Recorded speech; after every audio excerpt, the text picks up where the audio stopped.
Mm.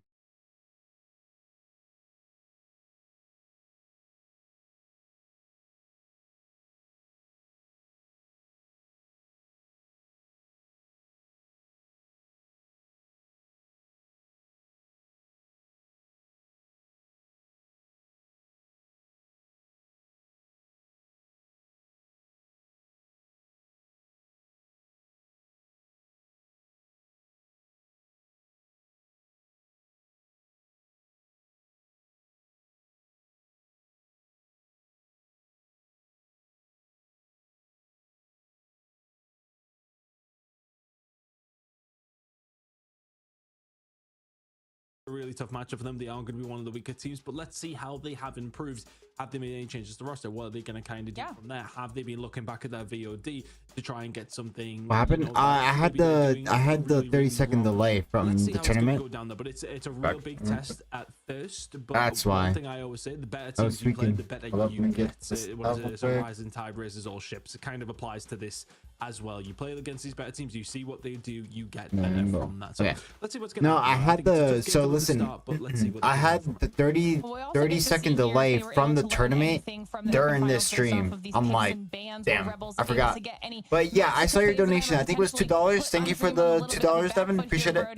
I did not know what the message was. Yeah, some interesting choices in this one. I think we saw my head, but if you wanna type the message instead of actually donating and then typing the message, whatever, then go crazy. I'm getting there. Don't worry, folks. But they decided to give us an absolute bang. I just had the 30-second delay. I'm like, damn, I forgot about that. It's not that far away. And these guys have decided to give me an early birthday present. We get a Crossfire control. I don't think this could have been a happier moment for me. What a way to start, mate. It's 12:47 in the morning, mate. It feels like a brand new day. Honestly, you speaking about your birthday, I don't even know how old you would have been when Crossfire was released. Were you even born at that stage? I don't even know. You would have been very young. You would have been. Was it 2007? So Call of Duty 4, yeah, it would have been 2007. I was 8 years old, mate. 8 years old. That is disgusting. Oh wow. Cigarette place in Cleveland. Go. It's where I was 4. I set everything up correctly though. I don't know if Crossfire control was necessarily. Shouldn't delete the other stream because the game mode wasn't invented. But yeah, super interested to see how that one's gonna go down. But yeah, it's everything is set up correctly. Little did 8-year-old Brody know he was going to be looking forward to Crossfire control here in the SPS as we get into our first match of the day and of the entire challenge season for North America. This is going to be a great way to do it. We've all been talking about it, wanted to see what stage 3 or stage 4. What do you mean? This is Masters. Really like the pick. This is not like champs. It's not champs. No one has really wanted to touch the map. So this is Masters basically. I can't wait to get into it. So let's SPS do it. Masters. Ready to go. Well, thank you very much, Lauren. Excited to get into it myself as well. I think here, Brody, we'll quickly just get it out there. I think for Undream, the fact that some of these maps made it through, you see Coastal get in there, you see Crossfire coming in there for the control. The first time we've seen it on broadcaster, but I believe. Is this an opportunity for them to sort of try out some maps at this stage? You don't want to try too much out in open finals. You want to make sure you get there. Now it's our opportunity. You do have that somewhat buffer of that one loss you can have, although I don't really think that will happen in this matchup, but it's an opportunity for them to try something out. It doesn't affect anything. It's just different names. I think this one of those opportunities, right? You're not expected to lose. Are you this gonna match. compete in stage 5 this year? We kind of set the stage here by saying. Oh, you get away chance and then get it. Qualify. I don't know. Top 2 teams in this tournament. Get away and see. For a plethora of reasons, just the amount of talent on those sides. It's not like 100% guaranteed make it. You know, you gotta qualify. You gotta beat other teams and all. So green from Mars again, I guess. And yeah, you want to throw some kind of early maps in there, kind of widen your map pool as much as possible in these early games. You know, kind of dip your feet in the pool, as it were. Must be rules decide reach and legendary, right? Just kind of get some experience on those maps. We've seen it a lot in the past, but as you said, there's kind of a flip side of that conversation, which is that you never underestimate anybody in the Snapdragon Pro series. It's very easy to do, and I think it's easy to underestimate a roster like Rebels. Something we didn't really get a chance to bring up there is the fact that Rebels, from open finals to this point in time, so to the challenge season, have made a couple of additions to the roster, namely Yawn and Legacy. Now, I believe Legacy, spoiler guys, is actually going to be playing in this matchup. It's something that I kind of put down, I always kind of do like win conditions, right, for teams coming into these matchups, and it's very difficult to imagine a win condition for Rebels to have against a roster like Undream. But for me, the win condition is bring at least one of those players into this best of 5, because you kind of need to pack a punch your roster if you want any shot of beating Undream. They're doing that. I think bringing in both players would be a solid, right? I mean, like, you go back to kind of season 5, Yawn has been a consistent player over the last couple so seasons. Masters is kind of like the same thing like Champs. They had like the stage 2 qualifiers well on both where of those rosters. Legacy did well on Hydra in season 5. where you play like 30 games of rank and then you go into like a stage 3 thing, but it's not Champs like wave. It's not for Champs. It's for Masters, SPS Masters. It's very different putting into practice here as we get into these maps. Yeah, and a difficult game to get that practice into as well. What's up, Haven? Some of those players coming in, I think you kind of go in and you know that this game is. I'm not saying like, you know, we're not on any stretch of writing them off, but you are coming into this one, you know that there isn't much pressure on, so this is a good opportunity for those teams to kind of just get something, you know, try not to have any. It's not one to have arguments with, isn't it? Like, you know, you're heading into a map, something's not working, you go back, you look over it, you say why, you can. Like most of any pros. I know aren't on a team yet. I know Space Veg's It takes you 3 games. It takes you 3 games. Veg, Space. I think Space retired. I think going to content creator. Veg, I'm not sure yet. To a certain degree, they're going to see if they enjoy Crossfire control. I'm certainly going to enjoy it. You know how Veg is. And I was told that we are loading in the lobby very, very shortly. We're just waiting on a couple of players coming. It's kind of like Stage 3 for Masters. Yes. Yeah, I think it's going to be interesting to see one of the favorites up close. But it's not Champs. It's Masters. It's also interesting to see how these teams kind of come out the gates. I would imagine all guns blazing will be the case as we head into a summit. So yeah, it's a nice map for them to start on. What's up, Bunny? I kind of agree. You know, you look at that roster, you look at how they got through that open finals. You really are putting them up there. You know, I was saying, I think, you know, looking over towards the other group, I feel like that is maybe a little more competitive, with this team in particular, and Andre maybe feeling like the steady favorite in this one, whereas on the other side of things there's maybe a little bit more of a mix-up. I know they're probably leaning obviously towards NA fall-offs, but it feels as if there's maybe a little bit more fight. Realistically, Dream are the stronger opposition in this one. Streams to the delay by 30 seconds? No, it's not. I'm gonna put myself on the line a bit here, and say, like, check my settings. No, we should be good. We're good. Season 6, like, just right here, right now, I would actually say Undream are coming in as hot favorites, like even beyond NA fall-offs. And the reason I say that is because a couple of reasons. First to test if it's delayed by 30 seconds, chat type 1. A few of these players last season were kind of the mixed, like, American. See how long it takes you to hear that, I guess. I don't get what I'm saying? Does that make sense? I don't know. Now you've got kind of this Undream roster from like season 4 LATAM back together again. Of course, that was merger of Mexico into the North American region, right? So you've got players that have a lot of experience together, back playing together, and also looking pretty good as some of the best players from season 5. See, that's not 30 seconds. So that's like reason number 1, right? That's just that was like probably like 5-10 seconds because of YouTube delay. You talk about kind of, I guess, I don't know. This season's tried gaming. So it's quite well by far. So you went for Legacy? What team is Legacy on? Way better. Like, I know obviously they won Nexus. Nexus won the entire thing, but like, it just logically. So what other teams are there from NA? Status quo. That roster being the successor to Tribe Gaming. I don't know rosters top of my head, but Group B has the. I'm pretty sure Group B has the known pros. Because you got NA Fall-Offs. That's whose team is that? That's Rabal's team, I believe. Fall-Offs are making a couple of changes. That might make things interesting, but we'll see. Either way, I think this is the first real chance for Mexico to actually take the North American region, which is, by the way, a damn sight. Massive difference to where they were a couple of seasons ago. You got ARP in Latin America. You got ARP and you got Fall-Offs in Group B. Teams like Galaris, for example, were kind of I'm pretty sure those two teams have known pros, if I'm correct. Not sure. Also UD, obviously. I'm interested though to see how NA Fall-Offs do. Yeah, I mean, you look at that roster. I swear, I promised Vague. How many times has he actually? I'm sure you're tied. Yeah. There's an NA challenge or EU challengers player like Denza. You remember Denza? Oh, yeah, no, I know. Tied like 8 times. Yeah. A lot, yeah. But I mean, we seen Big not too long ago, didn't we? And he was just like, "Oh yeah, I don't know, man. I didn't retire."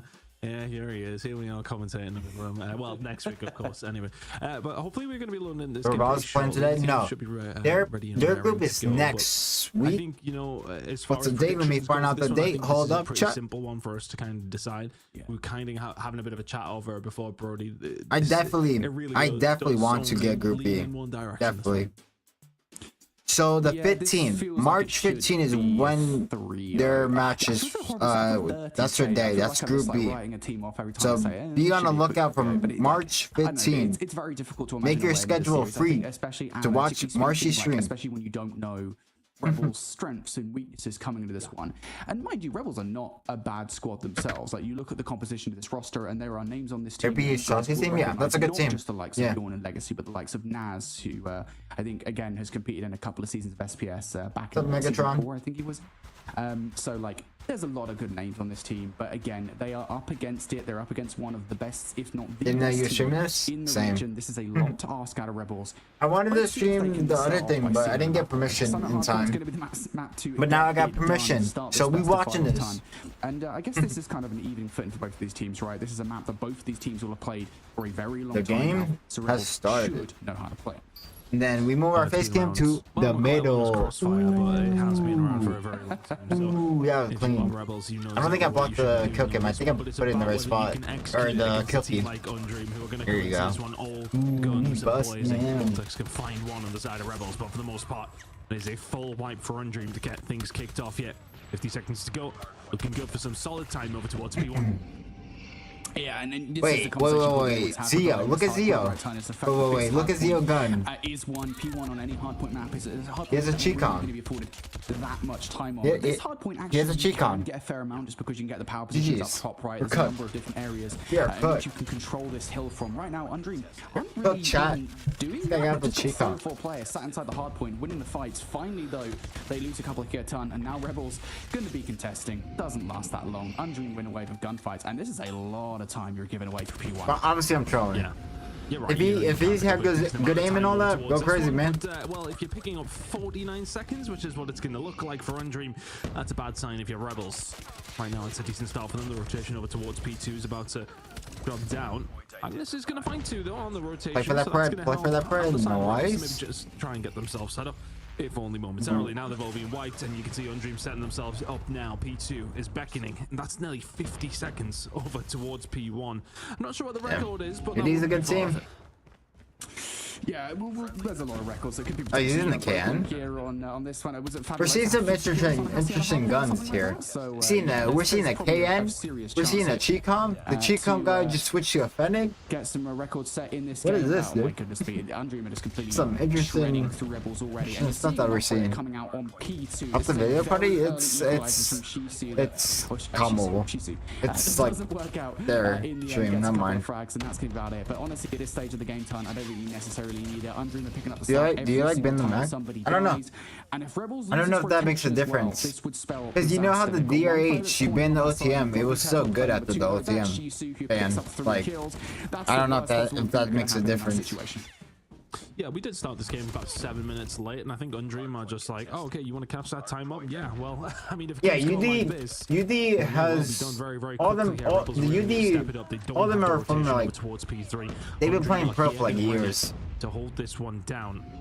And this is UD has been around. Those players have been around. Pretty sizable gap between Undream and Rebels right now. Rebels kind of made it through. I don't want to say on technicalities or anything like that, but you know, there was some issues with some of the teams coming in. They were one of the second options, and well, they're struggling right now. This is tough. They have been put towards most of them are from a team called DLE. But in about 50 seconds time. Yeah, right. I mean, this is the thing. You can fight this one from the front if you really want, as long as you're recognizing where. I think that's Legacy. Like, the Legacy that's like Tech's friend and all that. You know, that type of Legacy. Whatever you want to call it. I don't know too much. Like, I can't figure out a better example. In the feed, that's gonna be Undream getting themselves the last 10 seconds or so. Hey, on the bright side, Rebels have a point. Everybody's looking up here. If you're Rebels, but something I want to kind of draw your attention to right now is looking towards the feed. Look at the SMG meta in its current state here in Call of Duty Mobile. Right now, we've just had a little bit of a ban coming through one of the attachments. The magazines for the USS-9 just got banned just before challenge season began. So I was kind of curious to see whether things would change. It could be the skin or the kill feed. Like that's the case off the rip here. Feels like everyone's no, I think that's the same word. USS-9. Seems that way. Time for Rebels to get their operators up and running to maybe see if they can get anything going here. But Legacy is a common name, so it could obviously finishing it off be anybody. I don't know. One-sided so far. I'm not to their name. like this is a whitewash at the moment. Undream. What is it? I've got their foot on their necks. I'm not like too informed. Is that the word about the comp scene? So me watch partying is the information that I'm getting from like about the comp scene, basically. Rebels like, just no answer at this moment basically in time. Feels very for NA at least. For NA at this moment in time, but when you're getting slammed like this, what else can you do? Yeah, it's just so because you know how the Twitter, whatever, X, they're like esports tweet are mostly just China, Arena, all that stuff that's going on.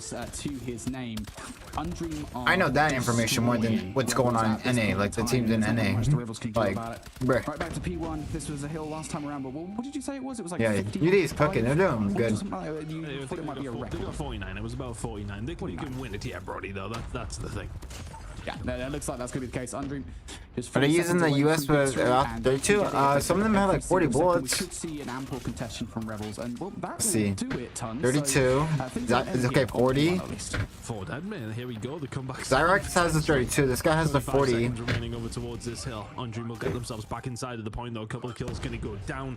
And this has been an astounding performance, and it's kind of what we said. You know, they're going to be coming into this season. Legacy has the 32. One of the favorites, if not the favorite, and we are getting a very, very good opportunity to see exactly why. Here's the latest fight. Legacy trying to hold something down here, cannot get it done, but Undream now in a phenomenal spot. 32 is banned on? I don't think so. And Rising Rebels do actually get something onto the board here as far as those what mag got points banned? go. Let me see. But Undream, I mean, this one is I thought it was like a...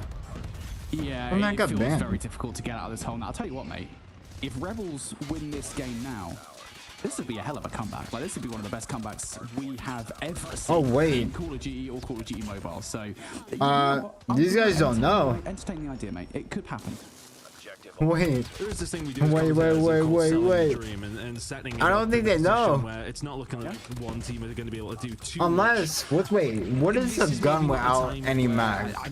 Wait, how many bullets do you have without the mag? That's the question. I'm gonna open my game up real quick. Because okay, there's a 32 mag, there's a 50 mag, and there's a 40 mag. What's the default without no mags? That's the question. These guys might be using the 32 ban mag, bro. Hold up. Someone a little bit more interesting. They were at one stage there, Brody, looking like they were going to get 250 to 0 point clubbed. Thankfully for them, that hasn't happened. But they are going to be heading over towards the next hill. Rebels are in control, but Undream need a singular second. Yep. And that's not going to happen. Oh wait, there we go. Okay, I thought the game ended there for a second. that cam was good for the movement right there. That was a good camera for that timing. That's not a good camera, but that camera at that time was good. Increasing the points there for Rebels at the end, right? What are they, like quadruple it, like octuple? Is that a word? Like octuple. Okay, I'm opening up the game to see how many bullets does the US have without the mag. Yeah, very, very one-sided. Well, any mag. Games where you, what more can you say? Because some of them are using the ban mag. If you're Undream and that some of them are using it. GG's, bro. It's a walk in the park, right?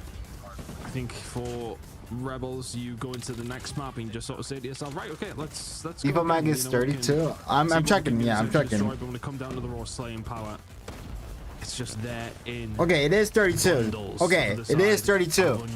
It's 32. I mean, look, you were heading into the second rotation. So no mag is 32. So it's just the default has 32. So some people are using no mag.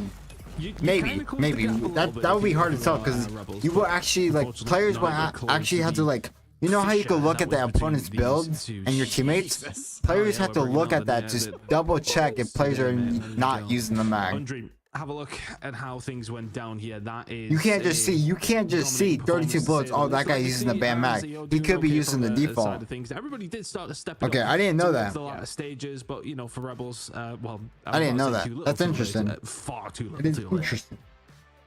Man, that is Okay. hurtful. I mean, hey, they added Legacy to the roster, Yeah. so it's an So improvement, right, the for default, Rebels. He the goes 24 default, and 29, what he's is the it? best point player. The On the team, default although US really mag, not by no much, it's no a minor mag improvement. on your Everybody, gun is 32 bullets, what was it, and the double band negative for mag Vertex is and 32 Nas, bullets. So and it's Magnus, confusing yeah, sometimes. just not a It's great gonna performance on the whole, I be think, from confusing Rebels there, sometimes. and that is one of those situations I think ultimately where You it's just can't like, just a look at the team ammo has count and gotten say, outplayed, oh, and that guy's that's using the that, band right? mag, Like, you a know? team's gotten outplayed, Because they have just lost all default the mag is keep up. I think it's 32, like, and with the I think mag she's is even got, 32. like 4 in a row or something on the rotation So, towards that's gonna be funny. 3 on the first set of rotations, and it's that kind of thing. That's that gonna can be just totally blow funny. the game out of the water, especially on a map like Yeah, so Summit, where people are, those- some of that the people rotation, I think, in particular, are is the not single using the most mag. important rotation on the map. If that goes awry, your entire map's out the window. Yeah, it's one of those moments as well. If teams It's know how like- to manipulate bro, the spawns as bro, well as it's you like you kind could of see bypass them the from system. 3 to 4 coming Oh, I down wasn't stadium as using well. the You mag. start spawning them back But, over you know, towards P3. You can rotate players. I off was, early. but, If like, you're dominating that you know what I'm easily, saying? then well, yeah, that 32 bullets, kind you know of what I'm thing saying? can happen. So really good start for the side of Undream. We'll be heading into a search and destroy on Coastal coming up next. And well, we're going to get to see Crossfire control. Although based on that map number 1, Brody, we might not get to see too much of it because it could be over rather quickly. But things looking very, very good for Undream. We're going to get to see a Crossfire control. I mean, that's the upside here. It's upside for us, chat. Just Mag to be is totally AC. clear, I don't care what you guys think of a Crossfire control. We Okay. just want to cast a Crossfire control. So I'm selfish here. I don't care. I just want to cast Crossfire control. That's all I want. It's going to be a fun time. What was map 2? It's Coastal Search and Destroy. I got it. See, my memory's there. Coastal Search and Destroy. That's coming up next. It's going to be a fun one. Of course, we did see Undream play this in open finals. It was against a significantly stronger roster in Horus Esports, and they did pretty damn well, if I remember correctly. It was a 7-5 victory for Undream, so they had to work for it for sure. Horus gave them a matchup, but it does go to prove, I think, that Undream look very strong on this map. It is an interesting map, I think, coming off the bat here, right? Coastal, of course, the newest addition. The 50 mag is still quite good. This season CCS. of the Sniper Pro Series. Battery. Oh god. And you know, I think it's kind of fun to see teams formulate these breaks into the site, figure out kind of, all right, how. Yeah, I don't know what mag I'm gonna use now with the US. Tunisia, in a way, like early Tunisia, when teams couldn't break into sites. Might We'll see kind of how I don't know, Coastal try the 40 formulates itself over the or following right? year, because that's I don't how know it's the gonna be in mags that on my set head. four. But so far, I really like casting Coastal. It's a lot of fun. Yeah, it definitely does feel like that defensive heavy side of things, doesn't it? It's Coastal, one of those I don't know. scenarios I'm where not a fan of it, you but can see it is what it that is, man. small kind of choke point you go through, that middle of It the map is what it control is is. super important as far as where the snipers go. The big opportunity is over towards 50's A. If you the can find a best. pick I there, might we've try seen 50. plenty of utility. I don't think you used need well 50 down the bullets for a streets. freaking SMG, man, that's but kind I'd of try. seems to be where if there's a That's crack what in I the had on defense, it my. usually is there. That's what I had on my let's see how build. things are gonna go. I think B I is don't kind of know. a bit The build, of a like, I shock and just awe, but opened up I my think COD when you Mobile. can get into B, I if saw you can 50 get mag on my build. So I getting was like, that damn. bomb down inside of there, it's a hard Are you still gonna one use to 32 for take rank? on No. that side. Yeah, there's that Because risk it's a reward, comp so to gun. speak, It is with a Coastal. comp gun, I think it so, feels really like, nice, props to the devs as far as what is it? It's a comp gun, so I want to practice the comp guns, my comp builds in rank. You get what I'm saying? For example, DRH OTM mag gets banned. I'm gonna use Okay. Yeah, fair enough. no But this is OTM in rank very, very because well I want to made, and, practice sometimes with the that comes back comp to build just rise, in case as the I go season back into one. comp or Now, something like that, you know? thankfully it's not the case for these two maps, so very, very solid. I seen your little smile there, you know what I mean. I know exactly what you mean. Yeah, you know exactly what I mean. We're going to be Is that the real legacy? I do not know, It's sadly. nice to see the innovation. It's Second, the very boys weren't going to play clean, Masters, very or have they already classic search and destroy? trying to I really play like them? that. I don't know how they feel about We playing it, we but right weren't now, able to I'm sign good. up for Masters. Yeah, and I think the interesting thing with like new search and Who destroy are playing editions, right, and this today? is something that goes for mainline Call of Duty, UD, goes for Call of Duty Rebels, Mobile as well, and is the fact that the strategy is kind of formulated over time, right? You Nexus. see teams trying various different I don't things know to kind if of break sides. I think, Nexus again, you know, going back is to anybody I Tunisia, know? start I'm not off too with sure. when Tunisia was first introduced Let me to see. rotation, and things were very kind Nexus of one-note on the versus offensive another side, like, you could see team. teams kind of just Don't hit know how to one of the sides pronounce, and hope for the but best, I can and, show it. you kind of have these, What the- I guess, like blocks. This is the sites. For example, on the B site, this is what you have a sniper towards the the back teams are playing today. We're gonna have these two matches and lower bracket match for today. Then up here semifinals, winner semifinals will be the March 22. Now we're waiting for a group B because I want to see see how they play. I want to see ARP how they play because this is gonna be good. What happens though? We're getting a good group. Coastal for map number 2 after the absolute whooping that Rebels got in map number 1. I want to see them come out and strike some venom here, Ton. I want to see them come out, just go. Isn't that playing with a China team now? Who knows, man? Well, whether or not we get to you drop a nuke while we wait for the next game? No, nukes are dumb, dog. Don't know if we're fully ready to go here on this one. Legacy and that team? Oh yeah. We're not the same. Okay, let's get into the game. Yeah. See if Rebels can find something there. We'll get those team names switched over on the top side as well. It's going to be Rebels on the defensive side, on Dream on the attack. Didn't they just ban 2 years ago? It's called. And what can you find? It's an org. It's called like. It's by no means easy. Picking another team up. I want to say very, very patient. Right now, though, Zyrax ain't being patient whatsoever. Vortex Magnus just dealt with through the middle of the map. Far too easy. Fabuloso set up for the pinch that's going to come over from the other side. You can see that Naz did manage to find one back, but all of a sudden, long time no see. What's up, they can find another. And Dream will get don't even recognize the team. Imminently. You like to think they in so, NA, we'll find another. Yeah, in NA you're not gonna. Splintered from Undream here. Also, there's a lot of NA players have,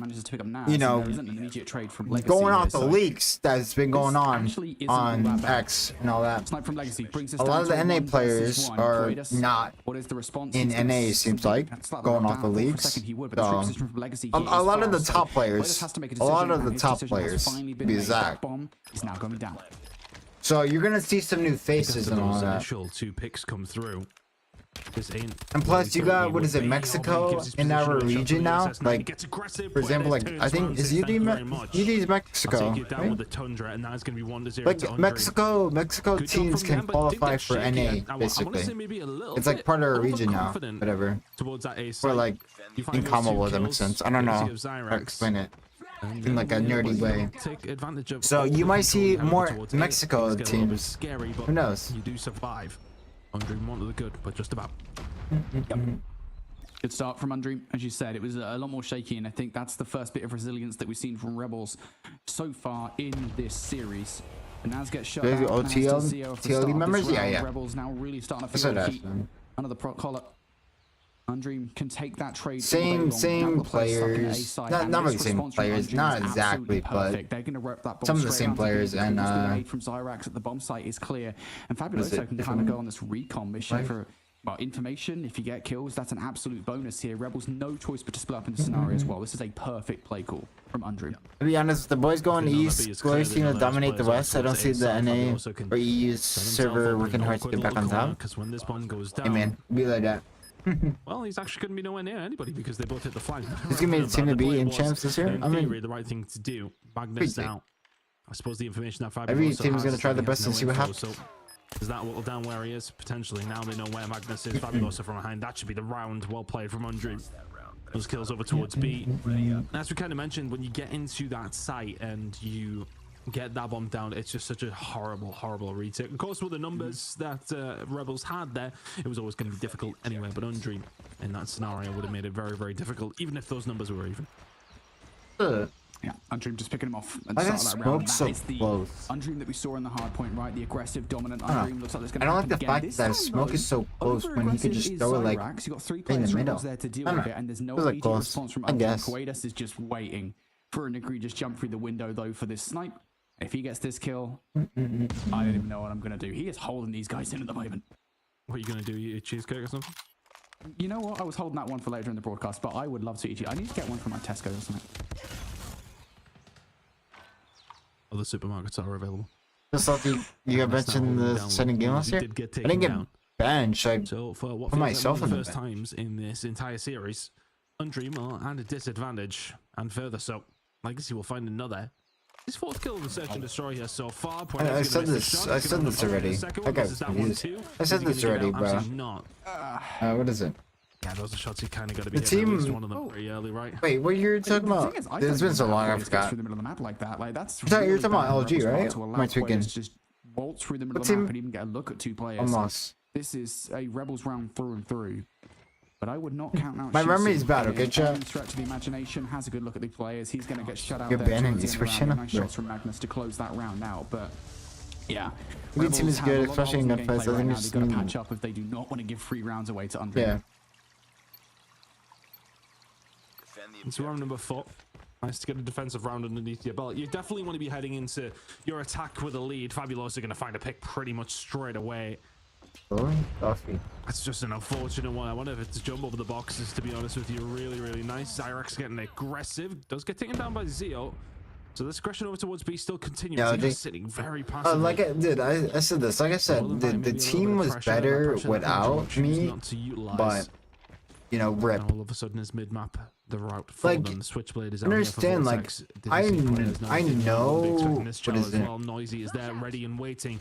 Is now 4 versus 3 in favor. I know how teams are. Like when I watch teams play, I know what is good. Like what's going on around the map and all that stuff. And LG, when they were scrimming without B, they were playing better map-wise, all that stuff, awareness, blah blah blah, stuff like it's just team stuff. They were better without me. Last remaining player, and I think Magnus peaked out enough that. But when it came to the LAN or whatever, the time when it mattered, it's just everything just didn't calculate, I guess, you know? But well, place doesn't become that much more of a difficult place to get out when Fabuloso flies at you like that with a sniper in hand. It wasn't like I got shots. It's not like going to be that time. No, Predators will find I put myself down. I banned myself control right now. They've barely left third gear. For like the better choice or better option. On the attacking side, but 2 more rounds on this attack side, and then they were moving over towards the defensive moment. But I mean, for Rebels, that's when it mattered, it's just the end of the world. Everything didn't calculate. Feel like you need to be finding a 4-2 scoreline at minimum, right? Yeah, it's so 3 wouldn't be the worst. Chemistry too. Chemistry was huge. 3 offensive rounds. That's quite a lot to lose here, even on coastal. But yeah, the Switch your pistol. time does feel like it sometimes does favor offense, but still, you can't be affording to give rounds away like that. You know, you're losing players inside the site again, and it's just so difficult, isn't it? You've at least got to win 1 fight in that engagement. Fact of the matter is not able to do so. So Undream, free bomb plant, you're picking off every single player. Magnus always feels like he's the player in these 1 versus X scenarios as well, probably because he's the slowest player on the map for Rebels. He's definitely the slowest player, but he's also been the guy over towards A, and Rebels kind of just folding over towards this B side of things. And Magnus will fall along with the rest of his team. Undream 4-1 to the good. Not really a great answer from Rebels Jazz right currently playing for NA Falls? Or am I thinking? Or no? I mean, B just seems far too easy for Undream to. Was he supposed to be announced? There was an occasion there at one stage where they literally did just walk through the front door and do what they want, and right now Rebels don't have the answer. Zyrex through the middle of the map with the smoke. It's a really nice wasn't play. he supposed to be? Zeo will be taken down. They're a little bit weak. He was with us, right? I don't know. My memory is bad. They are going to get through, but now this is the problem for the one player who is inside of this B site, and that's Vortex. What can you do from that position? I'd really like to see Rebels start to stack more. Oh yeah. So no, Jazz is not on any team. Because it's so easy for Undream to just he was on our team, but we couldn't obviously sign up and all stuff. That's not nice. Undream now, players in the site, bombs going down. Effectively a 2 versus 2 on the site though here, Ton. Jazz is not on the team. Around, so that's a big win. Legacy will find it on the Shisu, but Legacy already waiting for the other players over towards that side. There's still the presence of Puertas over towards the back. Finds another. Magnus will fall. Puertas is going to go for the shot as well. Legacy, I mean, where's the call out from the teammate? He will have no idea where Fabuloso is pushing from. He's ready for the shots, and there they are. Fabuloso will find it. Undream, after 6 rounds of attack, find 5 of them. What was that com? Like, was there not a com? Did the headset just stop working or something? Like, Legacy's just like, yeah, I'm just going to keep on looking to the right here. I know that Puertas is to my left. Don't worry about it. It's fine. I'll get him in a minute. And then, of course, he doesn't get him. So, a bit of a weird one there. I'll have to watch that back to see if there is some kind of miscommunication. He's just the better team, yeah. Let's get their Brandon comp. There's a list. I don't know if it's on the website, but if it's not on the website, there's a list on... Or there was a list in Discord. Now you're having a when we had like actual stage 4 or whatever stuff. There was a list of all the skin bands. But I don't know if it's on the website. Not something Rebels are going to expect. Well, there's CoD out though, trying to get too aggressive, and Rebels. Okay, the passive tactic will work here, but the problem that you now have is that undream of taking liberties with the map control you've kind of offered up. You don't have a lot of real estate to work with yet. If there was a halfway line, you are camped in your own box right now. Isn't drama between UD yesterday and LAN? I believe so. How would they pass their way out underneath this pressure, Brody? What happens to Wash It Band, Jez, and you? Are y'all retiring and taking a break? Football reference, man. I don't watch football. You know this. Don't know. We are doing a North American about them. show, I'm still not calling it soccer. Like, what do you mean? What are you talking about? And what Get some thing you're in, talking about? Are you talking about like comp or something? Rebels now pushing up towards this A side. Shizu in a nice position to do something about it. He'll be first contact. Here comes the rest of the team as well. Time is whittled down. 30 seconds to go. Shizu in a wonderful spot. Zio will be the first to fall. The second and third, they line up, and it is just so easy for Shizu. 6-1 up if you're Undream. Absolute cruise control. Oh, mate. That crossfire control is tantalizingly close. Not just for us here on the casting desk, but for Undream as well. There's one round shy of getting this one done and dusted. And again, they've set the pace from the very beginning of that round. Rebels look stuck, and they're going to be stuck once again. Middle of the map, Cyrax with the R9 doing all sorts of damage. Nice one-for-one trade, though, from Rebels. You take that, but you don't take the follow-up, really. You're starting to lose all your players on the board. Undream getting aggressive. Looks like this one's done. Oh, it's felt done for quite some time. Legacy left on his own, dead to rights. Undream dominant in map number 2 and 1. And this is just as lopsided as you're likely to see this season. Undream, though, I think we've got to give them the credit here. Just looking like the much better roster. They look so solid across the entire. Are you gonna put this here in Chems? I'm waiting for like for all this master stuff to end. Time and time again, see what happens. They know exactly what they're doing. They are playing this fluidly. They are playing this. Wait, why push 1x1? Oh, and Rebels audio? can do absolutely nothing about it. Yeah, I could have understood the chicken and have him made for Undream some credit, right? players absolute go. Chicken rounds they played on the defense. They were playing very proactively, right? They were kind of poking holes in the gameplay of Rebels and not just kind of resting on the laurels once they got those opening gunfights, but actually pushing up the map as well. We saw that on multiple different occasions, right, from Undream. But I will say on the flip side of that conversation, before the half, right, when we see Undream 5-1 up, a lot of the time they were just kind of seeing the mistakes that Rebels were making on their defensive efforts and just dealing with them in their own way, right? I mean, like, there were so many opportunities, so many times there where Rebels would leave 1 or 2 players on the site, and that was literally it. Like, they wouldn't have any chance for trades, and Undream would just send 3 players at that site because they knew there was only 1 player on the site and just immediately get control of it. Like, I think really poor defensive effort from Rebels. Undream, of course, are going to pick them apart. That's at the end of the day, like, it's difficult to beat Undream, but I think they could definitely put up a lot of effort, and they will watch that VOD and see that as well. So, Undream, great search and destroy from you guys. Rebels could definitely have done a lot better. Yeah, I think, you know, if I was to look at it, it just felt like B was a lot easier to get through than it really should have been. And the thing is, it's just small choke points. You need maybe 2 players towards mid. Just the one is usually the play on the defensive side. The one inside of B with a little bit of support from the back door as well, I would say. So a minimum 2 in that site.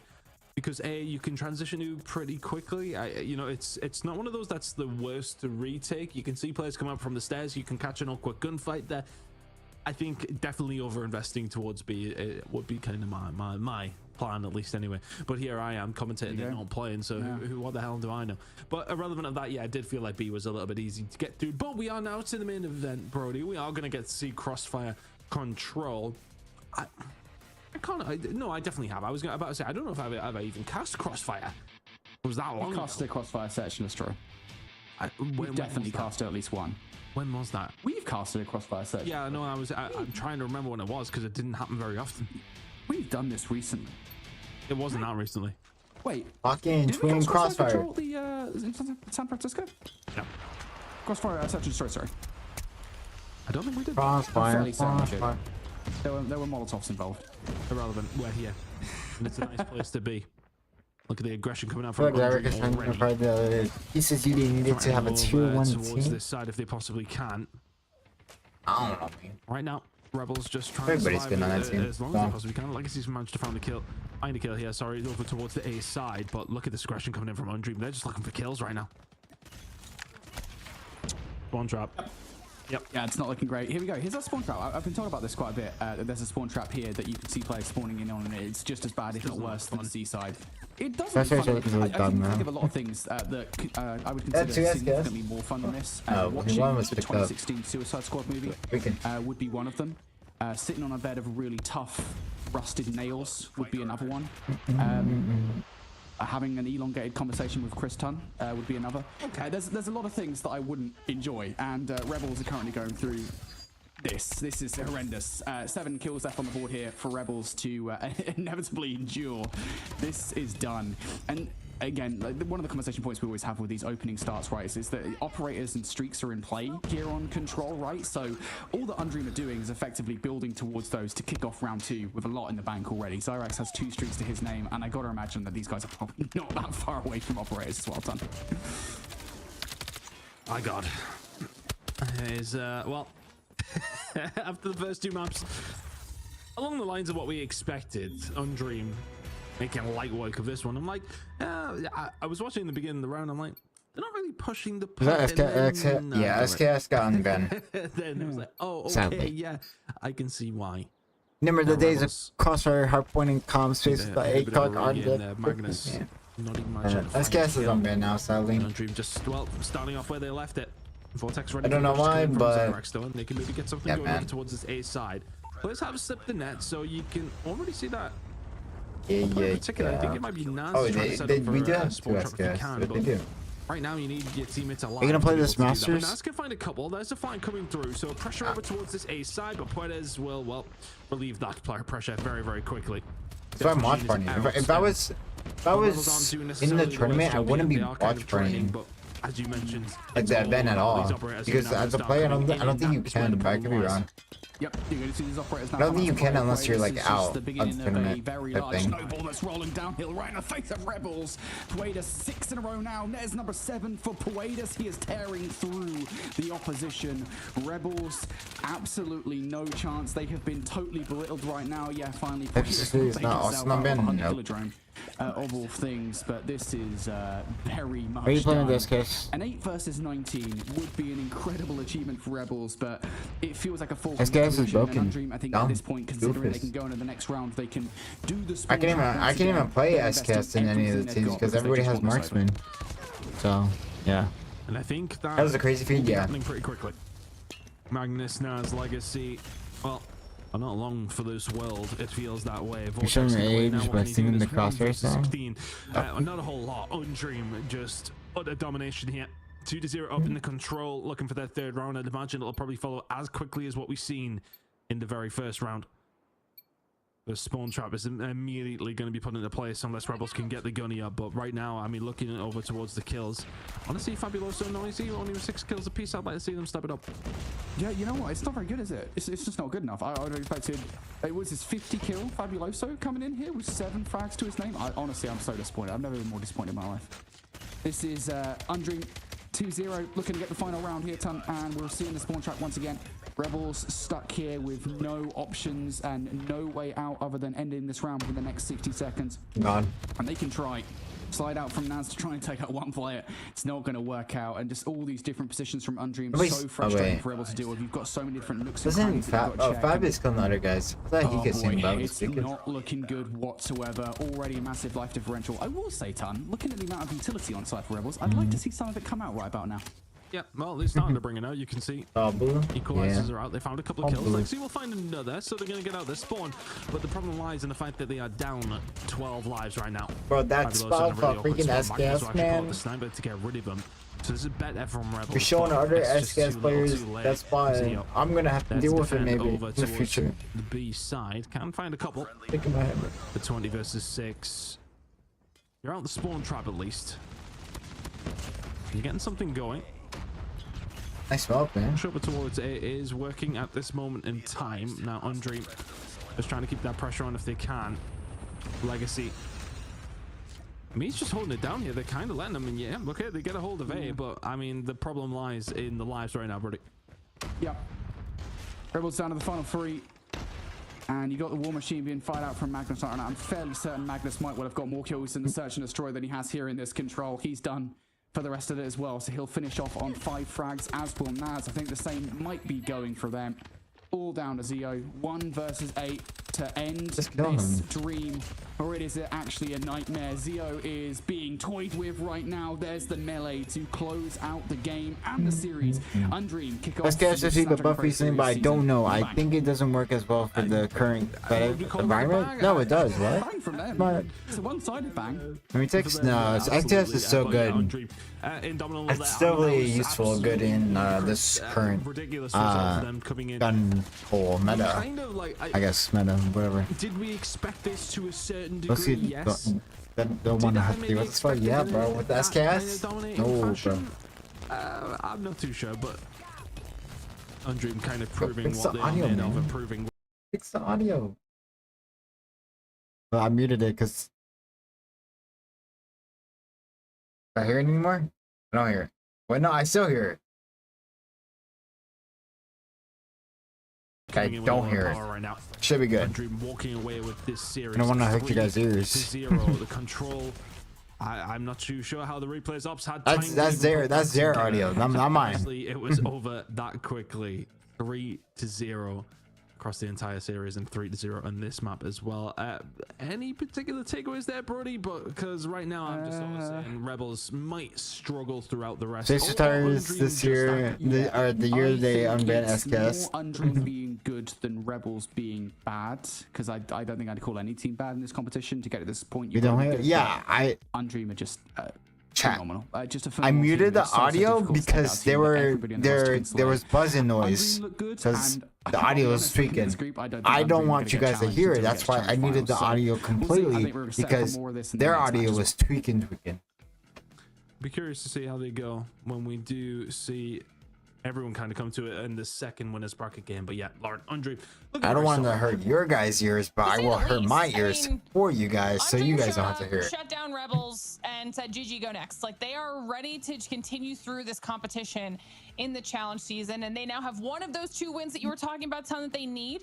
So they'll be hanging out up there in the upper bracket for everybody at home. That Rebels are not out of it yet. That just means they drop down into that lower bracket, and we will be seeing them again later on today. So as far as our matches today go, we have our other upper bracket match between Alex and Nexus, but then we'll be dropping down into that first lower bracket match to see which team stays alive in the competition. Now, once they make it down to that lower bracket, they have to win that first match today, and then they'll end up playing again against whoever loses from that upper bracket. So still a few matches ahead of us. For as far as today, though, we'll be ending with that 3rd match out of that lower bracket. So right now, Undream are good to hang out and wait until next week. So that's got to feel good for them, putting a stamp on the very first week of the challenge season. Like I said, though, we still have 2 more matches left on the day. So before we get into match number 2, we're going to send it to a short break. Don't go anywhere. We'll be right back. The Snapdragon Pro Series is brought to you by Snapdragon Elite Gaming, DHL, and the United States Air Force.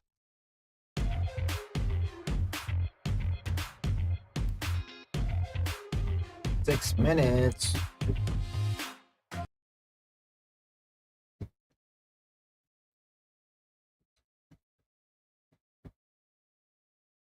What do we watch in the meantime?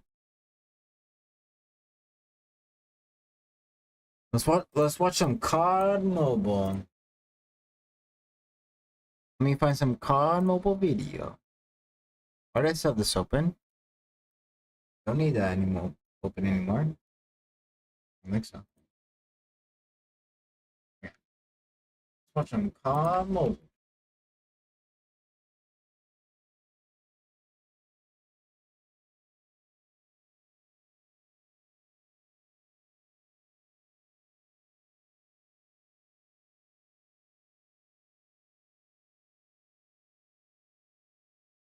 I'm gonna find something. Like anything. Oh, wait.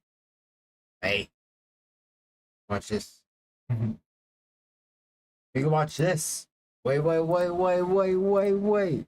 can watch this. So, we can watch this. This right here is OUG new roster versus MTG Hardpoint Scrim.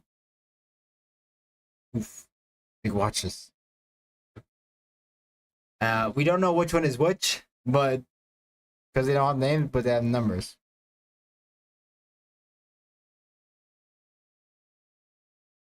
Is the music the whole time? Sir, I cannot play music. It's copyright stuff, that's why.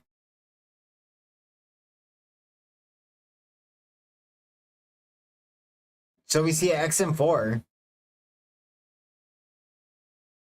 This is MTG, what is it? I don't have alerts on this thing, sadly. But Laser, have a coffee while you watch or order from DoorDash. I'm gonna eat after.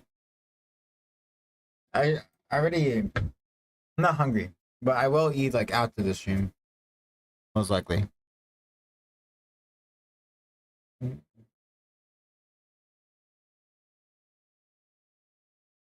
For this music. But appreciate the $5 donation. I thank you. I will give myself a happy meal, man. Happy meal. 3 minutes. So that's interesting though. OUG used in the XM4. That could be Kings probably. Be honest, bro. Kings used in the XM4. But I don't know. Kings like mains the Odin, so I don't even know if that would be him.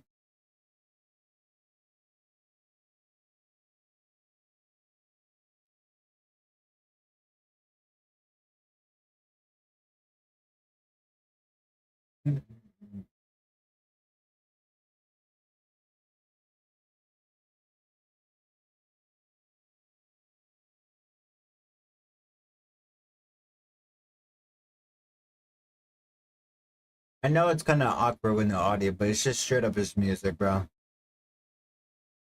And I don't want to deal with the copyright. OUG roster, so here. Here. These are just leaks, chat. Leaks, okay?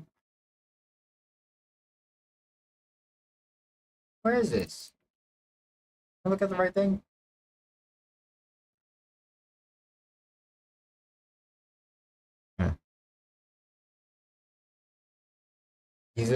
So this is a roster. Cartels, Kings, Ben, Solo, Tech, Arafs, 7, Hippo. Hippo is obviously a coach if he's on the team. But these are leaks. Leaks. Don't know if it's 100%. Who knows, man? Yeah. The 32 mag is banned. If you're talking about the video, if you're talking about the video, this could be the default mag. This could be the default mag, or this was before the rule set was out.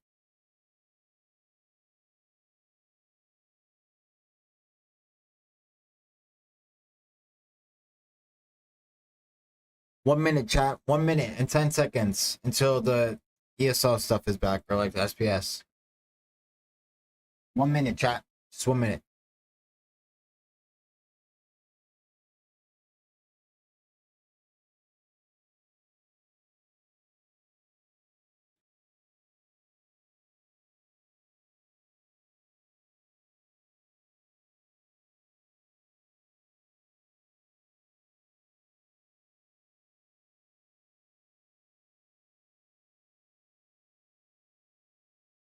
I recently played the Chinese Cup Mobile and was amazed how much better than the globals. It even seems unfair. I mean, like, damn, let's be like that. Damn, that guy just ran up there for free. Wait, was he hiding the smoke? Yeah, I guess it was smoke. That guy died. Okay, never mind. Did he? I don't even know. That guy ran up there so fast, or like so free, but there were smokes. So I guess.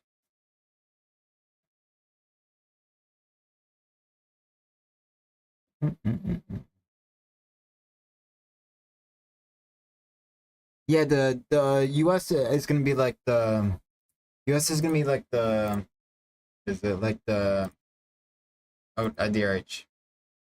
Everything earlier on at the beginning of the show. Now it's time to start talking about them on a more individualized level. Match number 2 is between Zitlalix and Nexus, a little bit more of an even matchup than what we saw there in match number 1, and some newer names that we can talk about here as well. We'll start things off with that Zitlalix roster here, Ton.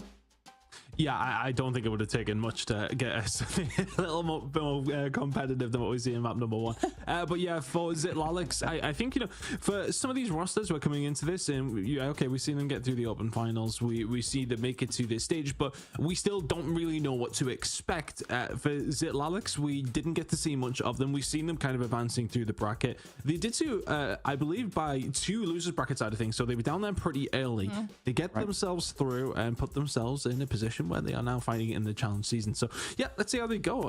I'm excited to see what they can kind of offer, what they can bring to the table, but as far as we're concerned, we don't know a whole load of what to expect from Zitlalix. Yeah, sure. And then of course on the flip side of things, they have to be facing off against Nexus, Brody.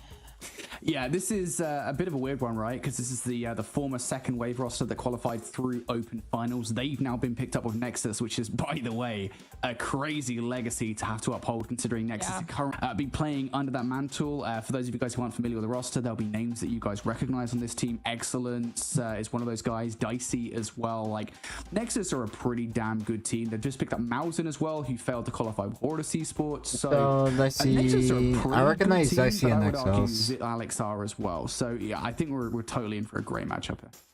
Yeah, I think Horus Esports was one of those squads that we were watching in open finals, kind of hoping that they would have made it through, and we've watched teams that are here now have to fight through them to get here. So it'll be interesting to see what both of these teams can do. Will we get a full 5 for our best of 5 here? Will this be a little bit of back and forth depending on what we saw in the open finals? Depending on the day, actually, it was either the S&D or the control that was the stopping point or the turning point for some of these squads that could keep the series running a little bit longer. So I'm excited to see if they've been able to make any improvements in just a short. But you feel like the XM4 shoots like it's a combination of if they've at least been able to do a little bit of scouting. We talked about that, you know, see which these squads did well on which maps in open finals, and maybe kind of find themselves an opportunity to get some points on the board as well. So we take a look at that veto process time and see the choices that our squads have made here for the series. We're going to be starting things off with that Arsenal hardpoint.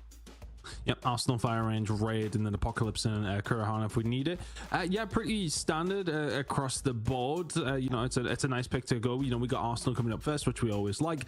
Fire and Range, Search and Destroy, which is always just an easy one. Proper is staring at his screen now. Very excited about this one. And then Raid Control coming up, which is obviously very, very solid as well. Yeah, but I just think for me, like, this kind of game is a real kind of litmus test, isn't it? To kind of see where we really are for some of these teams, where you're kind of going to be. I don't know how to have when you're not 100% sure which way you think it's going to go to kick things off, but this will give us a good indicator how one of these teams are either going to go up against Rebels or go up against. I don't know how to fix that. Yeah. What's the disparity? Where would you rather be? Well, you'd rather be in the winners bracket. Would you rather be playing how would Rebels I fix that? down low? I'm not 100% sure. It's an awkward one. I don't know how I would fix it because I can't like turn it off to back on. This is one of those games that we're still not 1,000,000% sure which way it goes. Yeah, good reminder there for everybody at home. Whichever team wins this matchup will be the one that moves forward in the upper bracket. Okay. Eventually will I heard that. Dominating. It might be them. That might be them. So this is going to be an important series either way. Match number 2, which means that Alex that might be them. is ready to go. So let's get into it. There we go, absolutely flying in the second game here, Brody. I mean, just with Undream flying through that first series, we're here a little earlier than we maybe would have expected. But for people at home, you know, I'm sitting here saying I'm not 100% sure which way this one's going to go. Are you leaning any particular direction here? I think we had a little conversation and said like we were kind of sitting on different sides of the fence. Is still playing comp? He's on Team NA Fallout. Names on this roster, right? I think it's very and difficult. They play in Group B you had names on like March you guys 15, I believe. From last March season 15. On Horus Esports surprised a lot of teams to make its challenge finals. So you got me one of the best players again. But I look at Nexus and I look at the likes of Excellence and Dicey who have experience in the Snapdragon Pro Series. It's difficult to kind of deny those guys' talent. But at the end of the day, I mean, this is just such a toss-up, mate. Like, it's so difficult to kind of ascertain what we're expecting out of this series. What I would say is, and maybe this is getting ahead of ourselves a little bit here, because of course we do have that lower bracket matchup coming up right after this. I feel like of the 3 teams outside of Undream, Rebels are probably like just on paper the best of the 3. Maybe I'm blasted for saying that. I know that like they didn't perform that well in the last series, right? I mean, they're not showing that way, but you know, certainly it is going to be difficult for whoever loses this matchup to actually survive, I think, for sure. So we'll see. Right now, I'm leading Nexus though. I mean, we're going to get to find that out. Whoever does lose this game will be going straight up against Rebels this evening. Well, this evening first, whatever. Well, no, I think it's this evening pretty much everywhere at this stage. So, yeah, let's see how it is going to go down between these two to decide who's going to go up against Rebels or who's going to get to go up against UD in a couple of weeks' time. You'd obviously rather get through that winner side of things, wouldn't you? You want to try and keep yourself with that opportunity to lose as low as possible. Just a reminder, you've got to win 2 before you lose 2. That's as simple as I even you were cutting out to explain GSL. That's so weird. It has to be YouTube. It's like a little mini bracket. It's like, you know, get to Easter.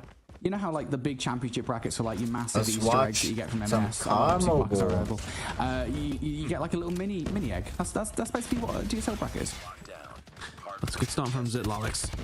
Let's find a way through. Well, you can enter back for Nexus, and it's about this little bit of control up towards P1. You want to try and get the spawns for P2, which are currently lying in the favor of Zitlalix. But yeah, this should be a super interesting game. I think, you know, we can always have our expectations, we can always have our presumptions, but at the same time, when it does come down to it, who's going to play better on the day? Who's going to maybe surprise us? Well, right now, Zitlalix not with a bad start.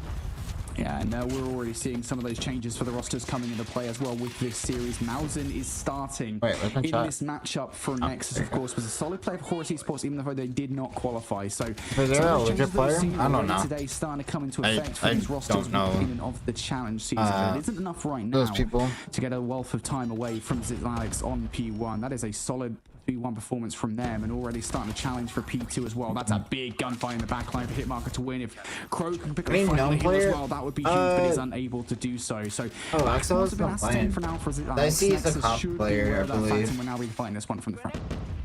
That's about it. So you know, if they can find the kills. Excel is on this NX team, but it's not playing back there, and Nexus are in control of the but those two are comp players. A little bit more difficult. See if it will find one, and this is a little bit concerning because Zitlalix here they're not able to get out this one just anybody yet. else? Not really. I don't know if I'm a really nice hold over towards P1. But some really good kills but coming through this looks like a good match. Like spawns are flipped out. Nexus now towards the backside. They won't mind it though. In complete control. Trying to figure out. And these spawns are really wonky right now. Yeah, Nexus doing a really relatively like it's gonna be not close, but it's gonna be close, I guess. I don't know what to say. To actually ascertain any real control for Zitlalix. So as far as that kill is concerned, Tom, that is actually a solid hard point from Nexus, considering the position they were in at the start of that, where they lose those back spawns. Zitlalix did a really good job of ascertaining step number 1. Step number 2 was not that great. So they're gonna have to kind of turn tail here and run towards some consecrators are calling him hacker. Over by New, and Nexus it's because he's involved with CX and 3 operators in the back pocket and a CX and yeah, you can see the Sparrows now coming down from one side of things as well. That could be the reason. Not able to find anything though. Back spawns. It's nice you can only find something, and it's a back spawn momentarily. You have other players spawning towards the other side, but you can see the pickup now just coming through. The kills will be found by Zitlalix. Nexus now pinned back, and this is a little bit more like it. Team's kind of trading the rotation, and when they do find that rotation, Brody really seem to be making the most of it. Last hill in particular was Nexus. They found the majority of the time at P2. Right now, Zitlalix holding down P3 very, very easily. Hasn't really been an answer from Nexus on this one. It feels a little one by one. Yeah, and that's what I was going to say. If anything, I don't think it's necessarily the individual nature of the push. I think it's the fact that it's so one-dimensional, right? I mean, we only really saw one different look coming out from Nexus there on that attempt to break P3, and that was only by virtue of the fact they had a couple of rogue spawns coming in through the backline. Beyond that, it was just a constant funnel through that outer side, and that's not going to work against a roster like Zitlalix. What's also not going to work here is the fact they've not managed to rotate towards New. Hitmarker is already here, starting to piece up here with the best operator in Call of Duty Mobile. That's going to be the equalizers, find some kills, and now is buying a lot of space for Zitlalix. Nexus now, though, using some operators of their own. A couple of kills coming through for football, and that opening has now presented itself for Nexus. They need Bobby's plan is huge. Well, based on what we've seen that too. I heard about that too. Have been so important for both these two teams. That's true. Right now, is Nexus the first ones here? They're starting to find the kills, and with that, they will find some time. Hitmarker does find 2 though. Is there a little bit of weakness there? Not quite. Dicey just continuing to survive here. He'll still coming through for the side of Nexus, and it's not necessarily too one-dimensional. You can see one player's actually pushed around the back from the side of Zitlalix. Now everybody else trying to come through. Was it enough of a distraction? That player then falls. Not quite. Nexus still holding on. And it's actually crazy how much it is coming down these rotations, Brody. It is bar for bar each time.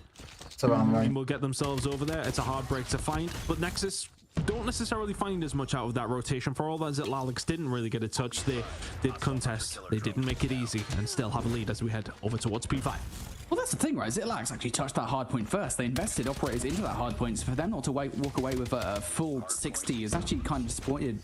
Nexus will be able to get some form of contention, and now they're doing this hill a little bit better than the last time around. They're hitting from all different angles here. The read from Zitlalix is good. War machines from both Crow and Mountain come through, and really I do think it's Zitlalix that win that fight on the whole. Phaeton loses some shots around the back. Nexus was the org, not the team, the org. These back spawns are daunting to deal with. You're going to see some investment of the operators now coming out from Zitlalix to deal with. Aethan comes through for a couple of kills to the equalizers here, and Nexus are now fighting from the back spawns here for this hard point, but they are dealing with a lot of different players. I'm waiting for the matches to be over and see what happens. Winning the vast majority of these fights, though. Yeah, the operator is making this a scrappy one, but Nexus eventually cleaning house. Mercy will fall. Mausen actually finding a good few kills over towards the latter stages of that hill. 8 seconds to go. It's looking like it's going to go Nexus's way. It will be Zitlalix with the lead as we head over towards the second rotation of hills, but it's a pretty mixy game, to be fair here, Brody. I mean, both these two teams investing plenty over towards that last hill.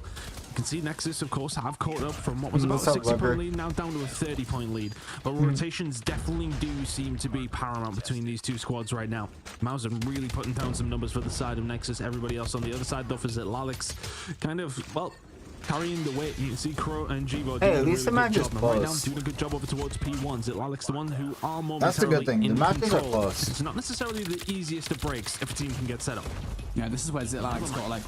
Yeah, I was going to say, this is where Zitlalix got like, what, 40 to 50 seconds off the back of P1, right? So they're certainly showing they can be good this hard point, but right now they don't have any players pushed forward. So Nexus is going to get a continued chance to move through those double doors, get players in over and over again. The smokes most certainly do help obfuscate things quite significantly. War machines coming out once again from both sides, and we're only really seeing a you don't really want to watch. That's okay if you're a team contesting for this time. Nexus, you would rather watch a game like this. Hold Zitlalix at bay, take some time away from them, and set themselves up everyone stop playing calm? They did a solid job as we moved towards this rotation and holding it. Like despite the fact that Zitlalix got those. What is it? You got like the main like top pros. 4 versus 5 with the start. This Dicey spawns out. Joining China team where like Zitlalix just PDM whatever basically. Ever so slightly going off feels, leagues. But Nexus, so pretty much, yeah. It's nice to have a competitive game after what we've seen in map number on, right?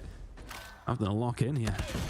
Spawns towards the back for the side of Nexus. One player is actually trying to make a move, and that's going to be Mercy. I have no idea, to answer your question, how Mercy finds himself there. 3 kills in a row. That's just going to break a wide open Zitlalix now. 35 seconds to play for here, and not too bad of a spot to do so. Kills towards the backside. Aethan will manage to find something, but the kill feed is lighting up blue. And if you're a Zitlalix fan, you know what that means. Kills going their way. 25 seconds to play for. Still holding this down and in position to rotate for P3. Yeah, and Mercy's just totally flipped this game in his head right with that 2-piece. You've given a lot of time over to Zitlalix here, and I think again you're kind of using that leader's advantage to, well, your advantage, right? Nexus now have no choice but to soak up that scrap time to try and close the deficit between these two teams, and they've got to make a perfect rotation over towards New.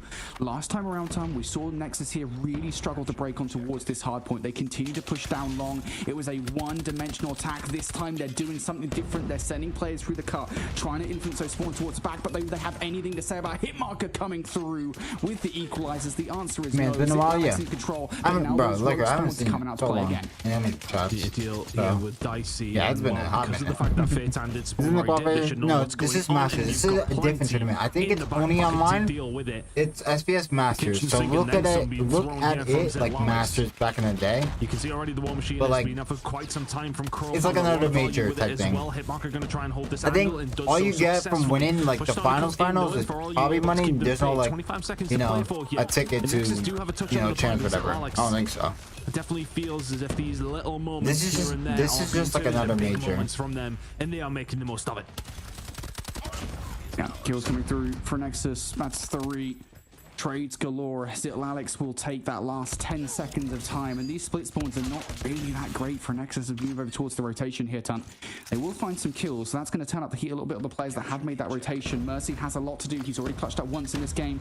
Can't do it again. Crow will actually pick up one kill rotation again. It's giving Nexus, or is it Alex giving a chance at this rotation, but now at least the score is close. That was a good mushroom there. Investment come out as second shot. This needs to be a full 60 from Nexus, and they're investing like they want it. Yep, they still have 2 other operators available. 2 operators are out and on the field. Mauser, no. Going to bring something else in as well to help them along their way. This is a really hard push on the side of the so you could really do with an operator on your side. I believe Veg, Rapallo, Envy are on Team NA Falloff, like which they are in Group B, which I'm going to watch party it on the 15th, March 15th. I'm pretty sure that's correct. March 15th is their group. That's when they play. I'm going to watch party that. That's a nice hold with the operators that you had. Can you continue to do so? Nope. King's team. Nexus have got a ton of so quote unquote going off leaks.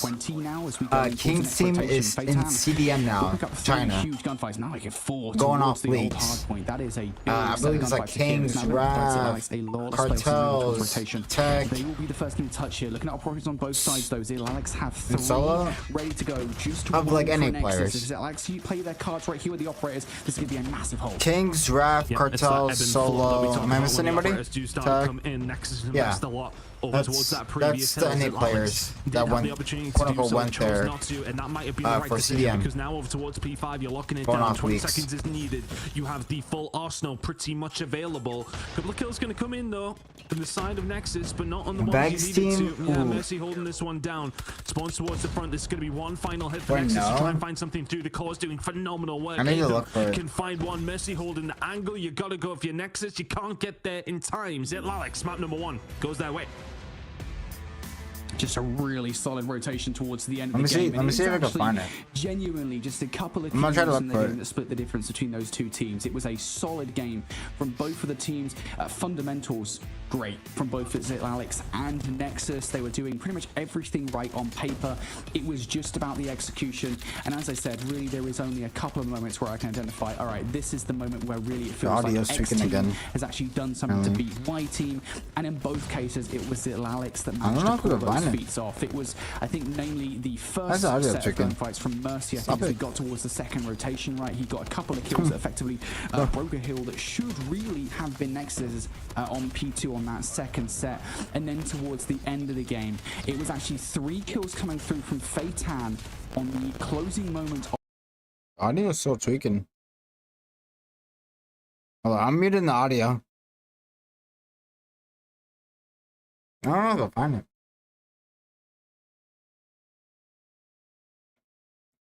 Tech be joining mid teams because they grind. I mean, opportunities. What do you mean? Like going to CDM? You wouldn't take that? No matter the players?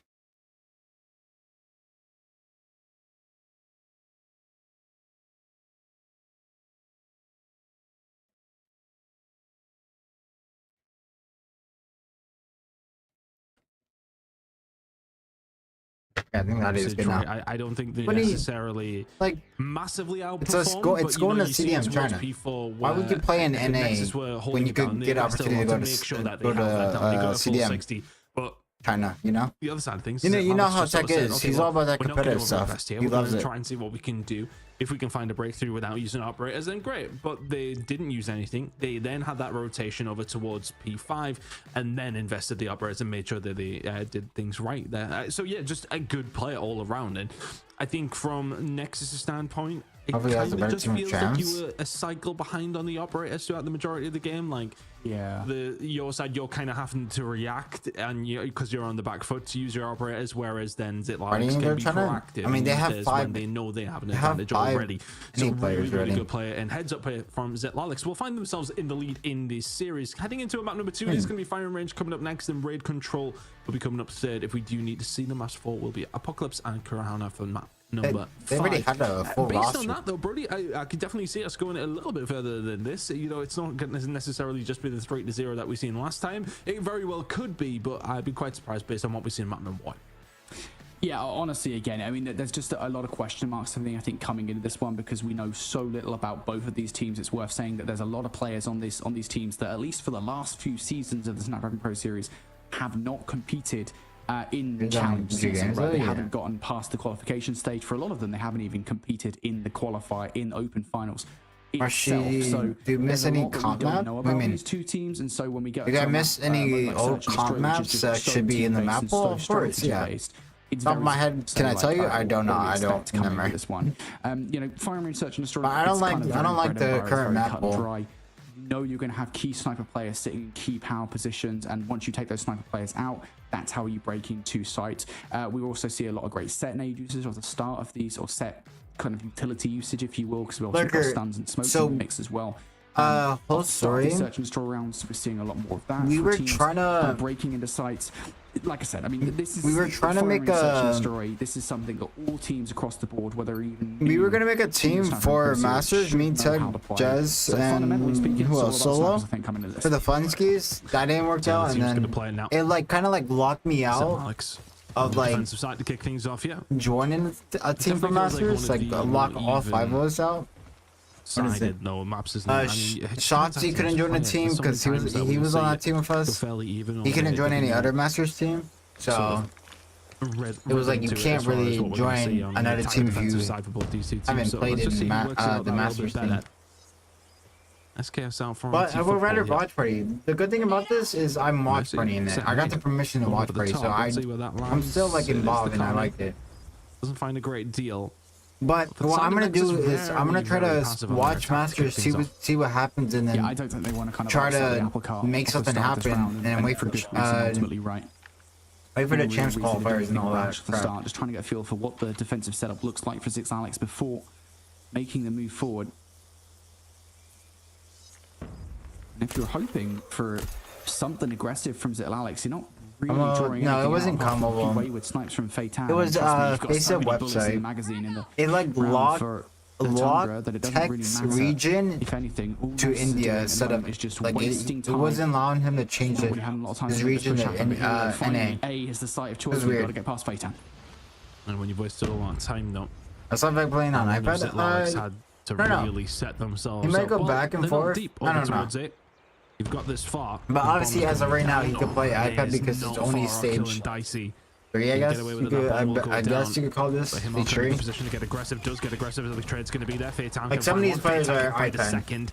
Is that going to be the straw that breaks the camel's back? Not quite. Blade will find it back. It is now a 3 versus 3. Now a 3 versus 2. In favor of Zit Alex, need to defuse the bomb. Now 2v2. The guy playing so deep. Bomb's defused. Never mind. Didn't even see him on it. There you go. Alex will find the first round. Sometimes you're just not keeping track of who's on the bomb site. There's a lot going on. There's a lot going on. It's fine, mate. I'm not. Let's go on the basic website. I need to log in. Track of it whatsoever. Is Alex able to get control of the site? Of course, Feitan comes through for a I couple don't of know. kills and opens up the players to retake the site. Nexus just don't have the control that they want, and I want to see something faster out of Nexus here. You know, granted they did manage to get the bomb down. Probably shouldn't have been able to. Late into that offensive effort. Whether or not they will do again is a different story because they are playing passive once more, giving a couple of daring looks at Zil Alex, but not really much more than that. Zil Alex will take this all day long, and they'll also take a first blood. That's Malzin down for the count. Don't know where to look for it. Can't be panicking. Malzin seems very influential in that. What are we doing? Feitan finds another SKS in that situation with They banned Feitan's you guys already from comp now. I don't need the mag. Questionable.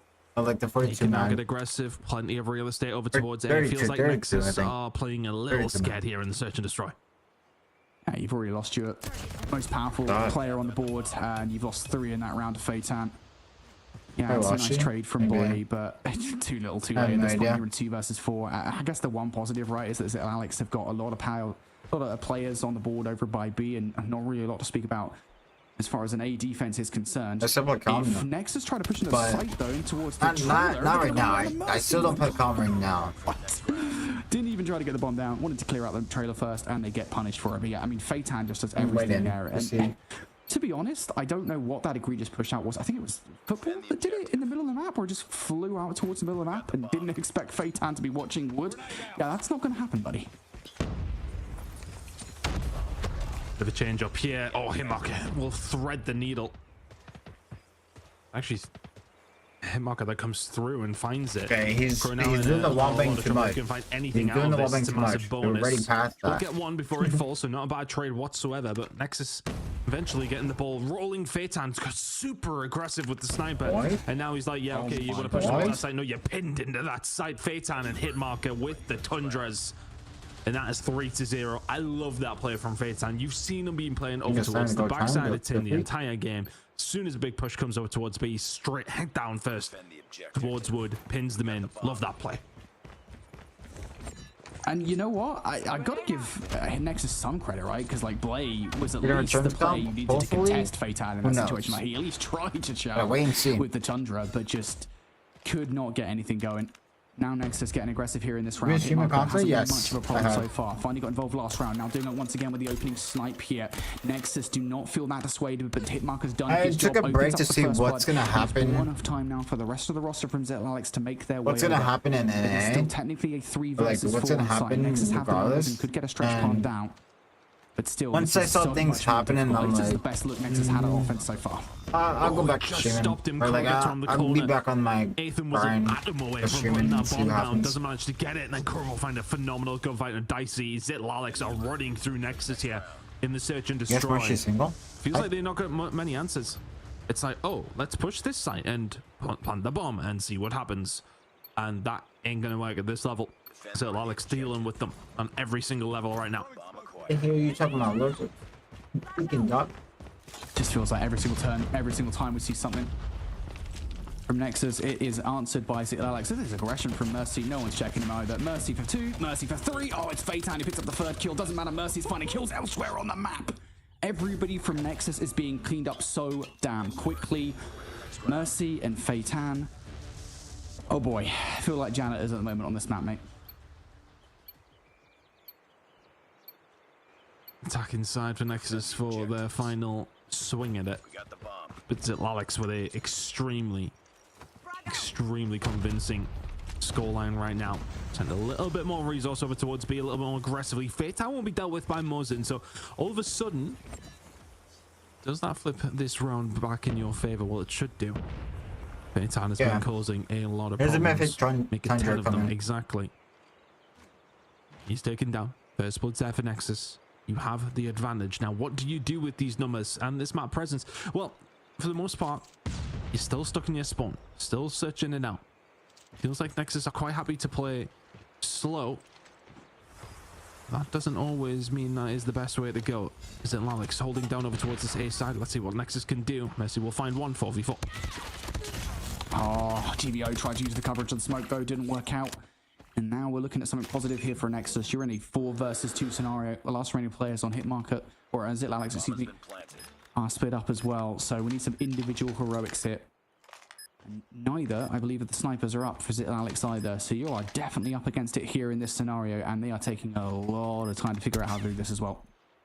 It's looking like a first round over towards the side of Nexus, which will just steady them heading into their defensive side.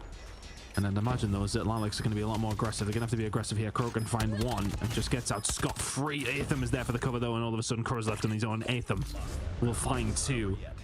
5 on to the good to Alex after their defensive side. Nexus will now go over towards that side of the map and try and hold these bomb sites down. But it really is, it's going to come down to how much room you kind of give Phaeton here. You find that first blood, you take away the ace in the literal hole here for Alex. And you find the round. Big push coming in over towards the A side though. Can Nexus deal with? Here we go. Alex not wasting any time here at the start of this round. They know they've got to clear out the trailer park and it doesn't work out. That's great from Nexus on the defense, but you've got the bomb down if it's Alex. You take that, but you've lost more and more players now. And I think the Pirate victory is starting to feel what is it? Pirate kit. Lurker, they unbanned the SPS for some reason. 2 versus 4. It's unbanned. Well. What's up, Wave? GVO's from 2. Players pushing towards it, knowing that they have to clear out this side. There's one player on the flank that's gonna have to do something. Blake can find it. He's gonna have to find the second pusher with Phaeton with a sniper in hand. It's always gonna be tough. 20 seconds, that bomb will be defused. T-Football was there for the support. He'll get the bomb defused. And it's a good start from the defense towards Nexus's side. It kind of felt like Alex were performing like a team who were 5-1 up there on that attacking round. Let's ascend it. Yeah, we're better. We'll do this. In There's a couple of OUG, gunfights. You lose the round. It's man. quite simple. You can't just headbutt a site. Gotta wait and see, I guess. I mean, I feel like you can. You just got to win the fights, right? I mean, full head statement of the year. I just saw that. Like, it's quite simple. You can't just headbutt a side. Bro.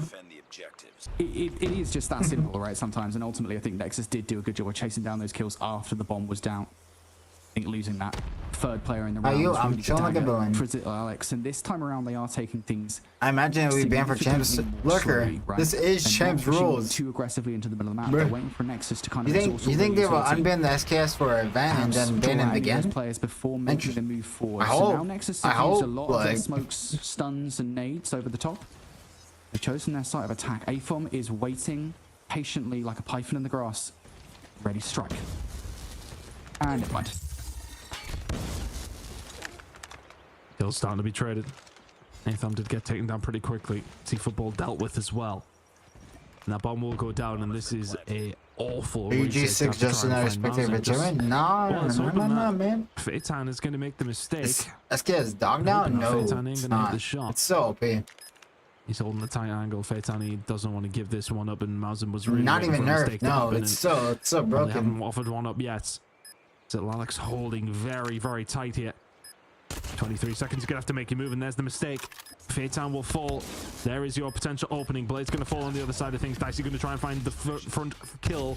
Is he gonna be the one that finds it through the front door? Mawson can find it another, but left on his own. Hold on a second. This is working out for just a second. If you're Crow, you get the hell out of there. He's found 3 in the round. He ain't gonna find the 4th. Crow will find it. Nice. Still Alex will hold. But it got a little bit scary for a second there. Fair play to Mawson finding a few kills. Yeah, and good play from Crow there towards the end, right? The 1 versus 1. You recognize that there's only 6 or 7 seconds left of time. Don't go for an egregious challenge because you will lose it against the Tundra. Just decides to draw Mausen out and wins the 1 versus 1. So Zittle Alex on map point. Just one search and destroy round away from taking a 2-0 lead here before we get to that raid control, and it is aggression towards the B site once again. This time around though, AFOM walks away with some value here with the R9. Good trade from Crow, but that slows things up enough here that it's going to make Zeal Alex rethink this entire play. Also aggressive from Dicey. Keep an eye out for him because he might be about to blow this defensive play, or offensive play, excuse me, wide open if he can find some frags. Oh, goodness me. Dicey gets spat on. Well, I don't think it was actually a case of making them rethink about what they wanted to do. You could see it was kind of a bit of a bait over towards the B side, but it has now been made aware with Nexus finding, well, not the kill from Dicey.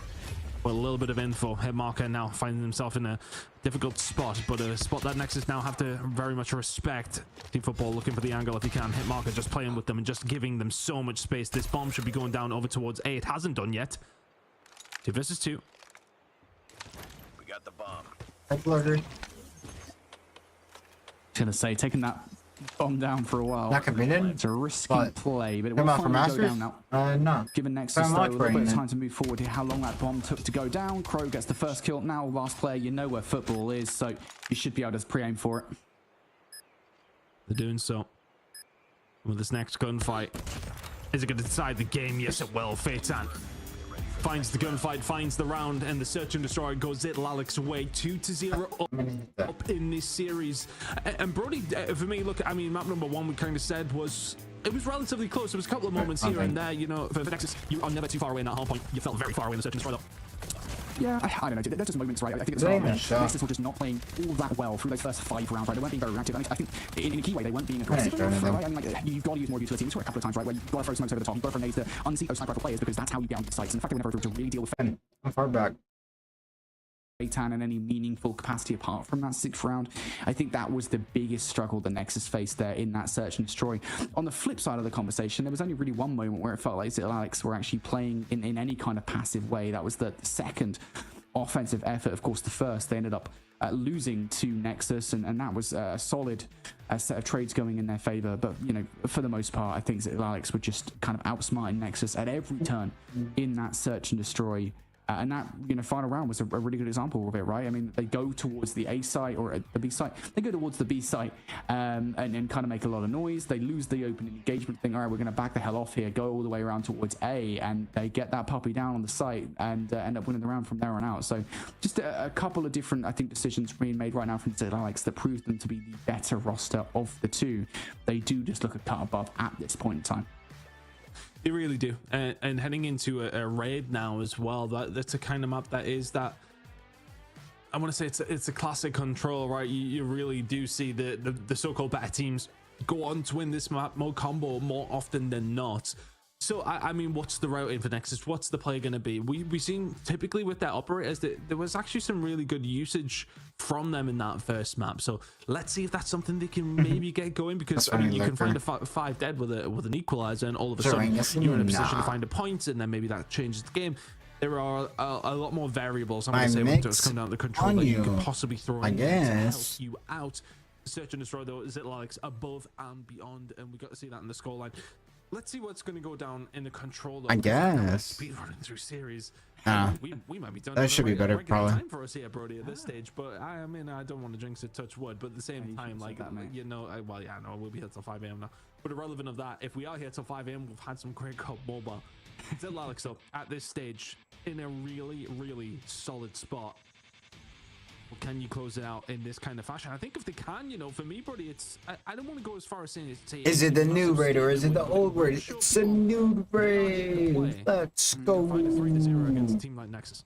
Yeah, and again, you kind of the players New on this roster. raid. Let's go.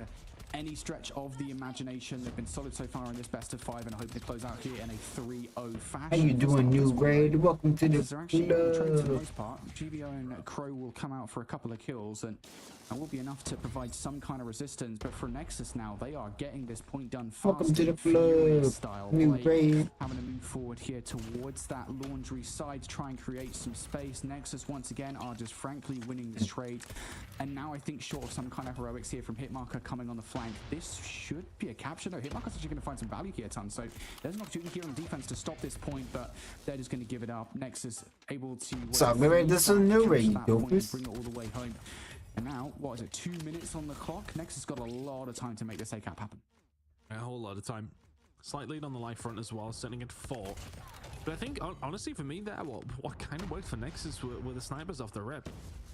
We see it quite often, but they find a couple of picks there, gives them that little bit of onus, a little bit of momentum. I know sometimes we don't like to use that word, but it just definitely felt like they had that advantage for quite some time, and they got a bit of an advantage pushing over towards A now as well. Found a couple of picks. They're gonna have to get there's one spot that's really glitchy for S&D, but there's no S&D raid on. I don't think so. So just to settle things down, we shouldn't really see that spot. Yeah, I really like the positioning right now from Zittel Alex. They're not trying to overextend too aggressively, and they've got Hitmarker push all the way through. Oh my goodness me, GVO comes through and clears kitchen out. Nobody allowed in the kitchen right now, and GVO continues on that spree as well. That's a 3rd kill for him. So yeah, Zittel Alex with his arm position are actually forcing Nexus to spawn out all the way over driveway. This is what I absolutely love fundamentally. Raid control, controlling the map as you damn well should. It's forcing Nexus to take a much longer route in behind enemy lines, and that is what, 10 to 15 seconds every single respawn that you're having to waste that you otherwise wouldn't if you didn't have players in those positions. So now Nexus have gotten behind enemy lines. Now they have to start dark gunfights ton.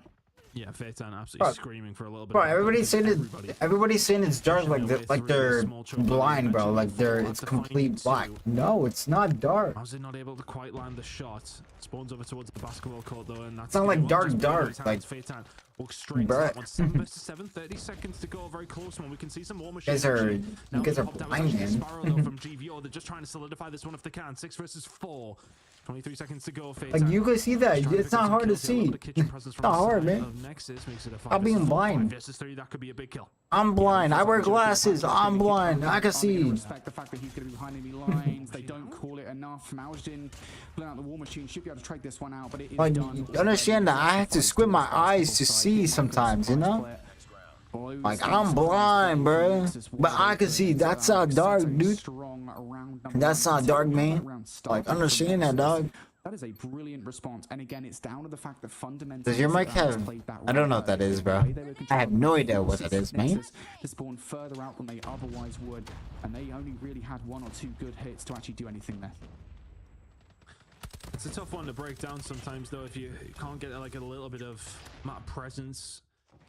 Stagger the opposition, that's when it does become a little bit more difficult. Hitmarker, well, I'm gonna find it difficult to find T-football if you're looking in the opposite direction.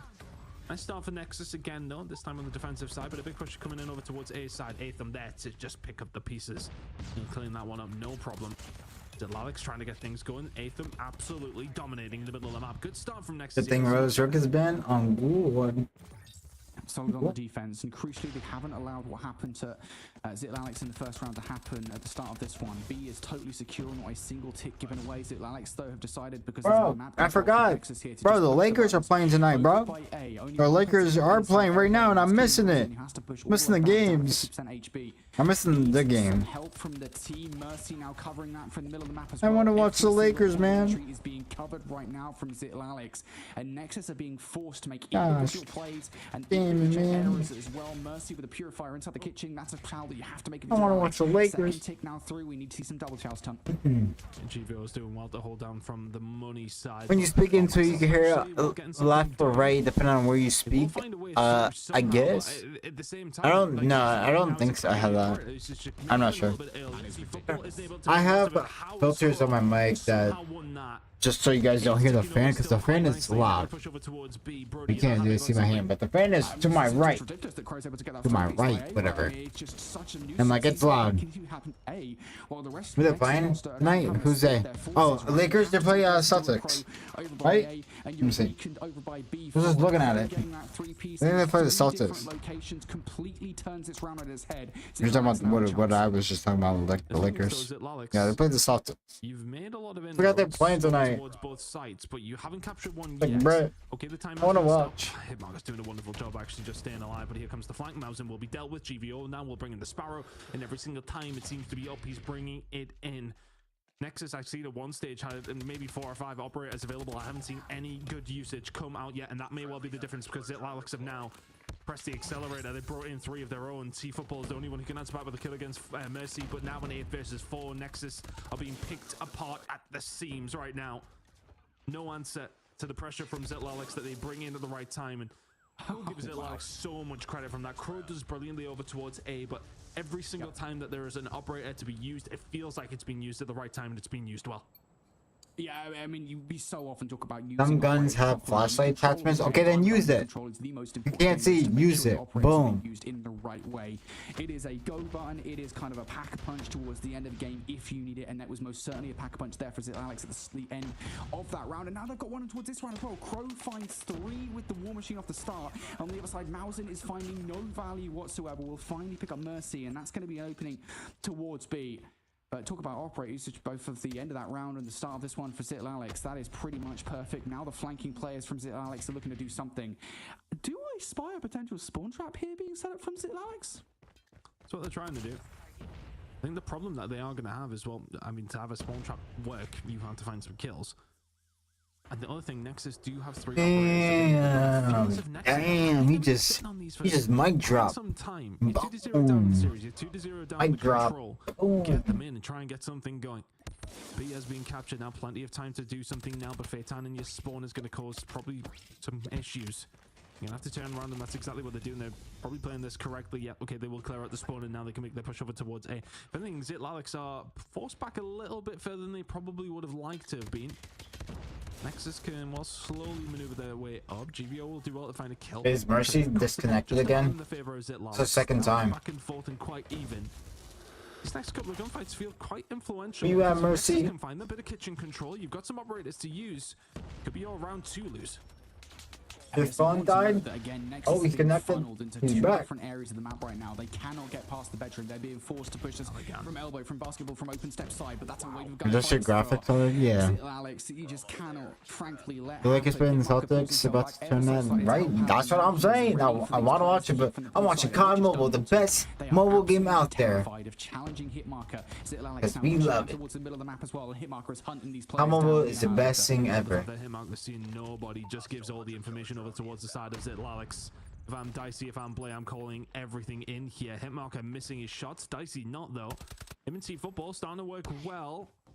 Pressure over towards this backside. Mercy now spawning. We love CoD Mobile. CoD Mobile is the best thing in this world. 12 versus 9.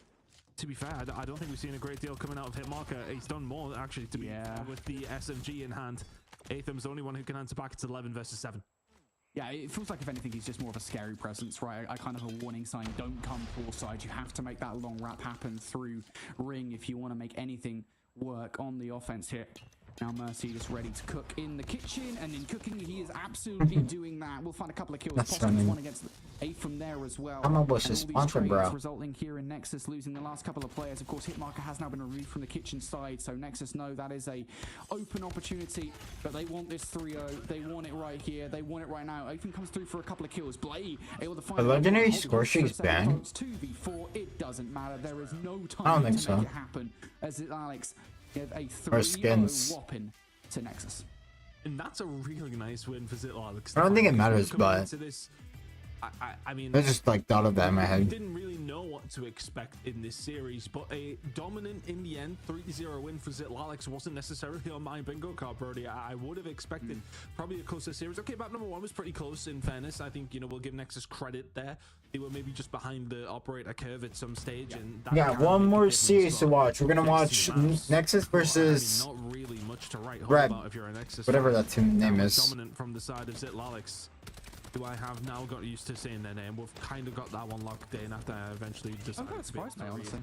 Yeah, no, I think on first read it was, Yeah. but then once we got it there, Zitlalix. That's it. Alex, you just got to get the tongue going, you know. Yeah, well, yeah. So wonderful work from the side of Zitlalix to get this one done.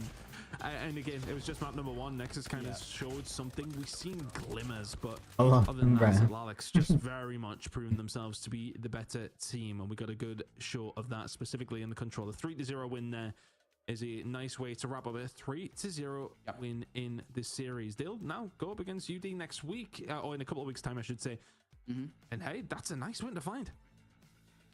Yeah, just very quickly here, I'll say I want to shout out Zitlalix, because not only did they win that series 3-0, but they did something that so many teams in SPS do not do. Like, the control of bedroom on raid control is something that does my head in when teams just don't do it, like, ever. And like 99% of teams just don't do it. Right there, and teams in NA, teams in EU, if you guys want to know how to play raid control, just watch Zitlalix play that map, because the way they were controlling the spawns is exactly what teams need to do more. It was just so perfect. It's the entire reason they won that map. PSA from Brody here, making sure that everyone has their gameplay down for the next time we see it happen. Because if it's not done the way Brody just said, he's gonna remember. He's gonna remember he gave everybody the tidbit right Probably now. won't remember. He's very stubborn, and he will let you know about it. To be fair, he is the kind of person he will let you know. But I agree. Look, I think Zitlalix did really well. We've seen it so often on raid control. Oh, we want to hear you, not them. Want me to cast stuff? Control is absolutely paramount, and we got to see a good example of it there from Zitlalix. Yo, guys, this team just 3-0'd this team, and they move on to the winners semifinals, and the other team goes to the lower bracket, and then blah blah blah blah. Like you said, there were a couple moments on the hard point, but like Zitlalix came to play today. They were ready. They got the first step of their journey done. Do casters even play comparable? Under their belt, alongside Dream, like you were just saying. They've got a couple weeks time now to really nail down their strategy for the match up against. I'm gonna just say no comment. That one's gonna be really fun. So I hope everybody's ready to come back for that when we get to that matchup, because Happened to NA Falloffs, that's Group B, and we are gonna watch NA Falloffs on March 15th. Let's go. I'm gonna watch Pretty that day. I want to. Now this is the knockout time. One of them will go home today. Whoever loses this matchup will be out of the competition. Whoever wins will stay alive, waiting in the lower bracket for the loser. Lakers game is close. I know, bro. It's close. Matchup. So it's gonna be crazy, bro. Really strong performances from those teams that ended up in. I'm pretty sure Lakers are on the win streak too. So like, bruh. More opportunity for our teams to continue their way through to the challenge season. I think they're on like an 8-game win streak. For match number 3. So I love to see them, bro. It's always crazy to me when we're in the first week and we're already knocking people out. That always that's just like, you get no chance to sleep. 49-46, man. I think it's gonna be fun here, Brody. Come on, man. Yeah, I think it's gonna be crazy actually, because obviously Nexus now playing in this lower round 1 matchup. We can go from an organized. Bro, we got the Lakers on an 8-game win streak, and then we got Optic over here getting 3-0. One of season like, 6 being out. bruh. DFR'd, like done straight away. That is absolutely crazy. Yeah, it's always sad to lose. It's just like, damn, dude. To lose one of Rebels and next. We got Lakers just winning like it's gonna be. I feel like Rebels hella games, and then we got Optic getting 3-0 like crazy. I'm like, bruh. We're gonna get a surprise here in this one. I hate it here, dude. Absolutely. Well, we're moments away from getting into that third and final matchup of the day, but we're gonna send it to a short break so Nexus have a couple minutes to get themselves reset and ready to go. When we return, why can't the teams that I like just keep winning, man? The Snapdragon Pro Series is brought to you by Snapdragon Elite Gaming, DHL, and the United States Air Force.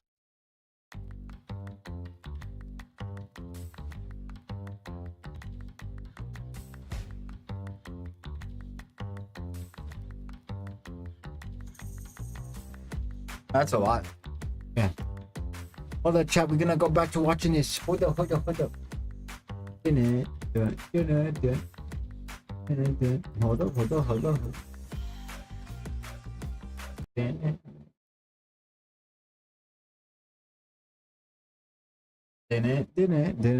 Hey, you wanna load? OUG versus MTG, man. Wrong biscuit. This one. Yo, Laserblade with another $5 donation saying, "Hey, Marcia, I'm looking into getting involved in the competitive scene. Combo. Any pointers or where to start other than constantly working on this aim?" Freak. Yo, this quality. Oh, okay, I fixed it. But the quality was like terrible. I was looking to win tomorrow. Hey, man. Any pointers on where to start other than constantly working on aim? Yeah, I had to like fix it, I guess. I don't know. I was thinking.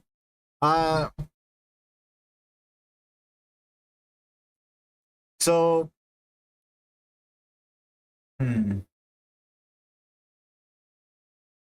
You wanna play the game a lot. You wanna VOD, good players. You wanna VOD. You wanna look at.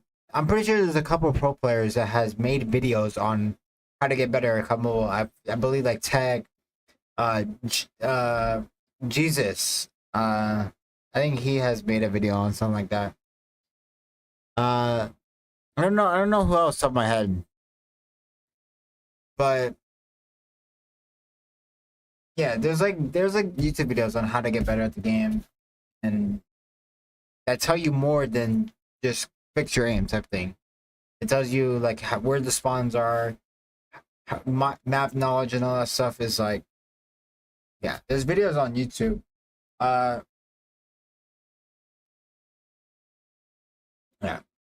I don't know. I don't know too much on like all that nerdy stuff. For like, nah. Are you the real Jez? Yeah, that's why he's modded. I would never mod a guy named Jez that's not the Jez that I know, dude. What about actual teams? What do you mean? Like joining the team? I don't know, you want to compete on a team, so you gotta get you and 4 other players to like play stage 2 basically. Yeah, play stage 2 and qualify and beat other teams basically. You know? That's how you do that stuff. You get 4 other people with you. You hit up 4 other guys or whatever players and say, "Yo, let's play stage 2 together and see if we could beat other teams." Basically.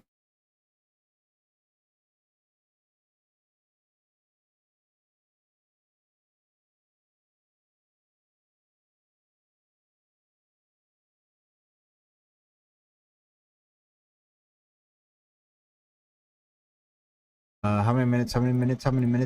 2 minutes, chat. 2 minutes and 30 seconds until we go back to the SPS Masters. 2 minutes. Obviously, there's no audio for the people who just arrived. There is no audio because there is copyrighted music playing, so I cannot play audio. Either way, there's no audio at all. There's no game sound. It's just straight up just music, and I don't want to get copyrighted, man.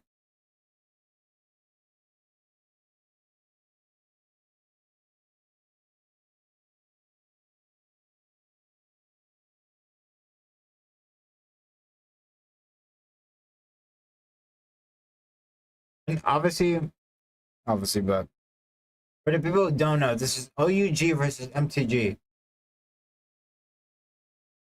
And if you don't know what OUG is, so apparently from leaks, OUG is a team that has players from NA region.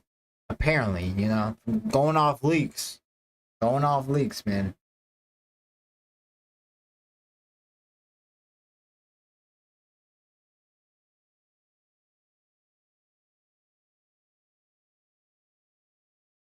He has 144 FPS. Hey man, it could be China region that has it, or like the China comparable. Oh wait, no, this is esports. I don't know.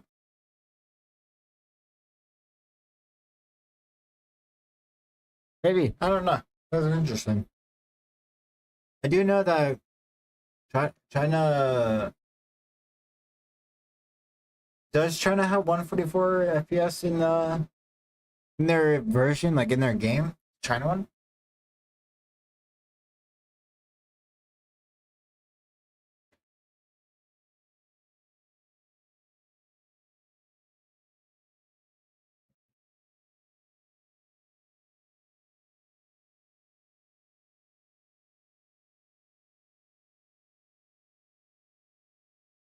Oh, I didn't. I'm in the 10 seconds. 10 seconds shot. 10 seconds.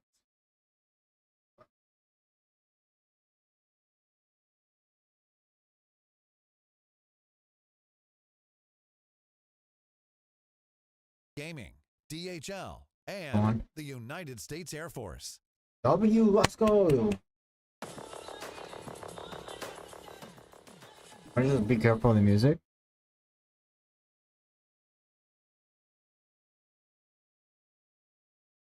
Let's go. Yeah. Yeah. W. Huge.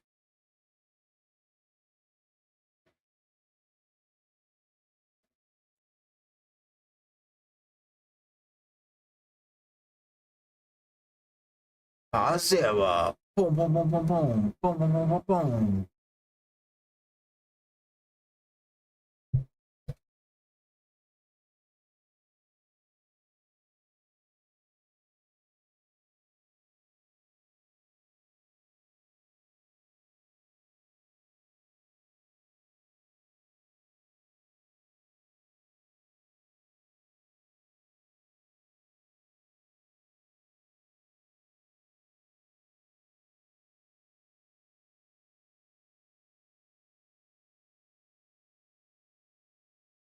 Yeah, I'm into that one. There you go. Hello, everyone, and welcome back to the Snapdragon Pro Series. Thank you so much for hanging with us through the break. Hopefully, you were able to get some snacks, grab a drink, more than enough time for a bathroom break. Welcome us back here for the third and final match of the day. And this is an elimination match. Just to be clear, for everyone at home, one of our teams will be going home after this series already. Somehow we got through two very, very strong 3-0s in our upper bracket out of both Undream and Zitlalix, sending Rebels and Nexus down into that lower bracket. And now it is up to these two teams to decide who will be staying alive in that lower bracket, who will be trying. 200 and Zixon Pro Team. Ability social media and showcase skills. Be different. I'm sure you put entrance.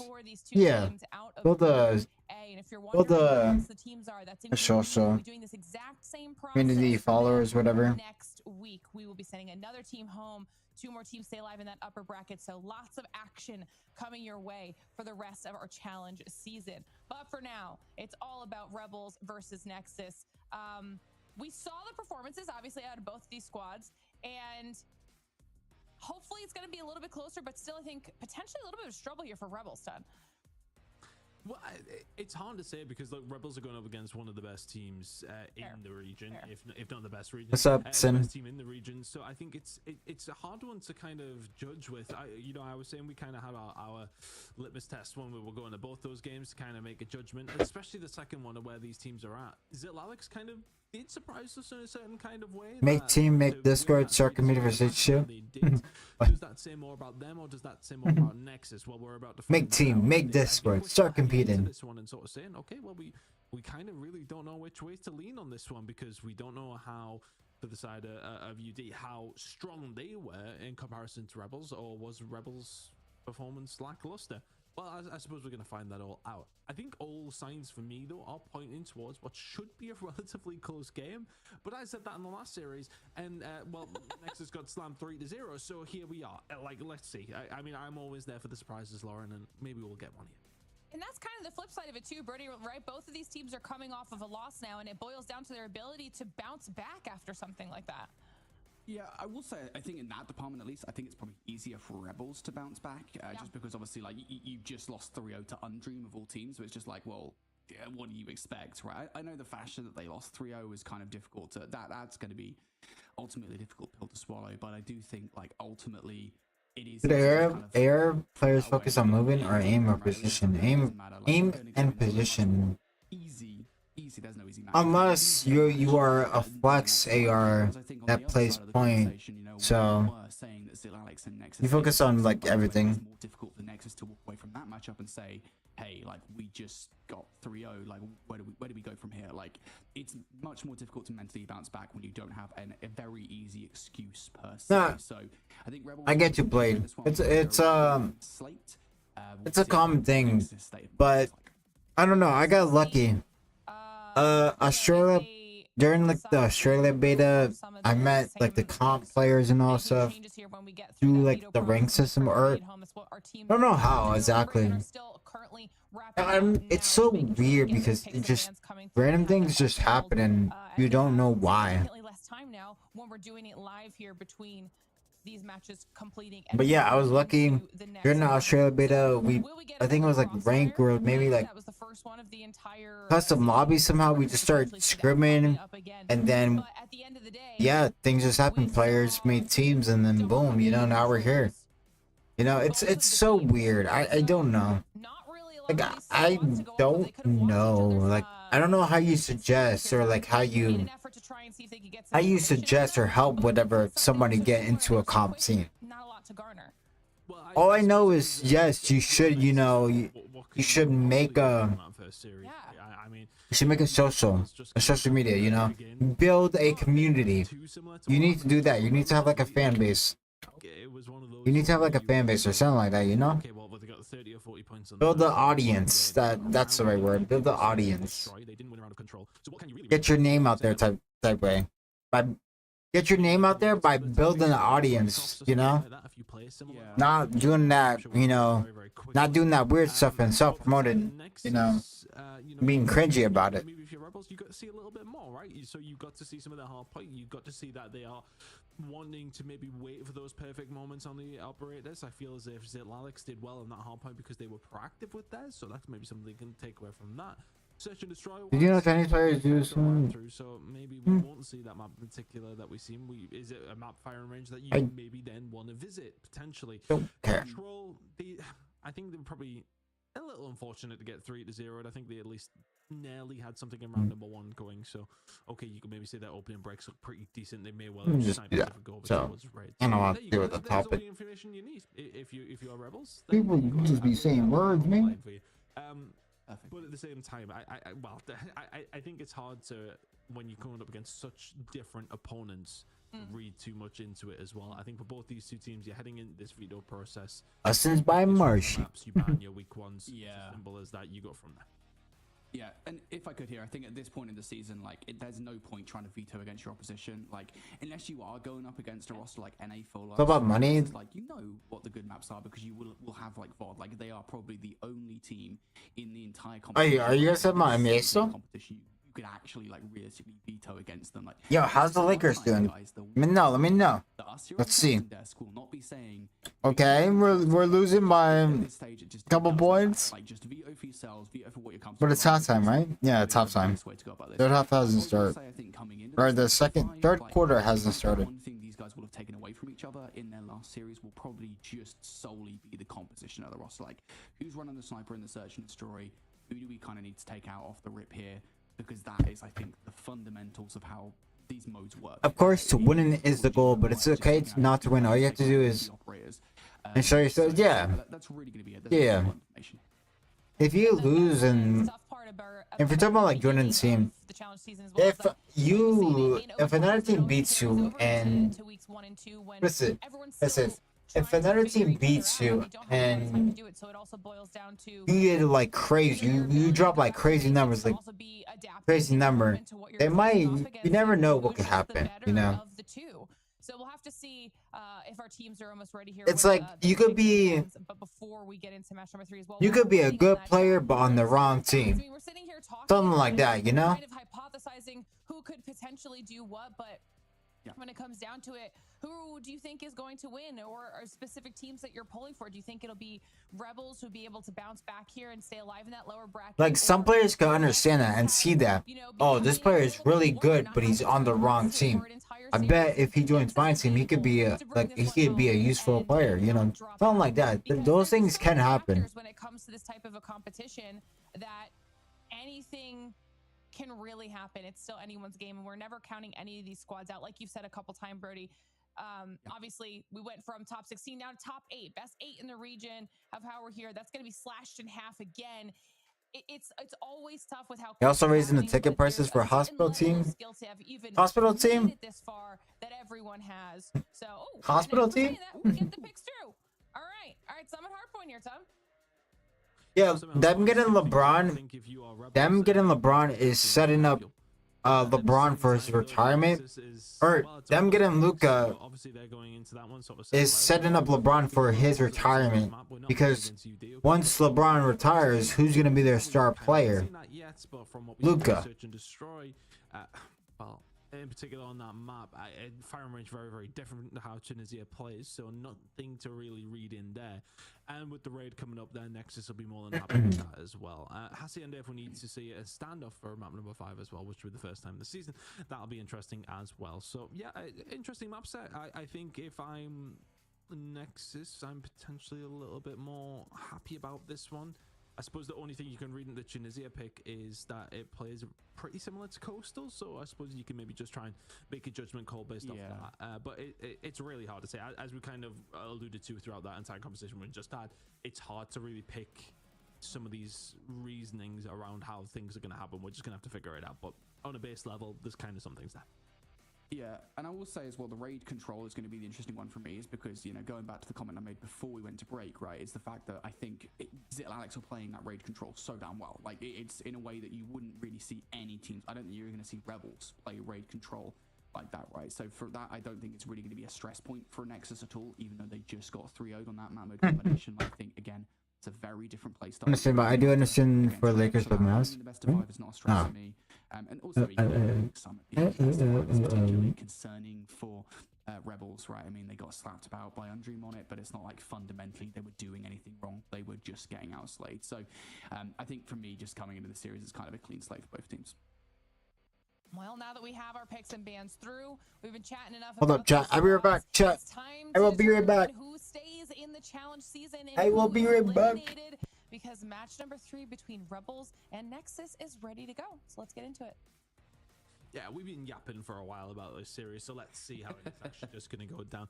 I think, you know, we've kind of beat the drum of that. This is a hard one to call, but Brody, I mean, I always do tend. I'm not so much going for predictions. I'm not going flat out on those ones. I think it's lazy, but at the same time, I don't know if I have which way I'm leaning on this one. I'm just trying to ascertain where you're at with this, because for me, I think it's very difficult to call on what we've seen. Nexus maybe not as good as we expected. Rebels, that's kind of what we expected to happen to them. Yeah. So am I weighing it up that way? It's really hard to say when both teams have played somebody completely different.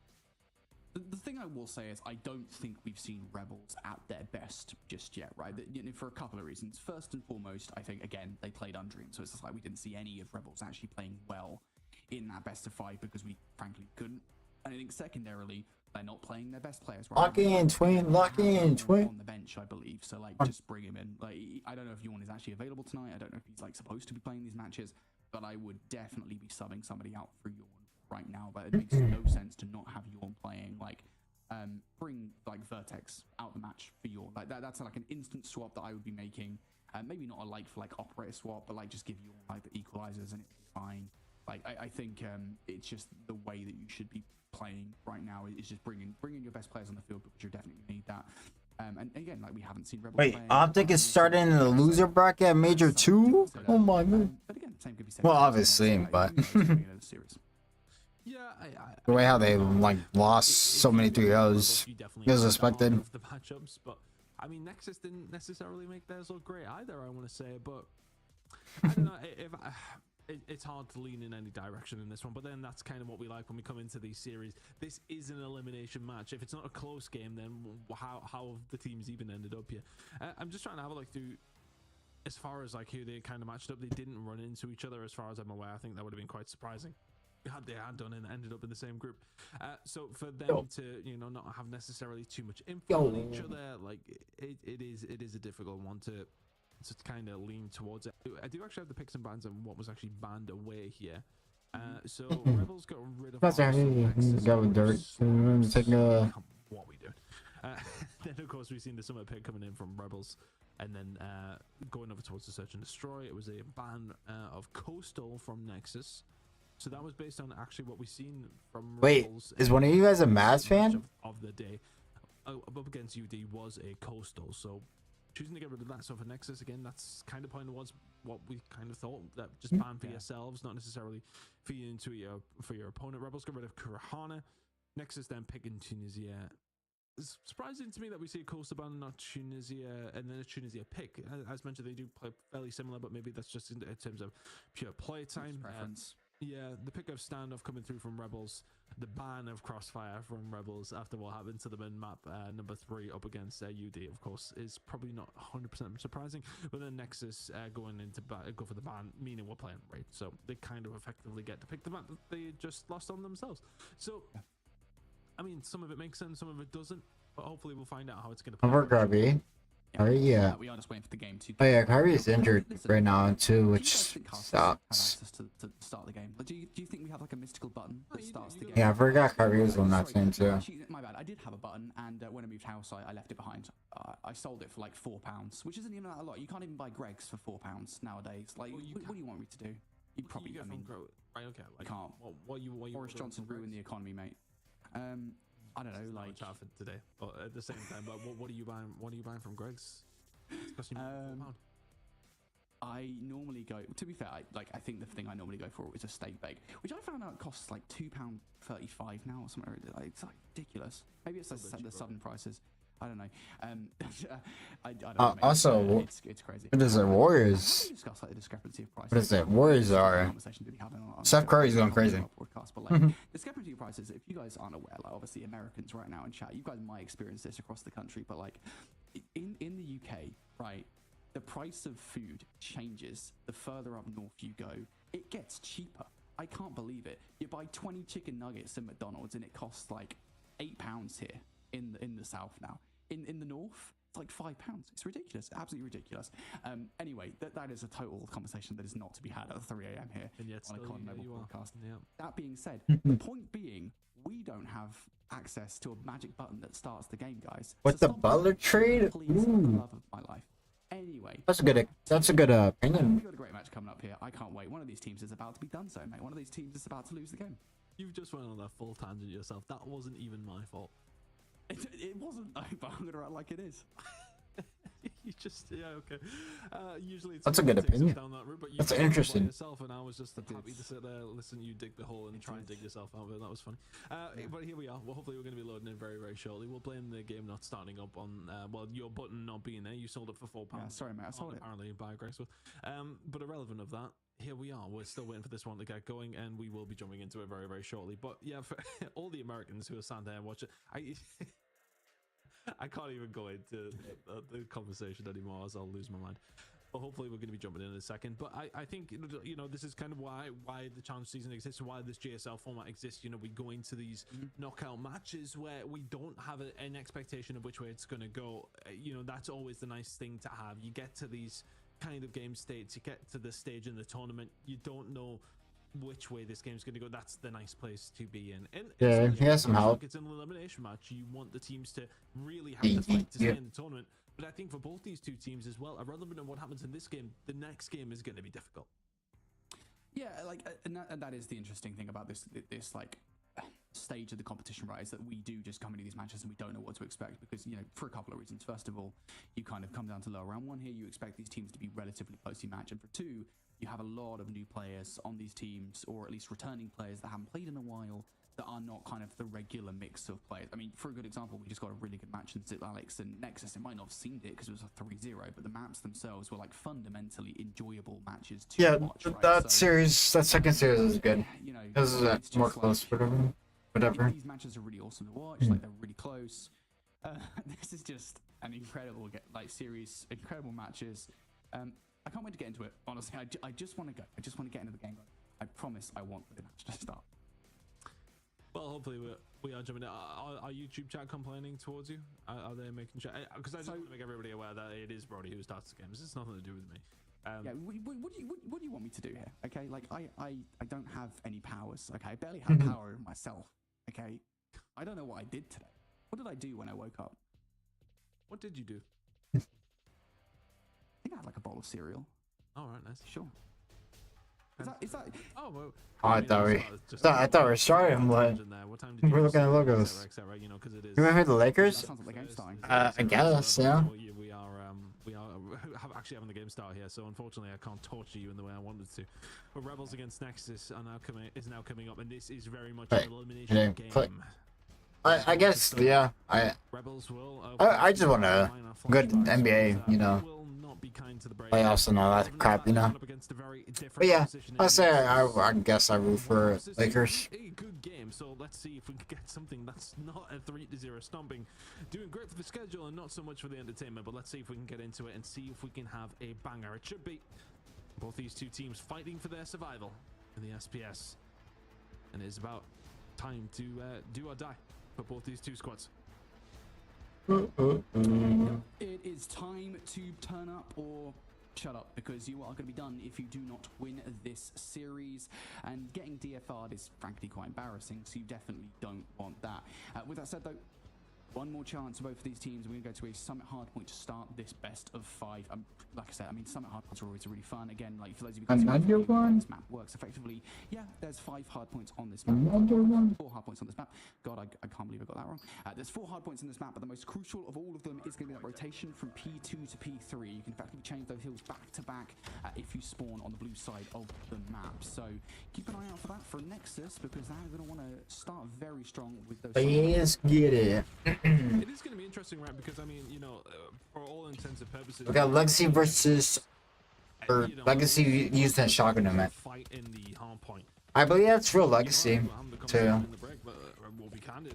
You were saying I expect Rebels to actually come out and win that, and that was hard for me to kind of understand based on what we've seen. This is gonna be. I'm pretty sure there's gonna be another close match, which is good. Their quarter started. It started as soon as this started. Man. Let's see how things Be like that. Nexus trying to get themselves back into this But no, we are watching Combo because Combo was the best game. Pick everything else, man. Come over the moon. Change up from the NX side of things. Excellence. RBL winning right now, though. I've seen him in the previous series. Yep, that is a change up.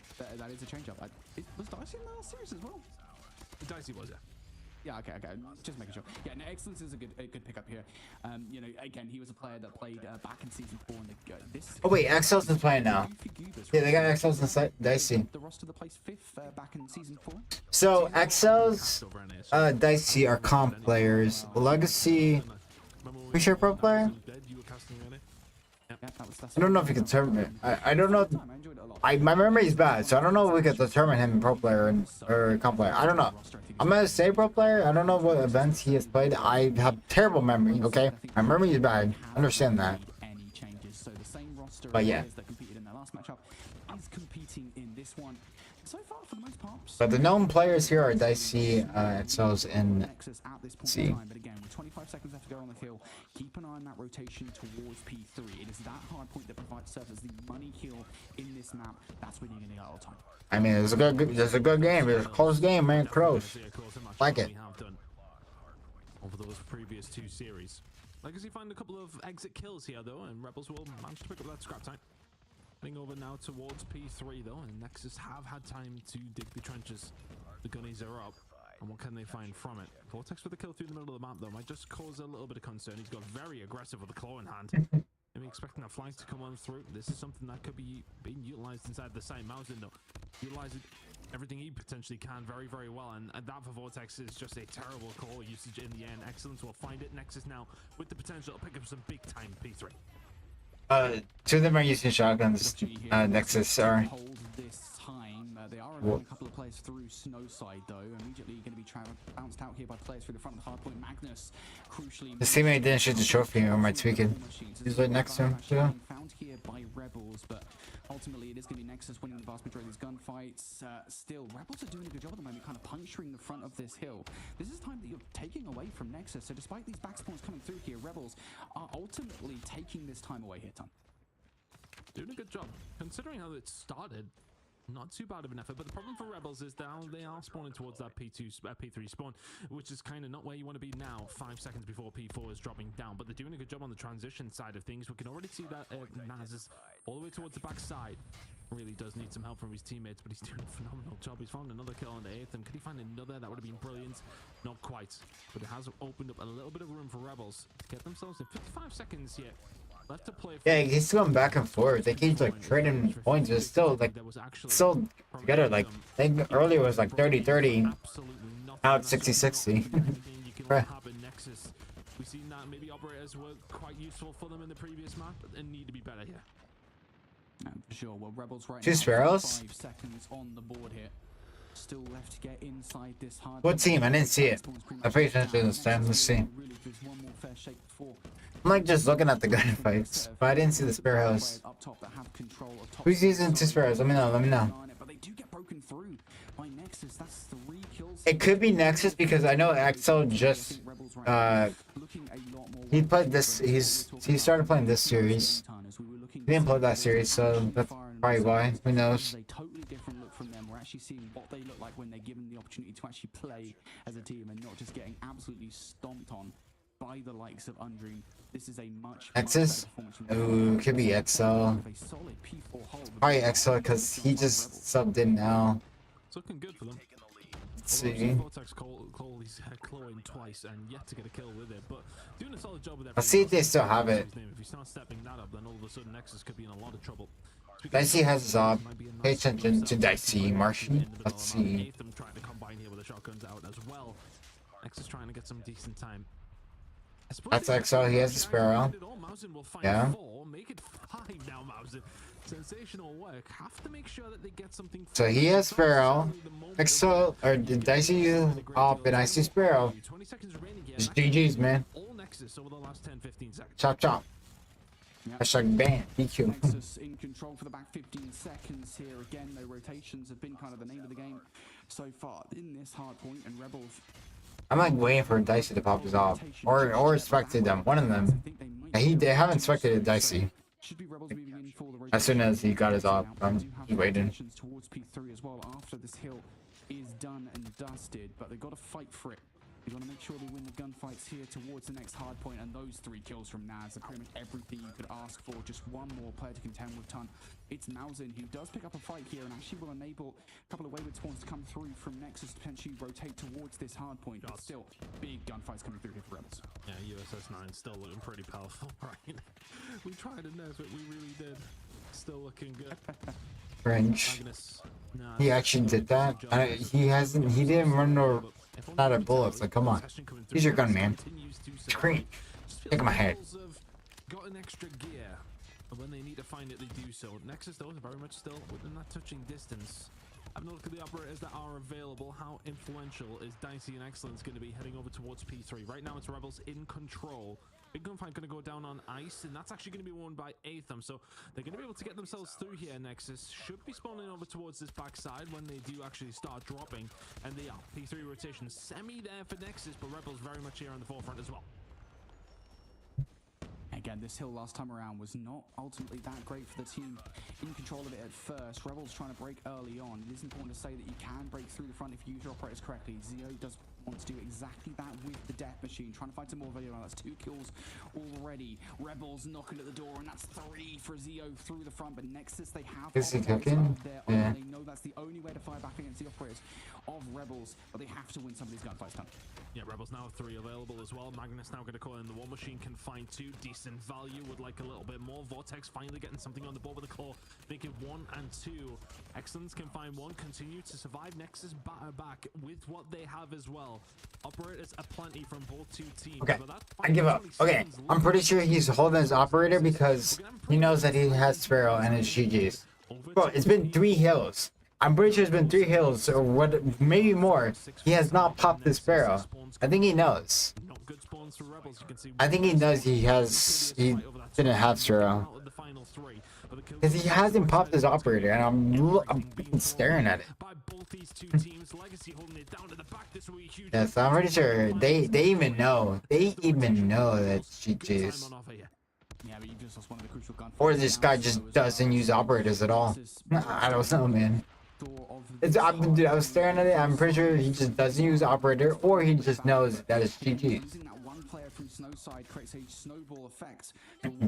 Because I believe he also has so many opportunities to use the operator that he has, but he's not using it at all. They're not spectated and dicey.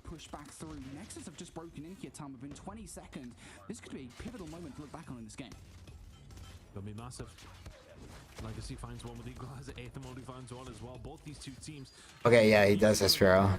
There it is. Nexus. And that could be a massive seconds in the grand scheme of things. Doesn't matter who wins this, because the rep teams win this. 5 seconds to go. And the body shots. Shooting some bodies whilst we're at it, and have Nexus just come alive at the right time. They were down. Oh, say, can you see by the darling? Some decent moments over towards this hill. It's a close game. We should be ending on this rotation, Brody. See, let's see if Repsols win this team or wins this game. And again, keep in mind these important rotations are everything from map control, important operator utilization, as well as we go to this final set. You don't want to slip up. My neck pillow was out. It was going down, bro. About to cross the 200-point threshold. Rebels trying to approach from up top. That is a big set of gunfights from Vertex. He was not there in the series versus Undream. Is now turning up for sure in this one. About to break 40 kills for Rebels. Those are important gunfights going down, but ultimately Nexus is going to win the vast majority of them. And for Rebels here, you might want to start thinking about the rotation time. You're giving away a ton of time on P1. Oh, a lot of time. Now it's going to try and stop that bleeding, and not for a great deal. I will say, Nexus are up, and you look at those dots in the top of your screen. 4 operators available. Rebels haven't got a 4 operators, but one of them you can't use because you have 2 already, and Lakers are losing by 10 plus. Oh my goodness, bro. 15. With a big play. Rebels now going to be in a little bit of a difficult spot. Gunfights as well. They've done so well to slow down that bleeding. And now for the side of Rebels, is there anything open? Yeah, that's what happens, bro. Dude, this is what happens when you... So, Excel, the reason why this happened is because Excels did not play last year is because he was busy. Maybe doing something or whatever. And he didn't... Somebody didn't communicate, hey, I'm using Sparrow. Do not use Sparrow. Hey, guys, I just arrived. Sorry, I'm late, and I'm here for the second series. What operator am I using or whatever, you know? This is what happens when you have bad communication, man. Shaking my head. And this is worst case scenario for Nexus towards this rotation. You've lost the roto towards P2. You've got 3 operators. You have to use them correctly. Break this hill almost immediately. I wonder though for Nexus, would you rather have used those operators when none were available for the side of Rebels? That would have been my play. You could have brought it in over towards P2 to try to solidify. You could have won it there. You can still win it over towards P3 though, and that's where we're heading. Rebels also can win it over here, and Rebels are also starting to gain their operators. Who's going to use them better? That's what it's going to come down to. Magnus will find a couple of big pressure coming in. Rebels inside of the point, but this find from Mausen could be devastating. He only finds 1. Naz can find another. Rebels are 30 seconds away. Couple of operators already off the board here. A couple more still to go from Nexus. Excellence will find 2 through the front, but Legacy has the equalizers. Can just basically turn and burn through the front of this hard point. No players pushing around the back now. It's all coming through the front. He managed to get through the front. Zeo can find 2 though, just to rebuff them as best he can. Magnus needs to find the gunfight and does. Not quite everything is being invested from the side of Nexus, but This is the first match. Interesting. That does something here. They've got to find a way through. They're not managing to get at that moment in time anything on the board. Legacy can find that gunfight on Excellence. Rebels hold it down. Is it going to be the game? Yes, it is. It's a big comeback from Rebels over towards P3. But it has to be said, it feels like a bit of a fumble from Nexus there. It is. Put themselves in a position to win that game. They had 4 operators the entirety of P2. They had that advantage. And they have 4 operators, but 2 are the same. The other side bring in theirs, which they were allowed to then build up because you didn't bring yours in and finish the game at P2. Yeah, I mean, I'd like to see the end of that game again. Those last, like, what, rotation, basically, from P2 to P3. I talk about it so often on Summit Hardpoint. It is the single most important rotation on this map to get right. And you think about it from Nexus' perspective, right? Going into that so fun. Hardpoint where you are up by, I want to say you're up by 30 points or so, right? You have a couple of ways to play that. You have 3 operators in the back. It is funny. Full send it on that hard point if you really wanted to close things out there. Or alternatively, Your thoughts on the Hardpoint? Jazz, they had 2 same operators. I don't need no thoughts. Nexus has 2 operators that are the same, bro. Either of them, right? They kind of half-heartedly attempt both of those 2 things. Is what My thoughts went over, like, through the window after I saw it, or after I got told it and saw it. You have a massively I stopped paying attention. Losing rotor like that is not good enough. So Nexus will be definitely kicking themselves at the end of that game, especially as they have 4 players finishing with over 40 kills. But on the other side of the conversation, talk about performances from players that didn't really have a good first series of the day. Rebels were kind of pooping the bed, right? Yeah, against Undream, nobody was really doing that way. And now the likes of players like Magnus. And for game 2, hopefully. I mean, it's Destiny. What could go wrong in Destiny? Yeah, I mean, definitely come down to player, but I think honestly, I want to give Rebels their credit for that one, especially the first rotation. They had like the strongest squad. Nexus headed into the 3rd in the lead.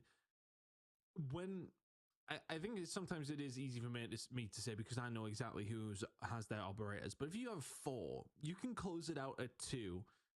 You run the risk of a 1 or 2 gunfights losing you the spawns at 3. You had 4 operators available.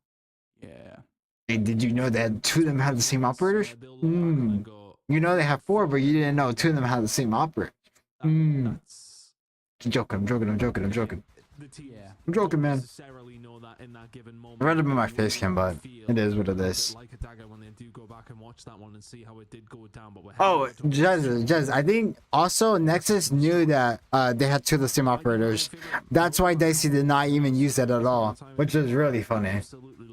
After he didn't use it after the 2nd time, whatever. Let's see how things are going to go down between these 2 squads here. I guess it's funny. They knew. If you're Nexus, Hardpoint's one to forget. No, my frames are dropping. No.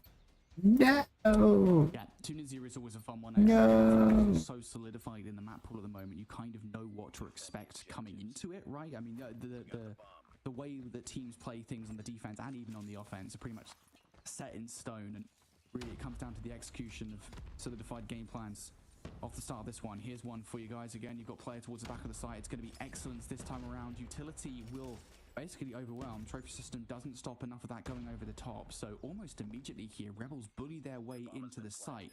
That rock is going down, so now here comes the retake from Nexus. I think for Nexus giving up that back site,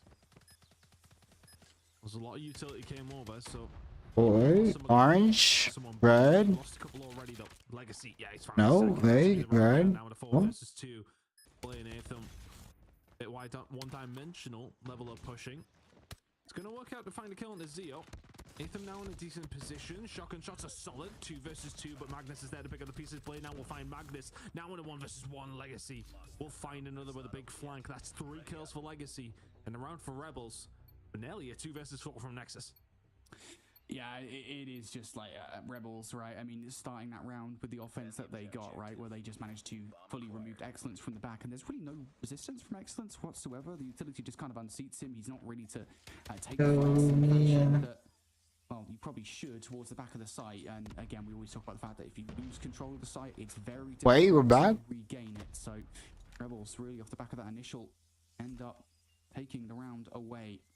Now we're seeing something different here, a bit of a slower approach at the start of this round for Rebels. You've lost first blood. Red Legacy peeks out towards B and gets punished for it. So now Rebels gonna have to do this. Numbers, I don't think necessarily know it. Okay, we might be back, chat. We might be back. Hopefully no more. Oh, never mind. Naz will fall. Very passive setup from Nexus. Eventually will work out. Magnus now left in a 1 versus 4. I was like, am I delirious? 3 a.m. Am I just seeing things? Is Naz just walking through the middle of the site? Well, the answer was yes. Didn't find anything for it though. And Nexus looking to tie it up here on the more favored defensive side. Magnus will do very well to find this 1 versus 4.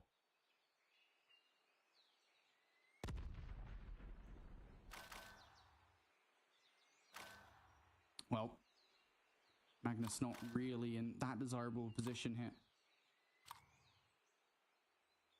And he's just been able to walk into the side again. How does this keep on happening? How does this keep on happening? Surely a trade. Immediate trade? No, we're not going to do that? All right, I guess it's a delayed one, but it does come through. How on earth is Magnus allowed that much room to breathe? Dude. It definitely seems like a bit of an oversight.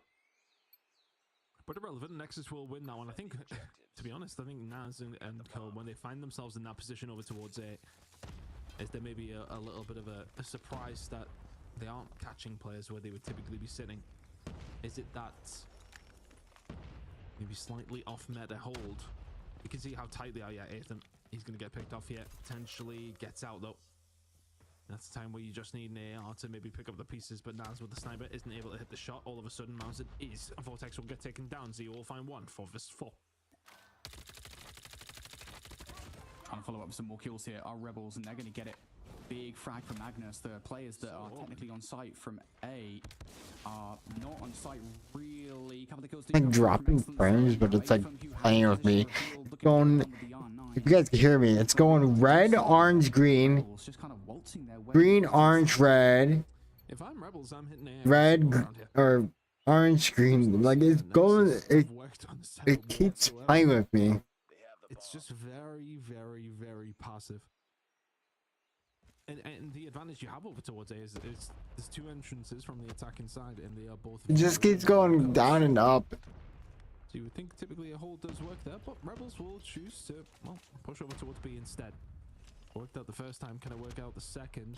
Play towards the back, a little bit tagged up. Gunfire gonna come through. He's gonna they find 1 just before that though, and they'll find a couple more. Dude, it's really playing.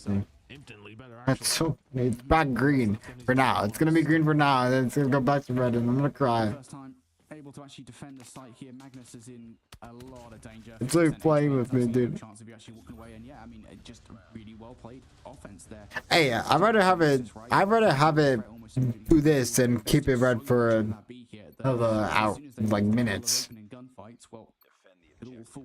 Right now it's green for a couple seconds. Hopefully it stays.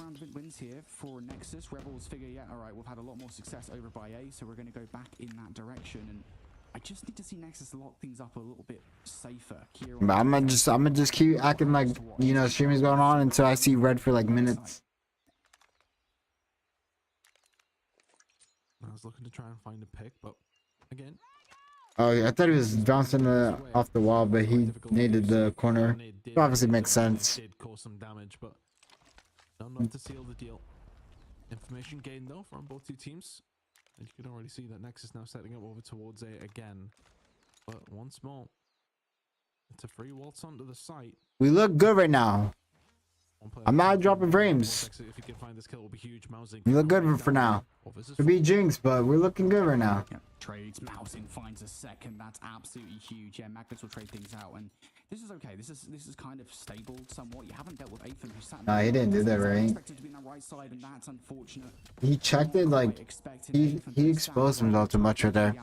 Not really exposed himself too much, but that's not really how you check it. it's so weird to see both of these teams kind of trading mistakes, right? I mean, Rebels in that round just don't look that well put together on the offense. They're not hitting things at the same time. Just constantly trading between these two teams. It's Nexus who come out on top in that round. Now one more defensive round out from Nexus. This is very aggressive from Rebels. Aggression over towards A, working out this time. You gotta check your corners, man. It is SPS, this tournament, Masters, basically. SPS Masters. Rebels do get the bomb down. Can they hold it though? They've got information on one player. That's a nice nade towards the back from Zio. Lands right at the feet of presumably weak Blade. And now Mousley looking for the pick. Legacy don't want to offer him this opportunity. Naz will get dealt with. Now a 2 versus 2. Mousley, yeah, he's going to back on down. He's looking for the pick. Legacy just needs to stay alive here. Where's the coverage through the cut? Where's Legacy's help? You're watching. How? How? Was Zio watching the flank? Because there's no players coming from the flank. Like, you should know that. In that situation, there is absolutely no reason to be watching the flank like that. I wasn't looking at Zio where he was watching on the map. I was solely focusing on the 1 versus 1 from Magnus. But sorry? Just like able to walk straight on the site. That frankly should not be happening. And stinks of miscommunication there from Rebels in that 2 versus 2. So it's not a round that Rebels will be able to secure. Now on the defense though, hopefully their fortune is a little bit better. Smoked off is Naz, and again, it feels exactly similar to Excellence back in round number 1. Oh, we dropped frames, but we're back now. Bomb now down. Next couple going fights a massive Nexus. That's fine. Couple Magnus doing it all on his own. He will find 2. He will find one on the flank here as well. A little bit of a dangerous situation here. They're just falling like flies. All of a sudden, Excellence left on his own, and that will be a swift retake from Rebels. And plenty of the gunfights they needed to find. Nexus will get picked apart. It's been such a strange search and destroy. Their battle team, NA Fall Us, which is, they played next week, March 15. Side from, well, Nexus on their defensive side. Rebels, we haven't really Hold necessarily got up. Setups as far as post plan go as well. Not working out, but both these two teams. Nexus just about the ones reveling in the chaos, but this one is far from clear cut at the moment. A lot of utility over towards A, maybe the switcheroo from Nexus, but right now just sitting passively. Yeah, there's just some weird things going on. Hold up, chat. The weirdest search and destroy thing I've ever casted. Oh boy, it's been a strange one so far, and it's about to get even stranger. Nexus have lost first blood in this round. Their reaction is to kind of slowly crawl away towards B, licking their wounds. But so far, sniper at the back of the map hasn't exactly been a successful strategy for either of these two teams. Nobody's really found any value whatsoever. Naz will find one. Good start. Now needs some more. Nicely done. Oh, the stage just wayward. Oh, and you know what? Excellent. Yeah, just challenged again. Naz will say thank you very much. There is 3 from Naz. There is the round. Rebels. Still on this team? Oh, I don't know tonight. Looking a little bit. Well, I know it's like Bag and Envy. I only know 3: Envy, Balo, and Bag. I don't think there's any analysis to really be done here. This has just been so weird from both of these teams. Naz wins that round though for Rebels. It's going to send Nexus into a bit of a spiral, right? Rebels even starting to take liberties with this. I mean, look how far pushed up Legacy is all the way through towards B side. This is something necessarily that Nexus are going to be expecting here. The reaction that, hey, maybe Rebels are going to start to run with this, get over aggressive, but still, it's not something necessarily the Rebels are totally buying in. I mean, they're just taking the map control and not taking any more than that. Retired? Hey man. The line is being drawn quite high. Hey man, I don't know, dude. Nexus were happy to sit back, expecting aggression to come out, but how aggressive do you want them to be?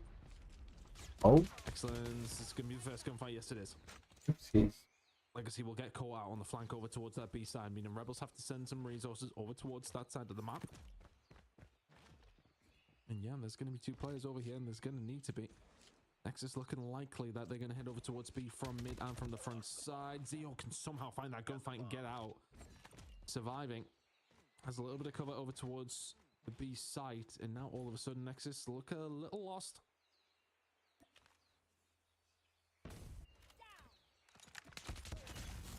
As we'll find another Nathan is there to answer back. You made a video? Defensive side of Rebels. Who knows? Holding tight, 25 seconds to go. Vortex will get taken down though. This should be B site under lock and key.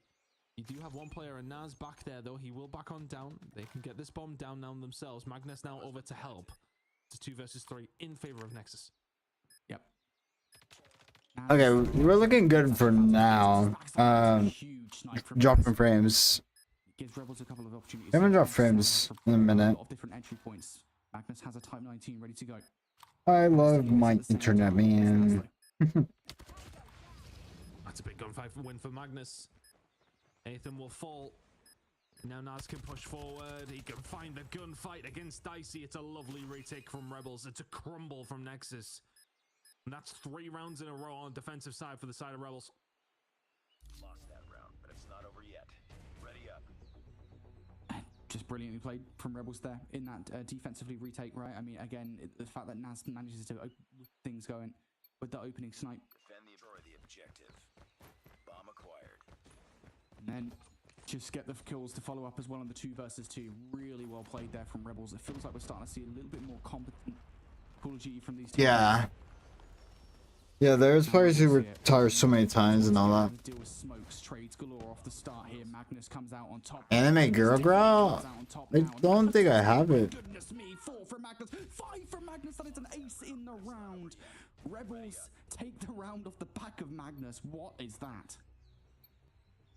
Magnus, utter domination over towards A. Rebels will find the round and find themselves now on map point. And this is to go 2-0. Bearing in mind, they were 4-2 down, heading towards the defensive side, and they have been flawless so far. It's a Hail Mary from the side of Nexus. Legacy can find one if he finds anything else. What is it? Naz got I was gonna say, how, like, this could be a good one. You got sniped. Magnus has been dealt with though. Vortex though also dealt with. And now it's Legacy left in a 1 versus 3. Oh, you already know he's there. Or never mind. Find a pick quickly. He ain't gonna find it. 6-5 Nexus. I was gonna say kill somebody else and then you already know he's there, but he actually turned around every time. They just have a bit of conviction about themselves, Brody. They can get something done, but Rebels still only a round away from closing. So, oh, I don't have that, lazy. I'm pretty sure I don't have that. Man, I didn't buy that.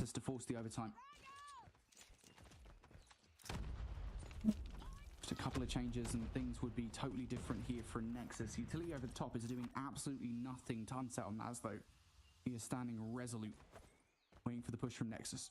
Instead, they're going to change tact ever so slightly, but look at this whole defensive setup from Rebels. They have fully committed to a B hold here. The problem is, for me, on Nexus on the offense, are they actually going to realize this in any meaningful amount of time? Because it's going to take a long time to check every single corner on A. It's free. Rebels can get over here pretty quickly. I will probably check. I don't know. Anime Girl Growl? I don't think. Let's see. I don't know. I don't pay attention to the skins I have really. Let me see. I'm check my game right now. Right now. Way back in the spawn time. Okay, well there's enough of it. Rebels, this is a situation you just surely cannot fumble. As Mausen will find Magnus lacking. Legacy getting aggressive and the timing may not be on his side here as the shot's going to be there. No, they are not. And all of a sudden that unwinnable situation for Nexus has become doable. 2 versus 2.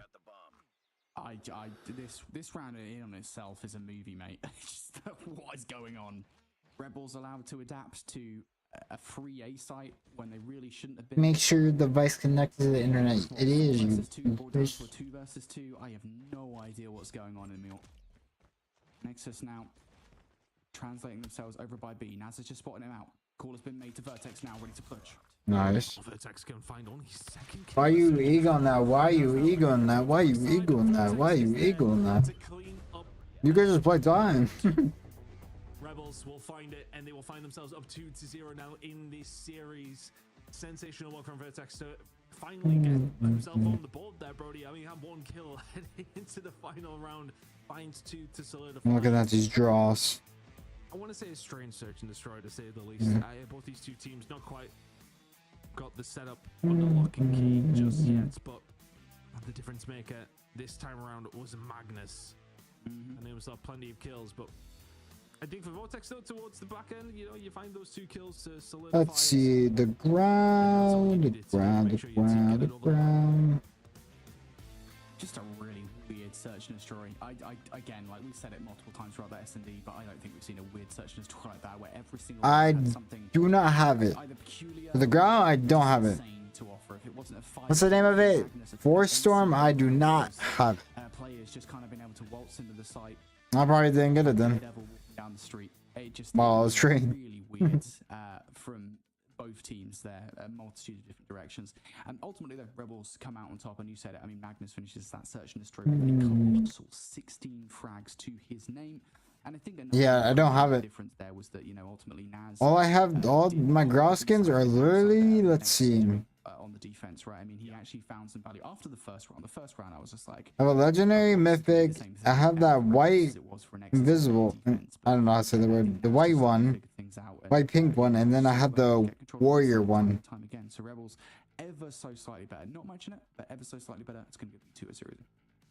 Big comeback map number 1, and then all of a sudden you have found yourself, well, with a bit of a comeback in map number 2 as well. Look, they were 4-2 down. Heading into their own defensive side, end up winning it 7-5. So a really, really good defensive hold. And what's the defense going to be like here when we go over to control? We're going back over towards raid, which I think for Nexus, you just got 3-0'd on. And now you're 2-0 down on. You're going up against Rebels who seem to be doing something. You're in a really, really difficult position if you're Nexus here. Yeah, look, here's what I'll say about this, right? Coming into this is that, again, you know, I mentioned it at the top of the series, right? Is that ultimately... Who's been next mob? Both teams. We saw from Zitla Alex out of Rebels. Look at my cam mobile. You know, not me knocking Rebels, right? Like, Rebels are still a pretty good team. They've shown that, not just in the series, in a couple of moments in the series versus Undream, even though it was a total whopping. Yeah, I don't have it. It is just so difficult to...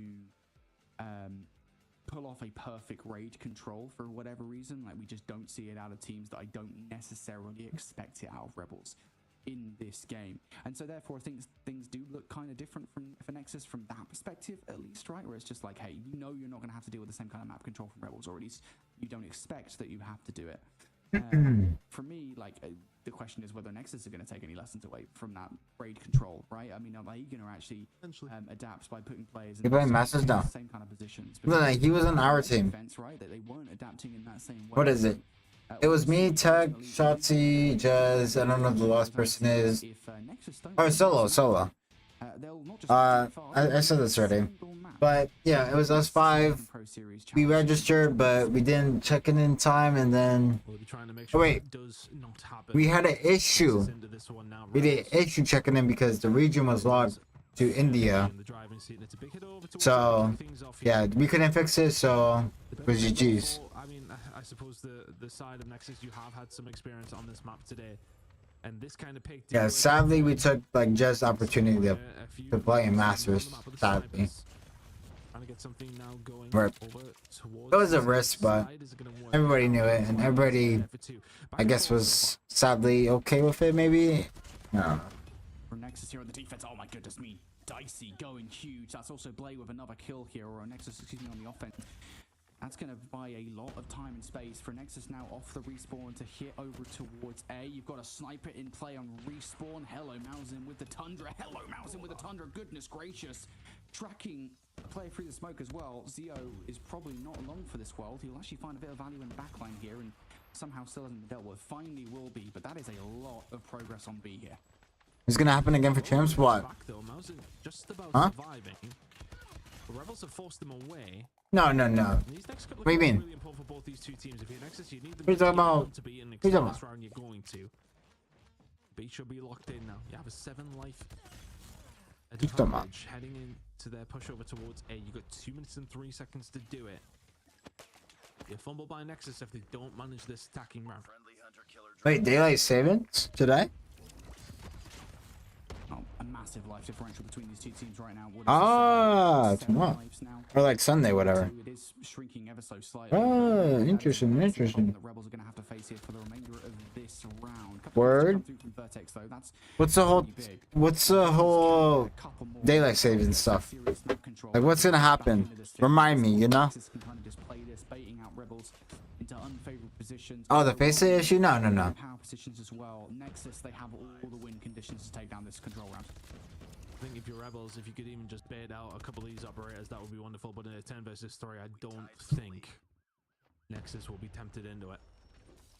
I mean, they don't bring out their operators at the best of times anyway, Brody. So I don't think they're going to do it now. Good shots coming in, excellence. We'll take down Naz, and all of a sudden, only 2 players left from the side of Rebels, and Nexus should just walk this one home. Use our yeah. I don't see what I mean. Time goes forward. God. One stage during this. How is he still going? Legacy will find 3 and mix it. Yo, 1v4 equalizers. Realms of impossible to doable. Now, if you're Nexus, Never mind. do anything about this? No, you do not. Mausen will make sure to solidify the round. The Legacy got very close. Give me 1 AM. Gotcha. Yeah, that would have been phenomenal, but ultimately I think Nexus just built up such a massive life advantage there that it was kind of... No, I was more... What is it? I was... Because I believe... Generally speaking, to pull off, right? You've won. I believe... I heard this before, like... The sun comes up faster, or like... Or... What is it? The sun comes faster, or like it's more... That's it. More, sunlight, like the sun is up more, or like you have more nighttime. I don't know, something like that. Like that's the answer I was kind of like looking for, because I think it's something like that, but I don't know the right sentence. You have more sunlight. It's like the sun is more up, I guess. That's the answer like I was looking for, because I know it's something like that, but I don't know exactly. Like Google could give me the answer, but I don't want to do all that. We'll find a gunfight through the middle of the map as well. Just slowly trying to get a bit of kitchen control. A lot of weak members of Nexus. Actually, what do you mean funny? 6-7 lives down. I'm not trying to be funny. I'm some science stuff, dude. Like Jess said, I don't want to Google search that crap. Like you have more daylight type stuff. The day lasts longer. That's the answer I was looking for, bro. Gosh.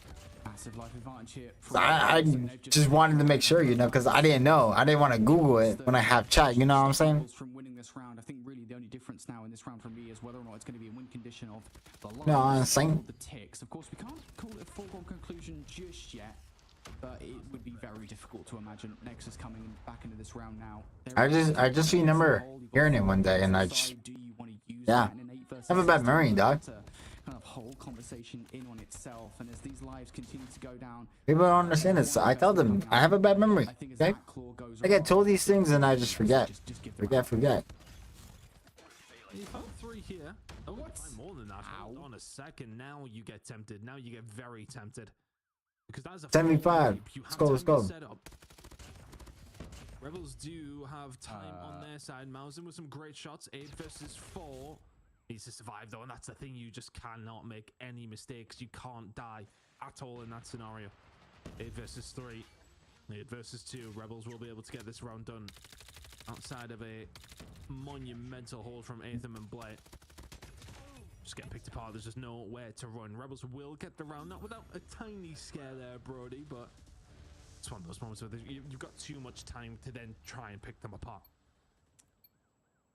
Yeah, let's go find some people and play in the BR tournament. I'm actually kind of glad they just bring one operator in. They're just like, let's try I saw that. Some kind of heroic play with the claw. If we do, that's gonna be cool to watch. Talk about here, but I think as soon as that claw goes right, Nexus, just do not put anything more into this round. Now you've got operators for this round, and that was absolutely the right play call off the start of this. You're finding value with equalizers. You're good. Yeah. Machine ton. This is perfect from Nexus off the rip.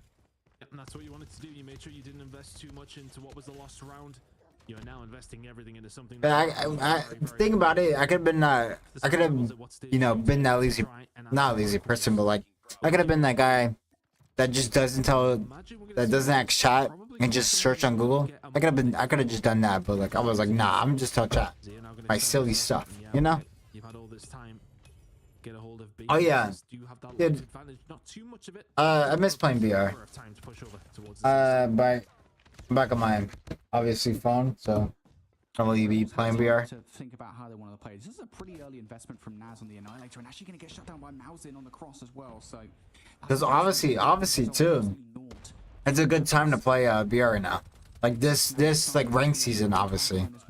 This ranked season, it's a good time to play BR.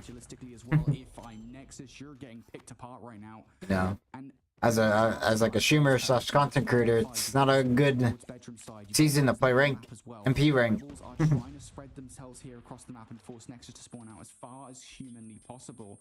I like how aggressive Rebels are getting. If you know, you know. You're gonna get a chance at respawning.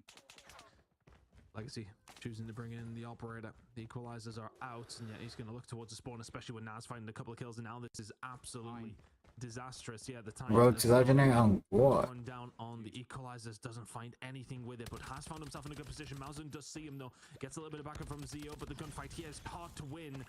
Ethan will get taken down, but Rebels have put this back into a decent position for themselves. Like BR, I don't know. It's like I don't know why BR and iPad just feels like better. Just feels like smooth and all that. Like iPad and MP. There's no like big. This is gonna start argument stuff, but like I'm just saying from my experience. God. This might start an argument, but like just playing BR is just BR on the iPad is just more comfortable, more fun, more like everything. And then like iPad and MP doesn't, for me doesn't feel different. That might start arguments, but hey man, I'm just saying for BR it's like more fun and all that. So will I play BR? If I was on iPad, if I was playing on my iPad, yeah, but I haven't touched my iPad in a minute. How's the Lakers doing? That's the topic I am wondering. Let's see. Lakers are down 10 or 12. 12. Oh my goodness. What about y'all play BR? MP Pro and BR love his sounds rap. I heard you were him. That's is it true? I'm just Marshy, bro. My name is Marshy. That's it.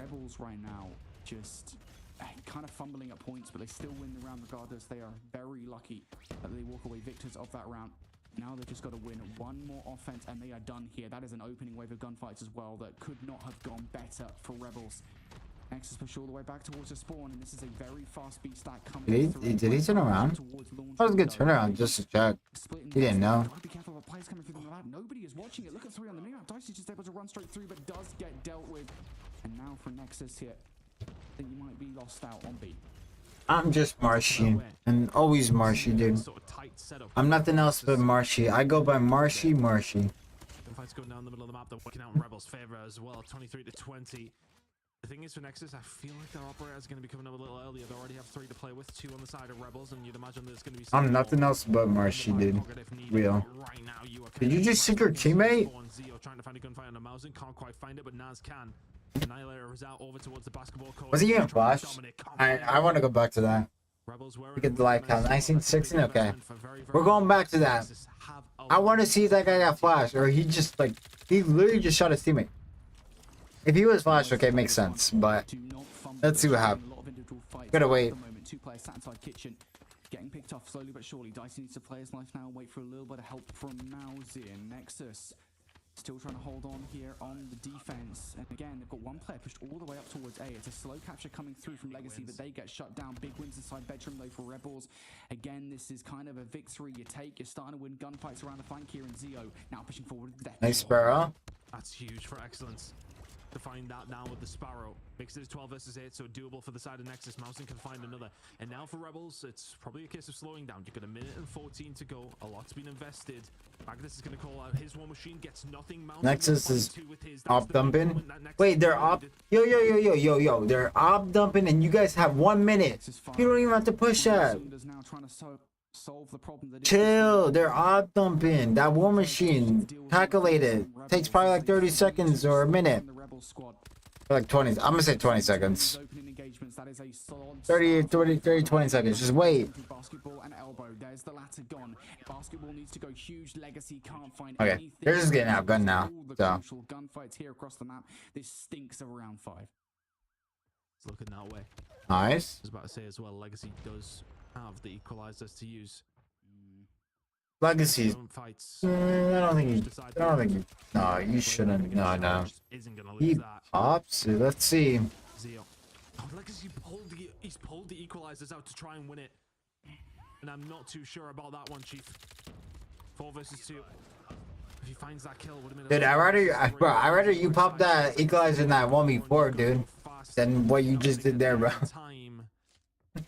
Nexus are going to hold this one down, and with operators still in the back pocket, will force round number 5.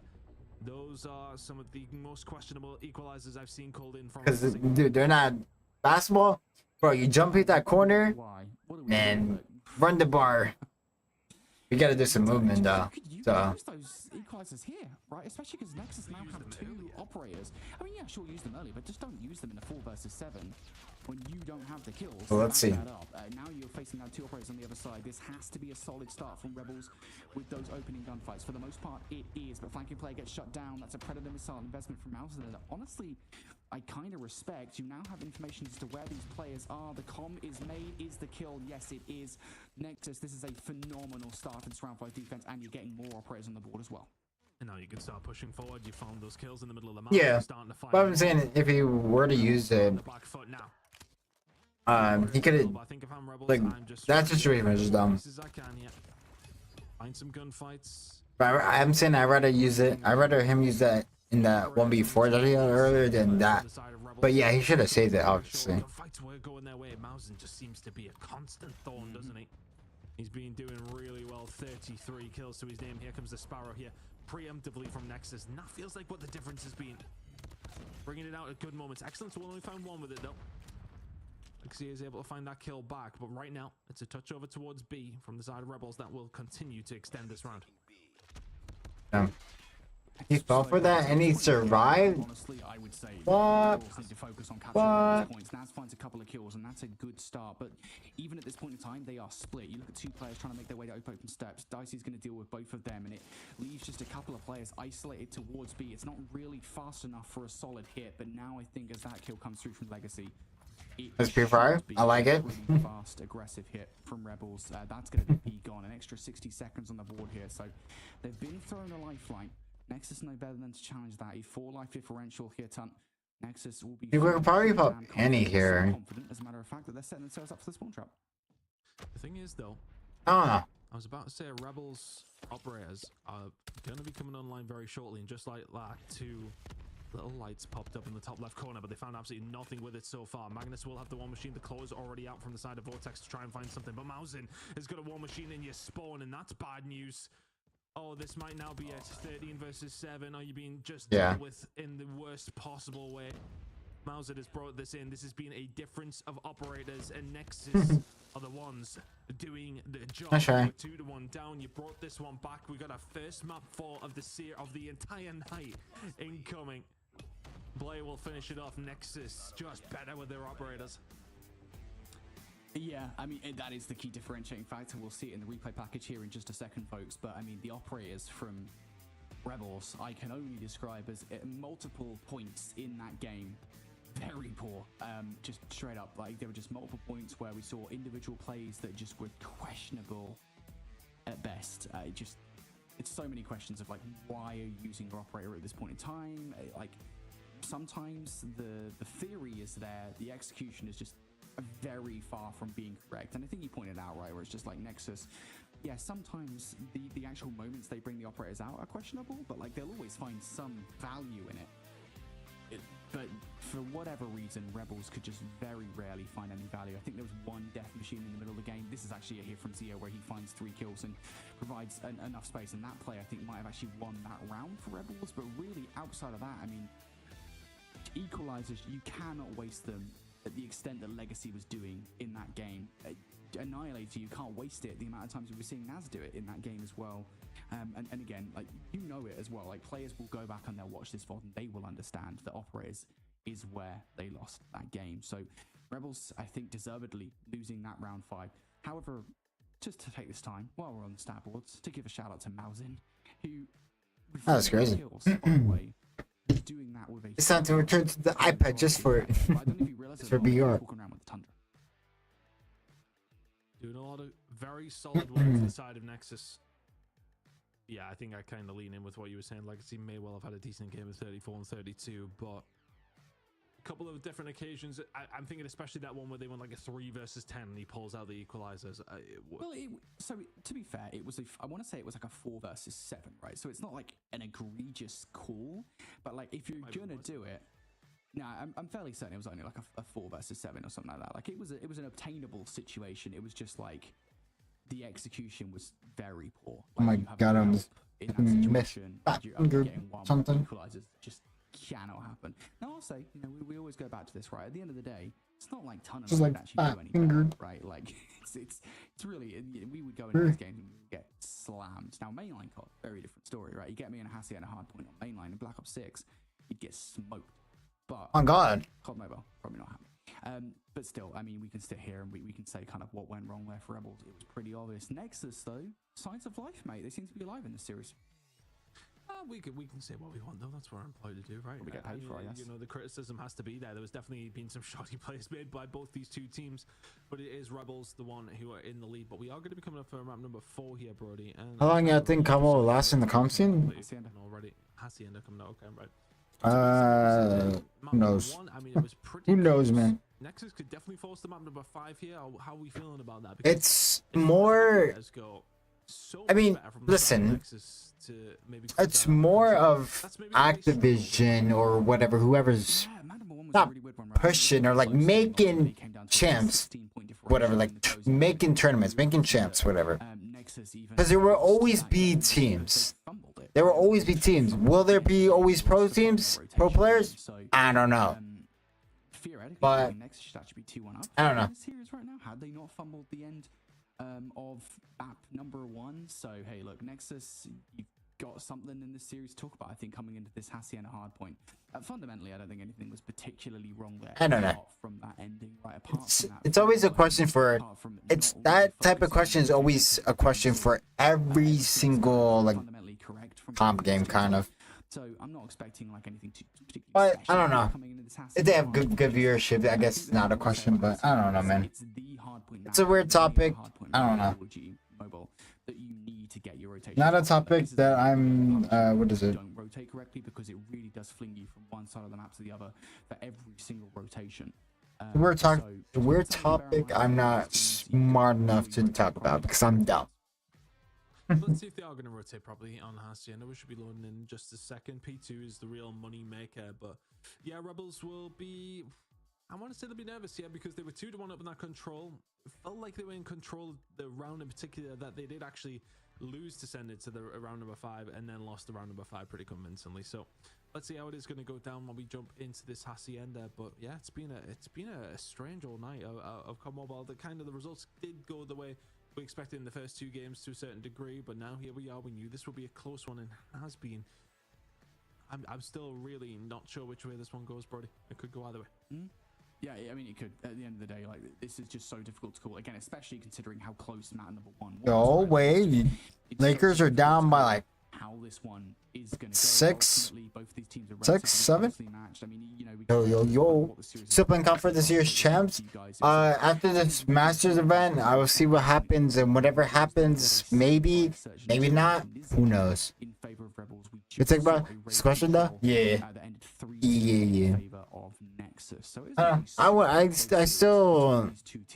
I still love playing comp. I wish, you know, rule set becomes better, but Rebels, they didn't who knows, man. Versus Undream because of the fact that Undream were just so much better. So yeah, I don't know, dude. I'm just I don't know. I will grab you. Just wait for map number 4. I'll just wait for map number 4. I hope everybody in the CoD Mobile chat is having a wonderful night. I know, what time is it in America right now? Is it like 9 o'clock? It's multiple times in America. Oh yeah, I forgot they've got more than one time zone over there in America. It's a big place. a big old It's a place. big place. It is a huge place. I can't Oh, wait to get no, on that, no. mate. It is going to be Hacienda is always a really fun one to cast. I think just like again, we go back to the rotation. have a The cut. rotations are like so crucial. So yeah, we'll see. We'll see how. Have a cut. I don't know. I We- can't tell you it's We did the watch yeah. party. It's crazy. Apparently so. We'll probably do this. One of us is being professional, at least anyway. But hopefully I'm sorry. I'm sorry, guys. Hopefully we're all going to be jumping in. But cut. Before. Not too sure what the delay We're is. doing a watch Season party should together. I'm pretty much ready to Ain't that go, so right? hopefully we'll be jumping in really shortly. But I think for both these two squads, I mean, it's a do Watch party, watch Nexus, party. you've got to find this map number 4. If I'm Rebels, I don't want to be going to map number 5 now. Not even remotely. You 2-0 up. The search and destroy was I didn't move relatively it. close to a certain degree. Yeah. See how it's going to go down. We'll try and find Watch what's going party, on watch with party.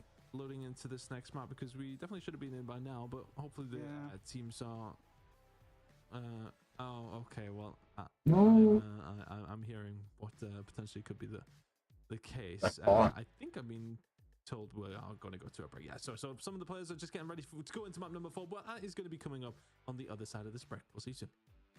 No. The Snapdragon Pro I Series can't, is man. brought to you by Snapdragon Elite Gaming, DHL, and You better the see him 'cause United it's dark. States Air Force. What's the cat name? Cat. I call it cat, man. I need to watch something in the meantime. I don't know if the Lakers are gonna come back. I know, man.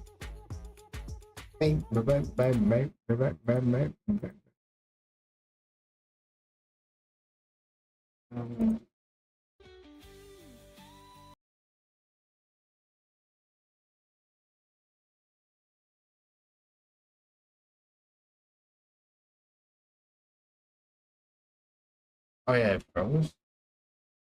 Yeah, the game bros. Oh, his recording crashed all the time. Crazy.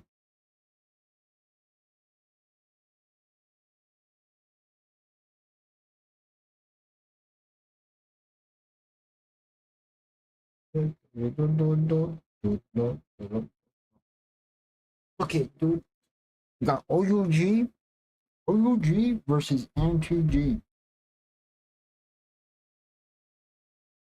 OUG versus M2G, man. M2G.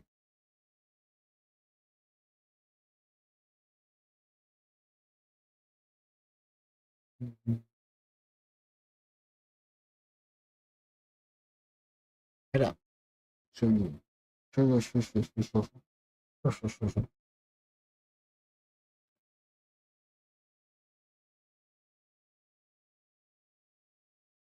You're looking at Dragon Ball. That's Dragon Ball. That's Vegeta, and I forgot the guy's name, bro. His friend. I got you. Sadly, he's looking down. I want him to look up. He's staring at something.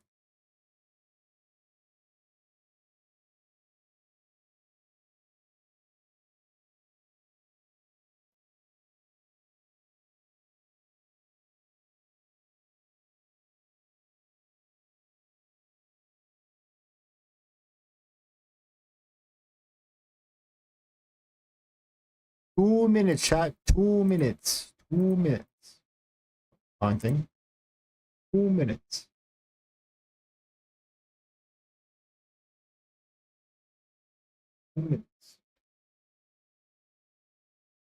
Obviously, for the people who weren't here, I don't have audio because there's music playing, and I don't know if it's copyright, but I feel like it's copyright, so I'm gonna keep the music off or audio off. Same thing.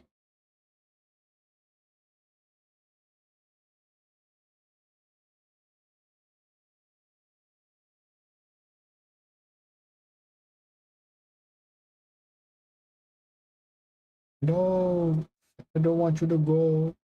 I don't want you to go. Please. Nothing. You don't have to do anything. Just sit. Sit here and look pretty, man.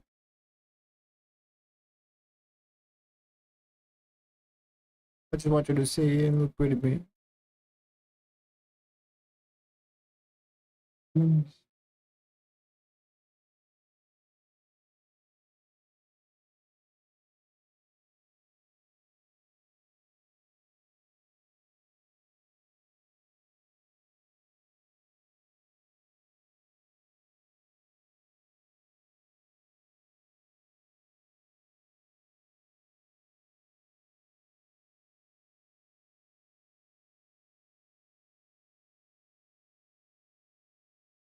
Just move. W skin, bro. Bro was spawned like a W cat, bro. 40 seconds, shot. 40 seconds.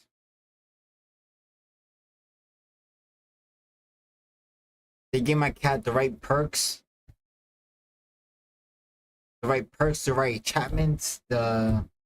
What else is there? The right skin, the right camo, the right I don't know what else. Grenade. I don't know what I'm saying.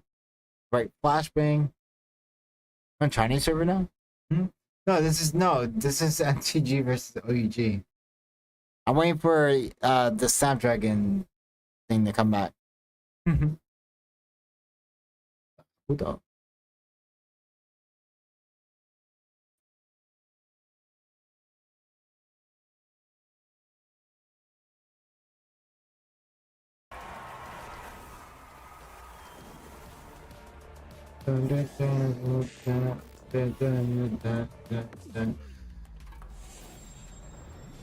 Hi.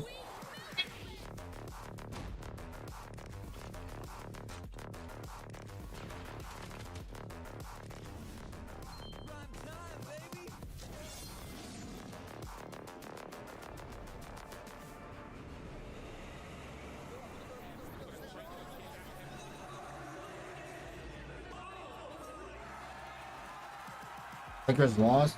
No way, man. No.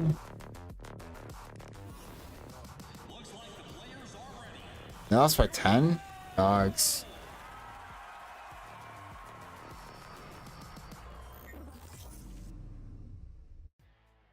Guys, welcome back to the Snapdragon Pro Series. We are hopefully going to be loading into map number 4 of this elimination match between Nexus and Rebels here in, well, the very first group day of the NA side of things here in the challenge bracket, Brody. I mean, how we're not in yet, I'm not too sure, but we have had a very, very good series on our hands. We've got 2-3 of slammings, both these two teams on the wrong end of them, and then a close series between them. It's kind of how it was written.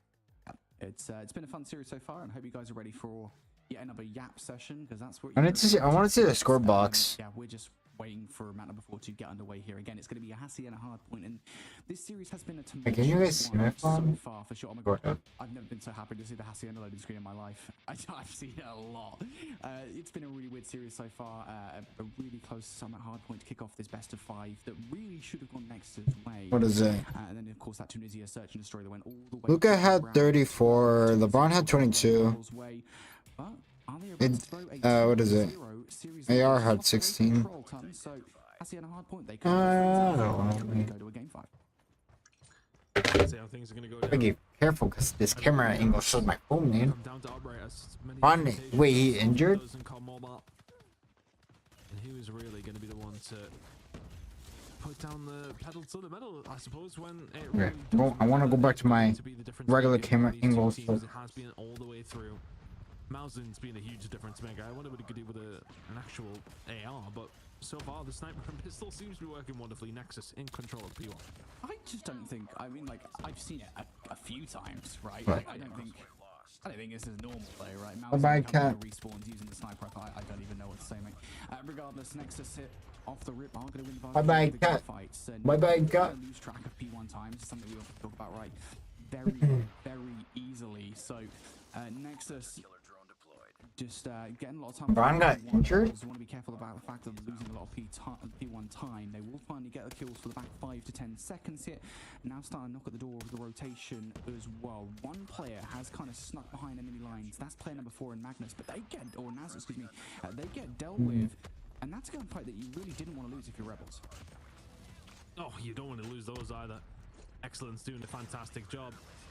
And now that's going to put the pressure on, give you some information. Turn around, boys. In the spawning car park, they're coming up the ramp. Right now, Magnus is the only one who can answer back. Like I see there alongside of him, but just like you guys at home know, this is a map pick for Nexus. They are on this one. It's about picking your best maps. And, well, is that maybe the case here? Vortex will find 3, though. I see it. With 35 seconds remaining. Not gonna happen. Lockdown Yeah, from Nexus. I see it. And you can fight this one from the front, watching those back driveway spawns. Smokes really Which map is this? This map is Hacienda. Hacienda. From Nexus as well. Sin. Everything is being thrown at this hard point from Nexus and Rebels. I think with even 15 seconds left, this is something you generally speaking don't see. Actually just going to rotate straight away towards the fences hard point. And the reason you don't generally speaking see teams go for a heavy investment rotation towards fences is because fences is always a super messy hard point. So for Rebels to do this, it kind of goes to show how much dire straits they're in right now. And they're down by 60 points. They Hold want on. a lot of time. I'll look if you're right back. Hold up. I'm gonna go downstairs and get something. The choice of it being able to find that push Nexus. Oh. Oh. Oh, I don't know. I don't know which one. But I'll be back. Blade was the only one who could find anything with the Hellstone that was brought in. Legacy, though, is able to turn it back, gets traded. Operator is now in use for the side of Rebels, so they should be able to make something happen here. Dicey's going to find the one, though, here with a Purifier. And that's now a dangerous position to be in. Magnus, though, it's a war machine through the front door that will deal with it. Rebels just about holding, but here come Nexus. They will find a few kills, answering back as Rebels. Scrappy ones so far, but Rebels just about holding on to the tight.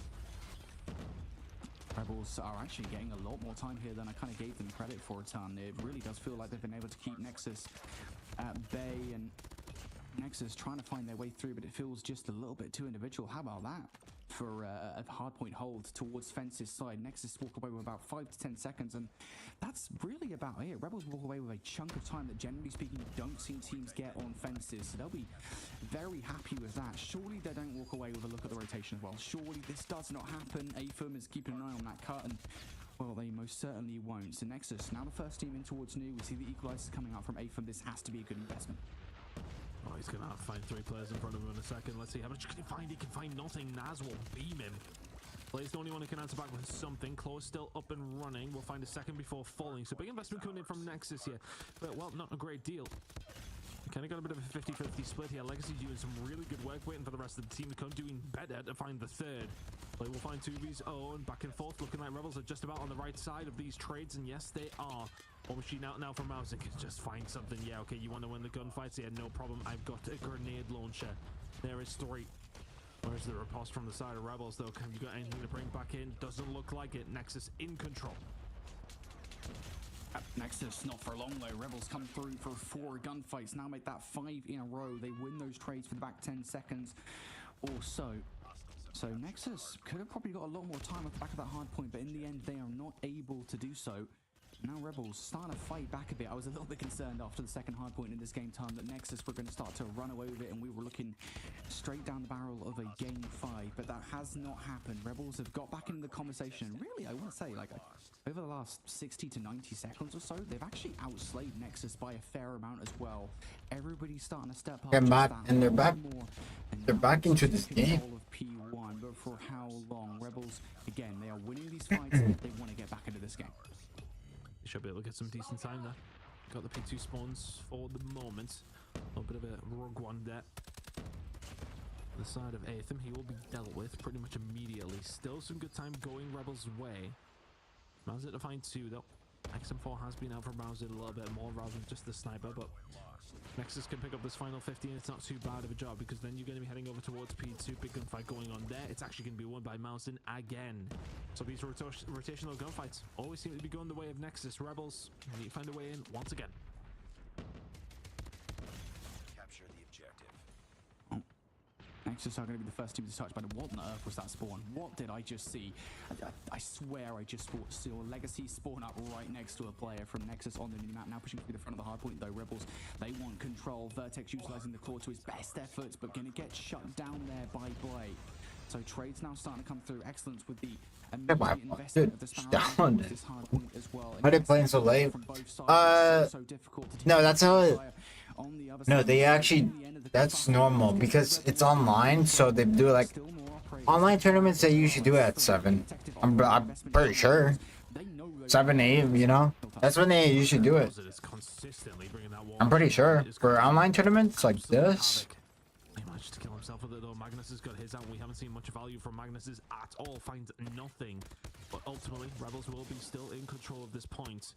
Only 2 players remaining on this side though. Legacy trying to hold it down with his teammate. Can't find too much over towards the water side, but it looks like it is going to be given. So lead for Rebels, which kind of feels like the first time, right? But Nexus, we're heading over towards P3. They are the ones with the potential to do something here. Operators in hand. There is 2 of them. And those kills, also 2 of them over towards this new hill, are going to help them establish a decent setup. Nexus I have food, but I don't want to eat it on camera because of Ramadan. Last time around, Rebels did get a full 40 or 50 points on this hard point. It basically got them back into this game. Nexus now will be fighting for this one. Split spawns coming in from both of the teams as well. They can be. So my face cam is off because I'm eating food, Rebels are winning the vast majority of the gunfights once but it's gonna be quick. Will be spawning out So towards that garden side. Rebels should know it. They've just got to win the gunfights, but that's not exactly going well. Nexus are fighting back, but again, wonky spawns starting to come through. Keep an eye on Zio. Just keep an eye on how these operators are going to kind of play out. Zio is going to find a way through. 15 seconds to go here, and Nexus now going to spawn up towards the opposite side of the map. When they do anything about this 10 seconds, it looks that way. Naz on his way over as the rest of the team trying to defend that time. It's such a close game. Nexus had like pulled out a decent lead after the first couple of hills. Since then, it's been a very even game. Operator's going to be massive over towards this next hill, and well, Nexus have a full pocket full, don't they? Yep. Magnus going to try and find a way through. Legacy on the other side of things. It's just a bit of a pinch that was potentially set up there for the side of Rebels to succeed. Aetham and CoD dropping everything in here. Should be able to find something with the equalizer. Does so. Excellence also bringing in the Sparrow. And this is just going to spell trouble for the side of Rebels. Aetham should clean up. This is good time for Nexus. A lot invested to try and find it. Rebels have nothing to answer back with right now. Nexus just rolling with the punches. Yeah, and again, they still haven't invested all that much in towards this hard point, right? You've still got 3 operators left to go. Now we're finally going to see one coming out from Dicey. It's only not going to get anything, actually, with the operator whatsoever. On the other side, Magnus is finding value with the War Machine. Is that the in for Rebels, potentially in towards this hard point? No, the melee from Play. that was just, bro. That was just Naz. I don't know what Naz just did right there, but that was just him. Go further and further in towards this time. Legacy comes through for 3, though. Is that enough? For Blay on the other side, like, I understand when melees are broken, but like Naz, that was all you, dog. You should have killed that guy. Looking for a wealth of time on P1s, try and close the gap, But it's good. It happens. You're good. Lock in, twin. Those Nexus have invested their operators every single time over towards P4, and it is working for them. Now, if you're Rebels, you have to invest over towards P1 because you need to find some time. But is it the best place to really put that investment down? Probably not. And Nexus know that. You either stick or you twist. If Rebels stick and don't use their operators, is it going to be an opportunity for Nexus to build up their own themselves? If for Rebels, if you don't use them now, you have to make sure something happens over towards P2. It's a risky game to play. 25 seconds remaining here over towards P1. Still time for the side of Rebels. Bowsen can find 2 to maybe slow that down. They can get it within touching distance. If they can hold this time, they're not going to be able to. 15 seconds remaining here. It's all about this rotation over towards P2. Can Rebels find it? That's the question for me. Rebels, again, they have held this in the past, but players down for the count. Nexus now going to be in control. Do Nexus realize where Rebels are spawning? That's the question for me. Generally speaking, they're kind of used to players spawning in the back line. Now that will be the case, but they haven't dealt with all the threat around the front here. So Rebels knocking at the door now from both of the sides of the hard point. Now starting an entrance in as well. Haven't dealt with everybody, but there goes Dicey. Rebels now fighting this one from the front. This is exactly what you wanted if you're Rebels. It's all going to be on the operators who can find value. You can see already Mausen, he brought it out and didn't find anything. Mausen only actually finding the one, but everybody else trying to find a way through. It's going to be the big kills coming through from Rebels. 35 seconds remaining. Excellence did not use this operator, but nothing being used by Rebels either. Rebels holding this down, if only momentarily. Bit of a pinch being set up here, coming through the side door is going to be Aetham. Excellence working together with him as well. And now it's time for Rebels to bring in everything you possibly can, because Nexus can win it at P2. They still can. Now they cannot. We will have to go towards the next hard point regardless of what happens. Vertex investment in towards this time to try and take out the last remaining player. And to be fair, that time is kind of worth it for Rebels, right? That could definitely split the difference. Okay, come back. I was putting my foot downstairs. Next hard point again. I'll keep on saying it. We got 100 kill gameplay for 20k sub. If Nexus get a wave of gunfights like that, well, hey, maybe they'll be still. Sparrow's out. Oh, dealt with immediately. Vortex finds one, but the rest of the kills being picked up here by Nexus. This is bad news for Rebels. 2-0 up in this series very quickly. It's looking like we're going to be heading over towards map number 5. Okay. Dicey and Excellence combining well. You only need 8 seconds if you're Nexus Rebels, keeping this one scrappy, and more so than that, they find a way through. Nexus though starting to find the gunfights. Here come the equalizers though from the side of Aetham. That's going to just spell the end of this game. Surely can find a couple. We'll find a few more, and Nexus will force the map number 5. Here in this Map number 5, game, baby. finding the potential reverse sweep to finish this one off. How on earth have we somehow managed here? Rebels should have closed it out in control, and yet here we are at map number 5. Well, you say Rebels should have closed this out in control. I mean, technically speaking, the series would end here if Nexus would have done what they should have done at the end of map 1, right? So, like, technically speaking, this should already be Nexus' series. They Map 5, baby. Happy that they're able to close things out at the end of that game, and that was a very back and forth affair. And in the end, I do think it was that kind of phenomenal start from Nexus that did end up befalling Rebels, right? What did they have, like an 18 to 10 point advantage or something like that? Starting, It's not over until it's over. It's just so hurtful to Rebels' chances, and Rebels tried. Like, I think there were moments in that game where they were doing everything right in terms of, you know, breaking towards hard points, in terms of spawn control for the rotation as well.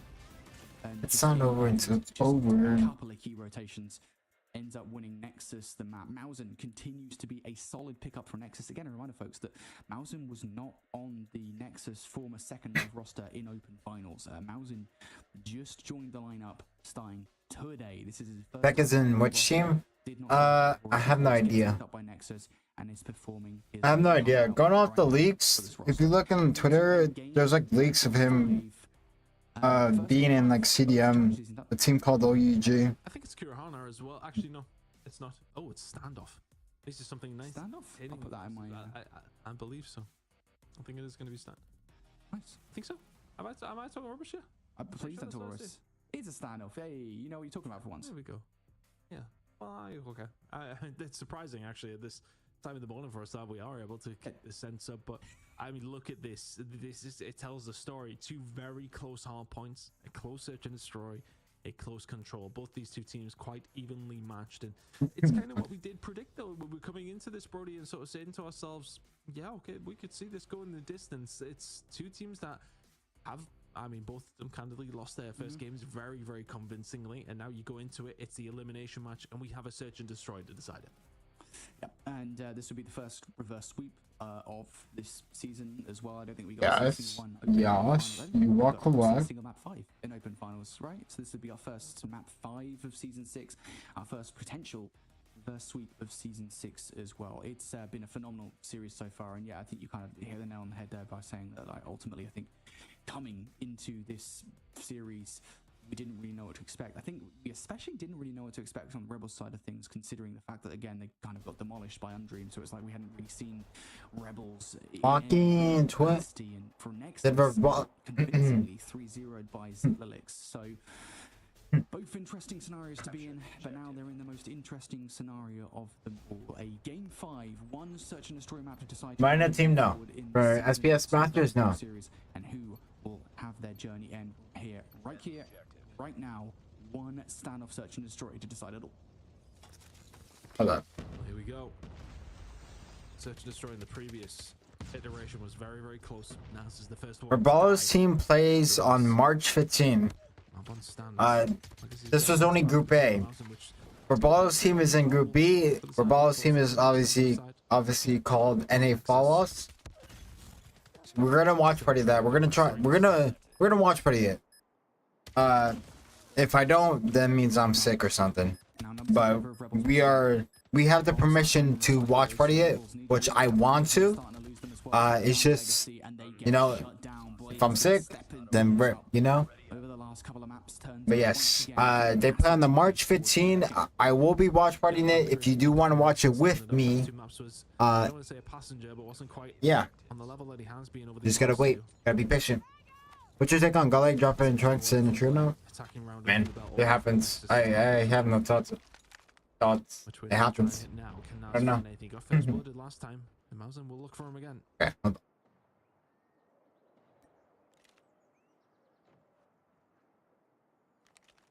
Rebels can pick up a first blood, catch a player off guard, potentially trying to route their way towards B. That would be huge. Yeah.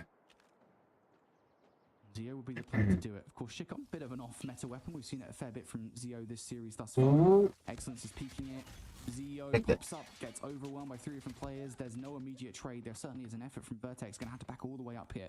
And if I'm Nexus, right, I've just picked... Hey, whoa. I'm liking this. They get the pick and they back up, but the only person can hear that, which sucks.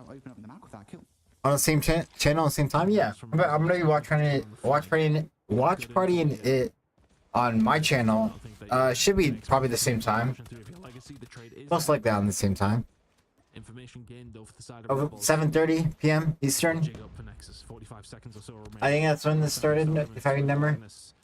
Rock and a half place springs to mind. It's going to find at least 1 kill, though. Does eventually fall down. So now 3 versus 1. Not going to happen. Nexus will find another round. Looking good here on the attacking side. Looking a lot better drilled, I want to say, so far. Just working very seamlessly together. And find themselves 2-0 up.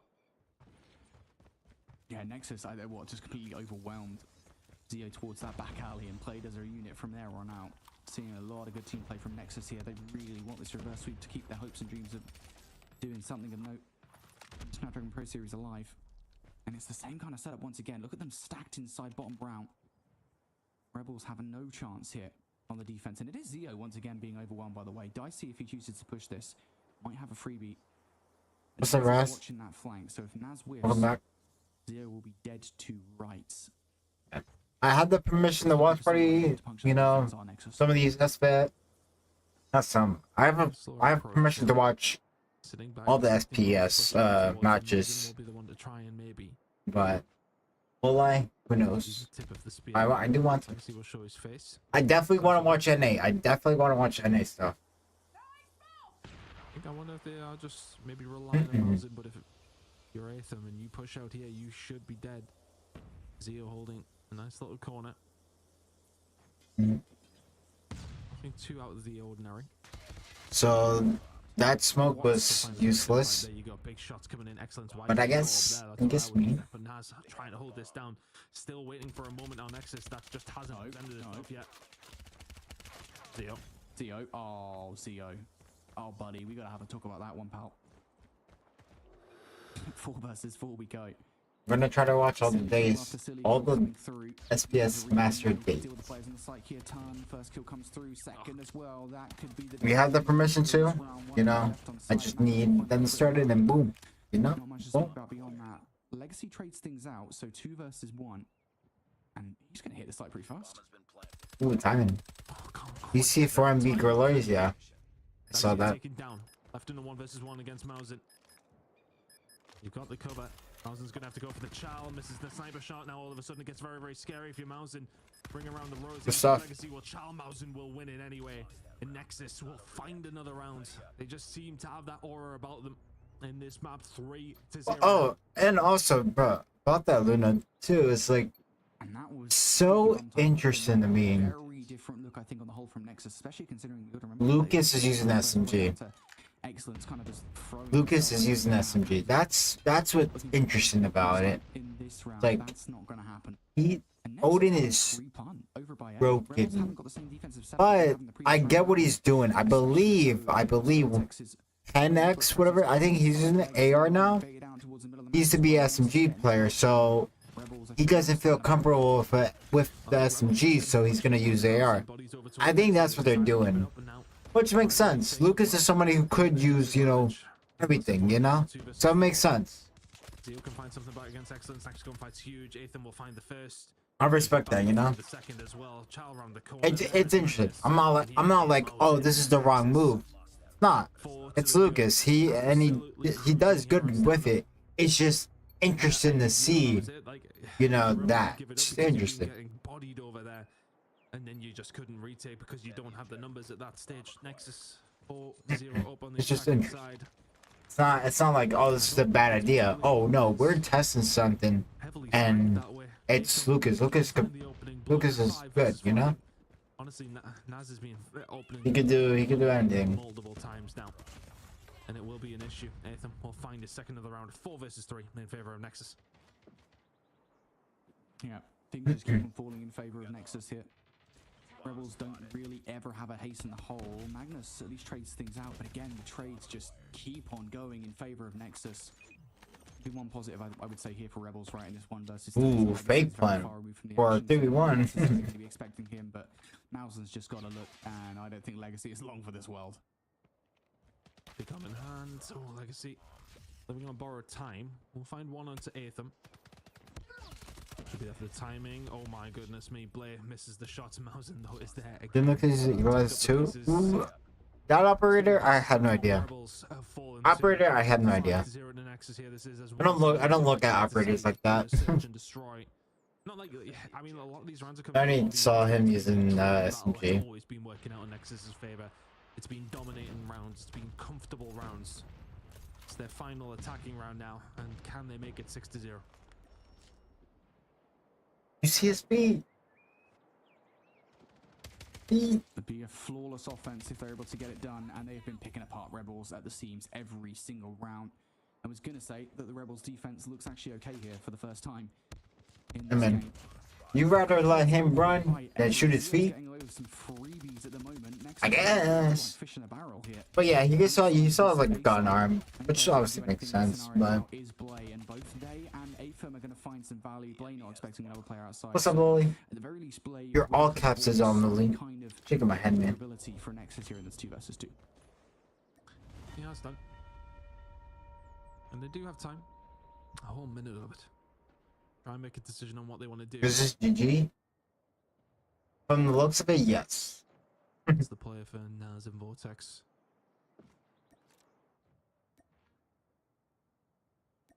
Big moment here. Not to oversell the dream for Rebels, but you get one back.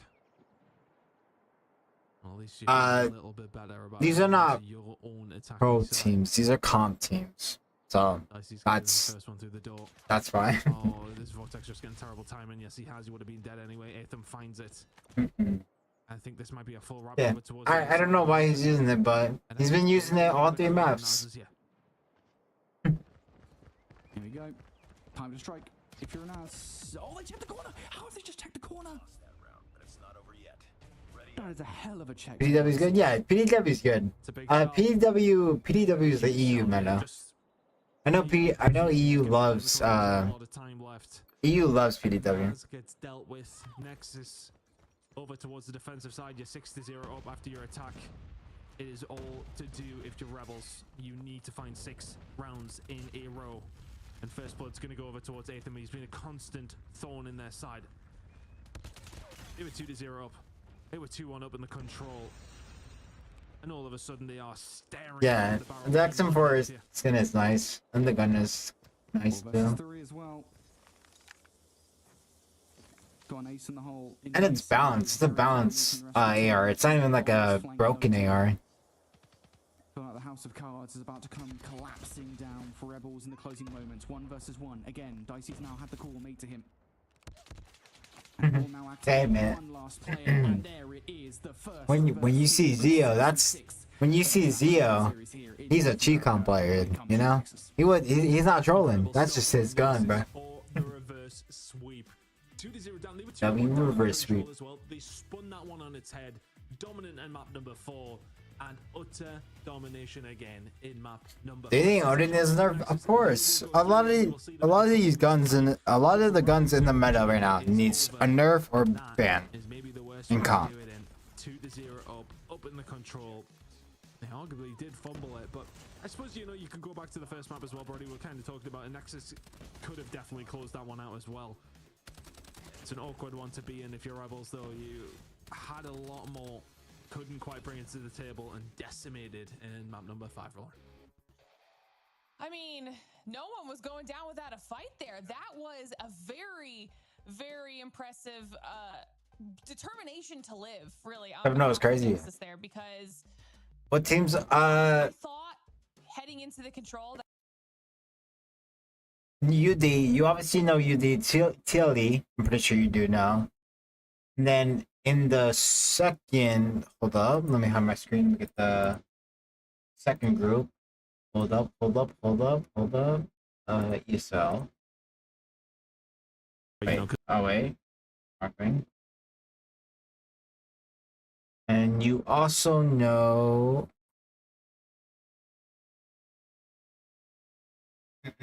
you also know Fallout. This team, Fallout, has Envy, Veg, Rabalo, I believe Washi. I don't know who else.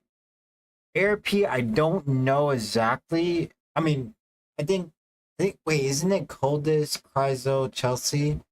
And I think that's all I know in ARP. But yeah. Yeah, that's a legacy. That's the legacy. Yes, that is the real legacy. Yeah. So, by the way, chat. Once again, I'm gonna watch party this group B. I'm gonna watch March 15. I'm gonna watch party this. Okay. So put that in your notes. Be ready. I mean, I am gonna watch party that. 22 and all that. If I don't watch party it, wait, 22 is just one match. What? Match 4. Wait, why is it match? Oh, it's just okay, never mind. Just go miss. This is one match? It's so interesting because look, March 29. Wait, March 22. Okay, so two matches, actually, two matches. Okay. Right? Yeah, two matches. I didn't know that. Okay, so I guess yeah, we will watch party this because oh yeah, because it'll be Fallout. It will most likely be Fallout versus ARP, most likely. But I could be, who knows? Oh yeah. So I guess I will watch both of these March 22. Interesting.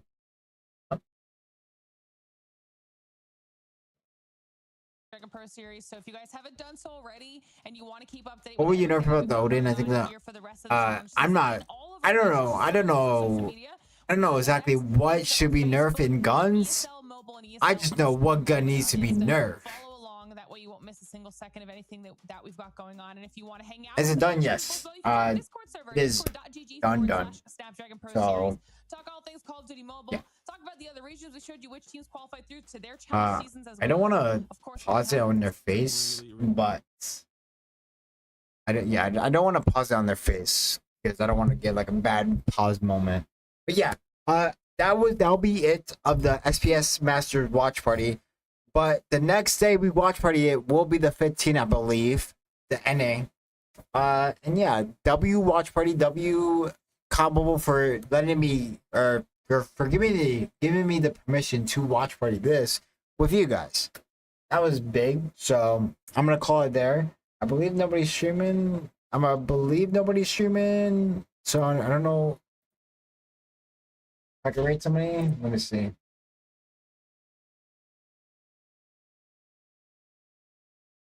No, I can rate CoScript. Yeah, I rate CoScript. What says this? It's on. Okay, this one. Okay. I will rate CoScript. But yeah.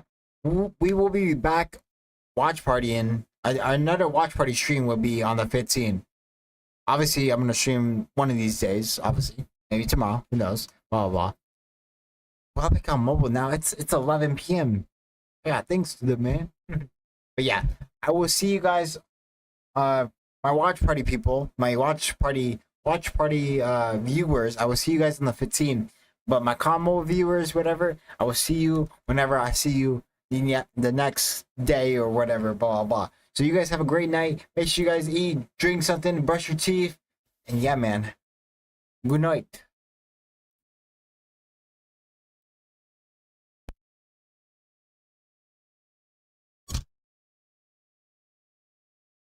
What the hell, man?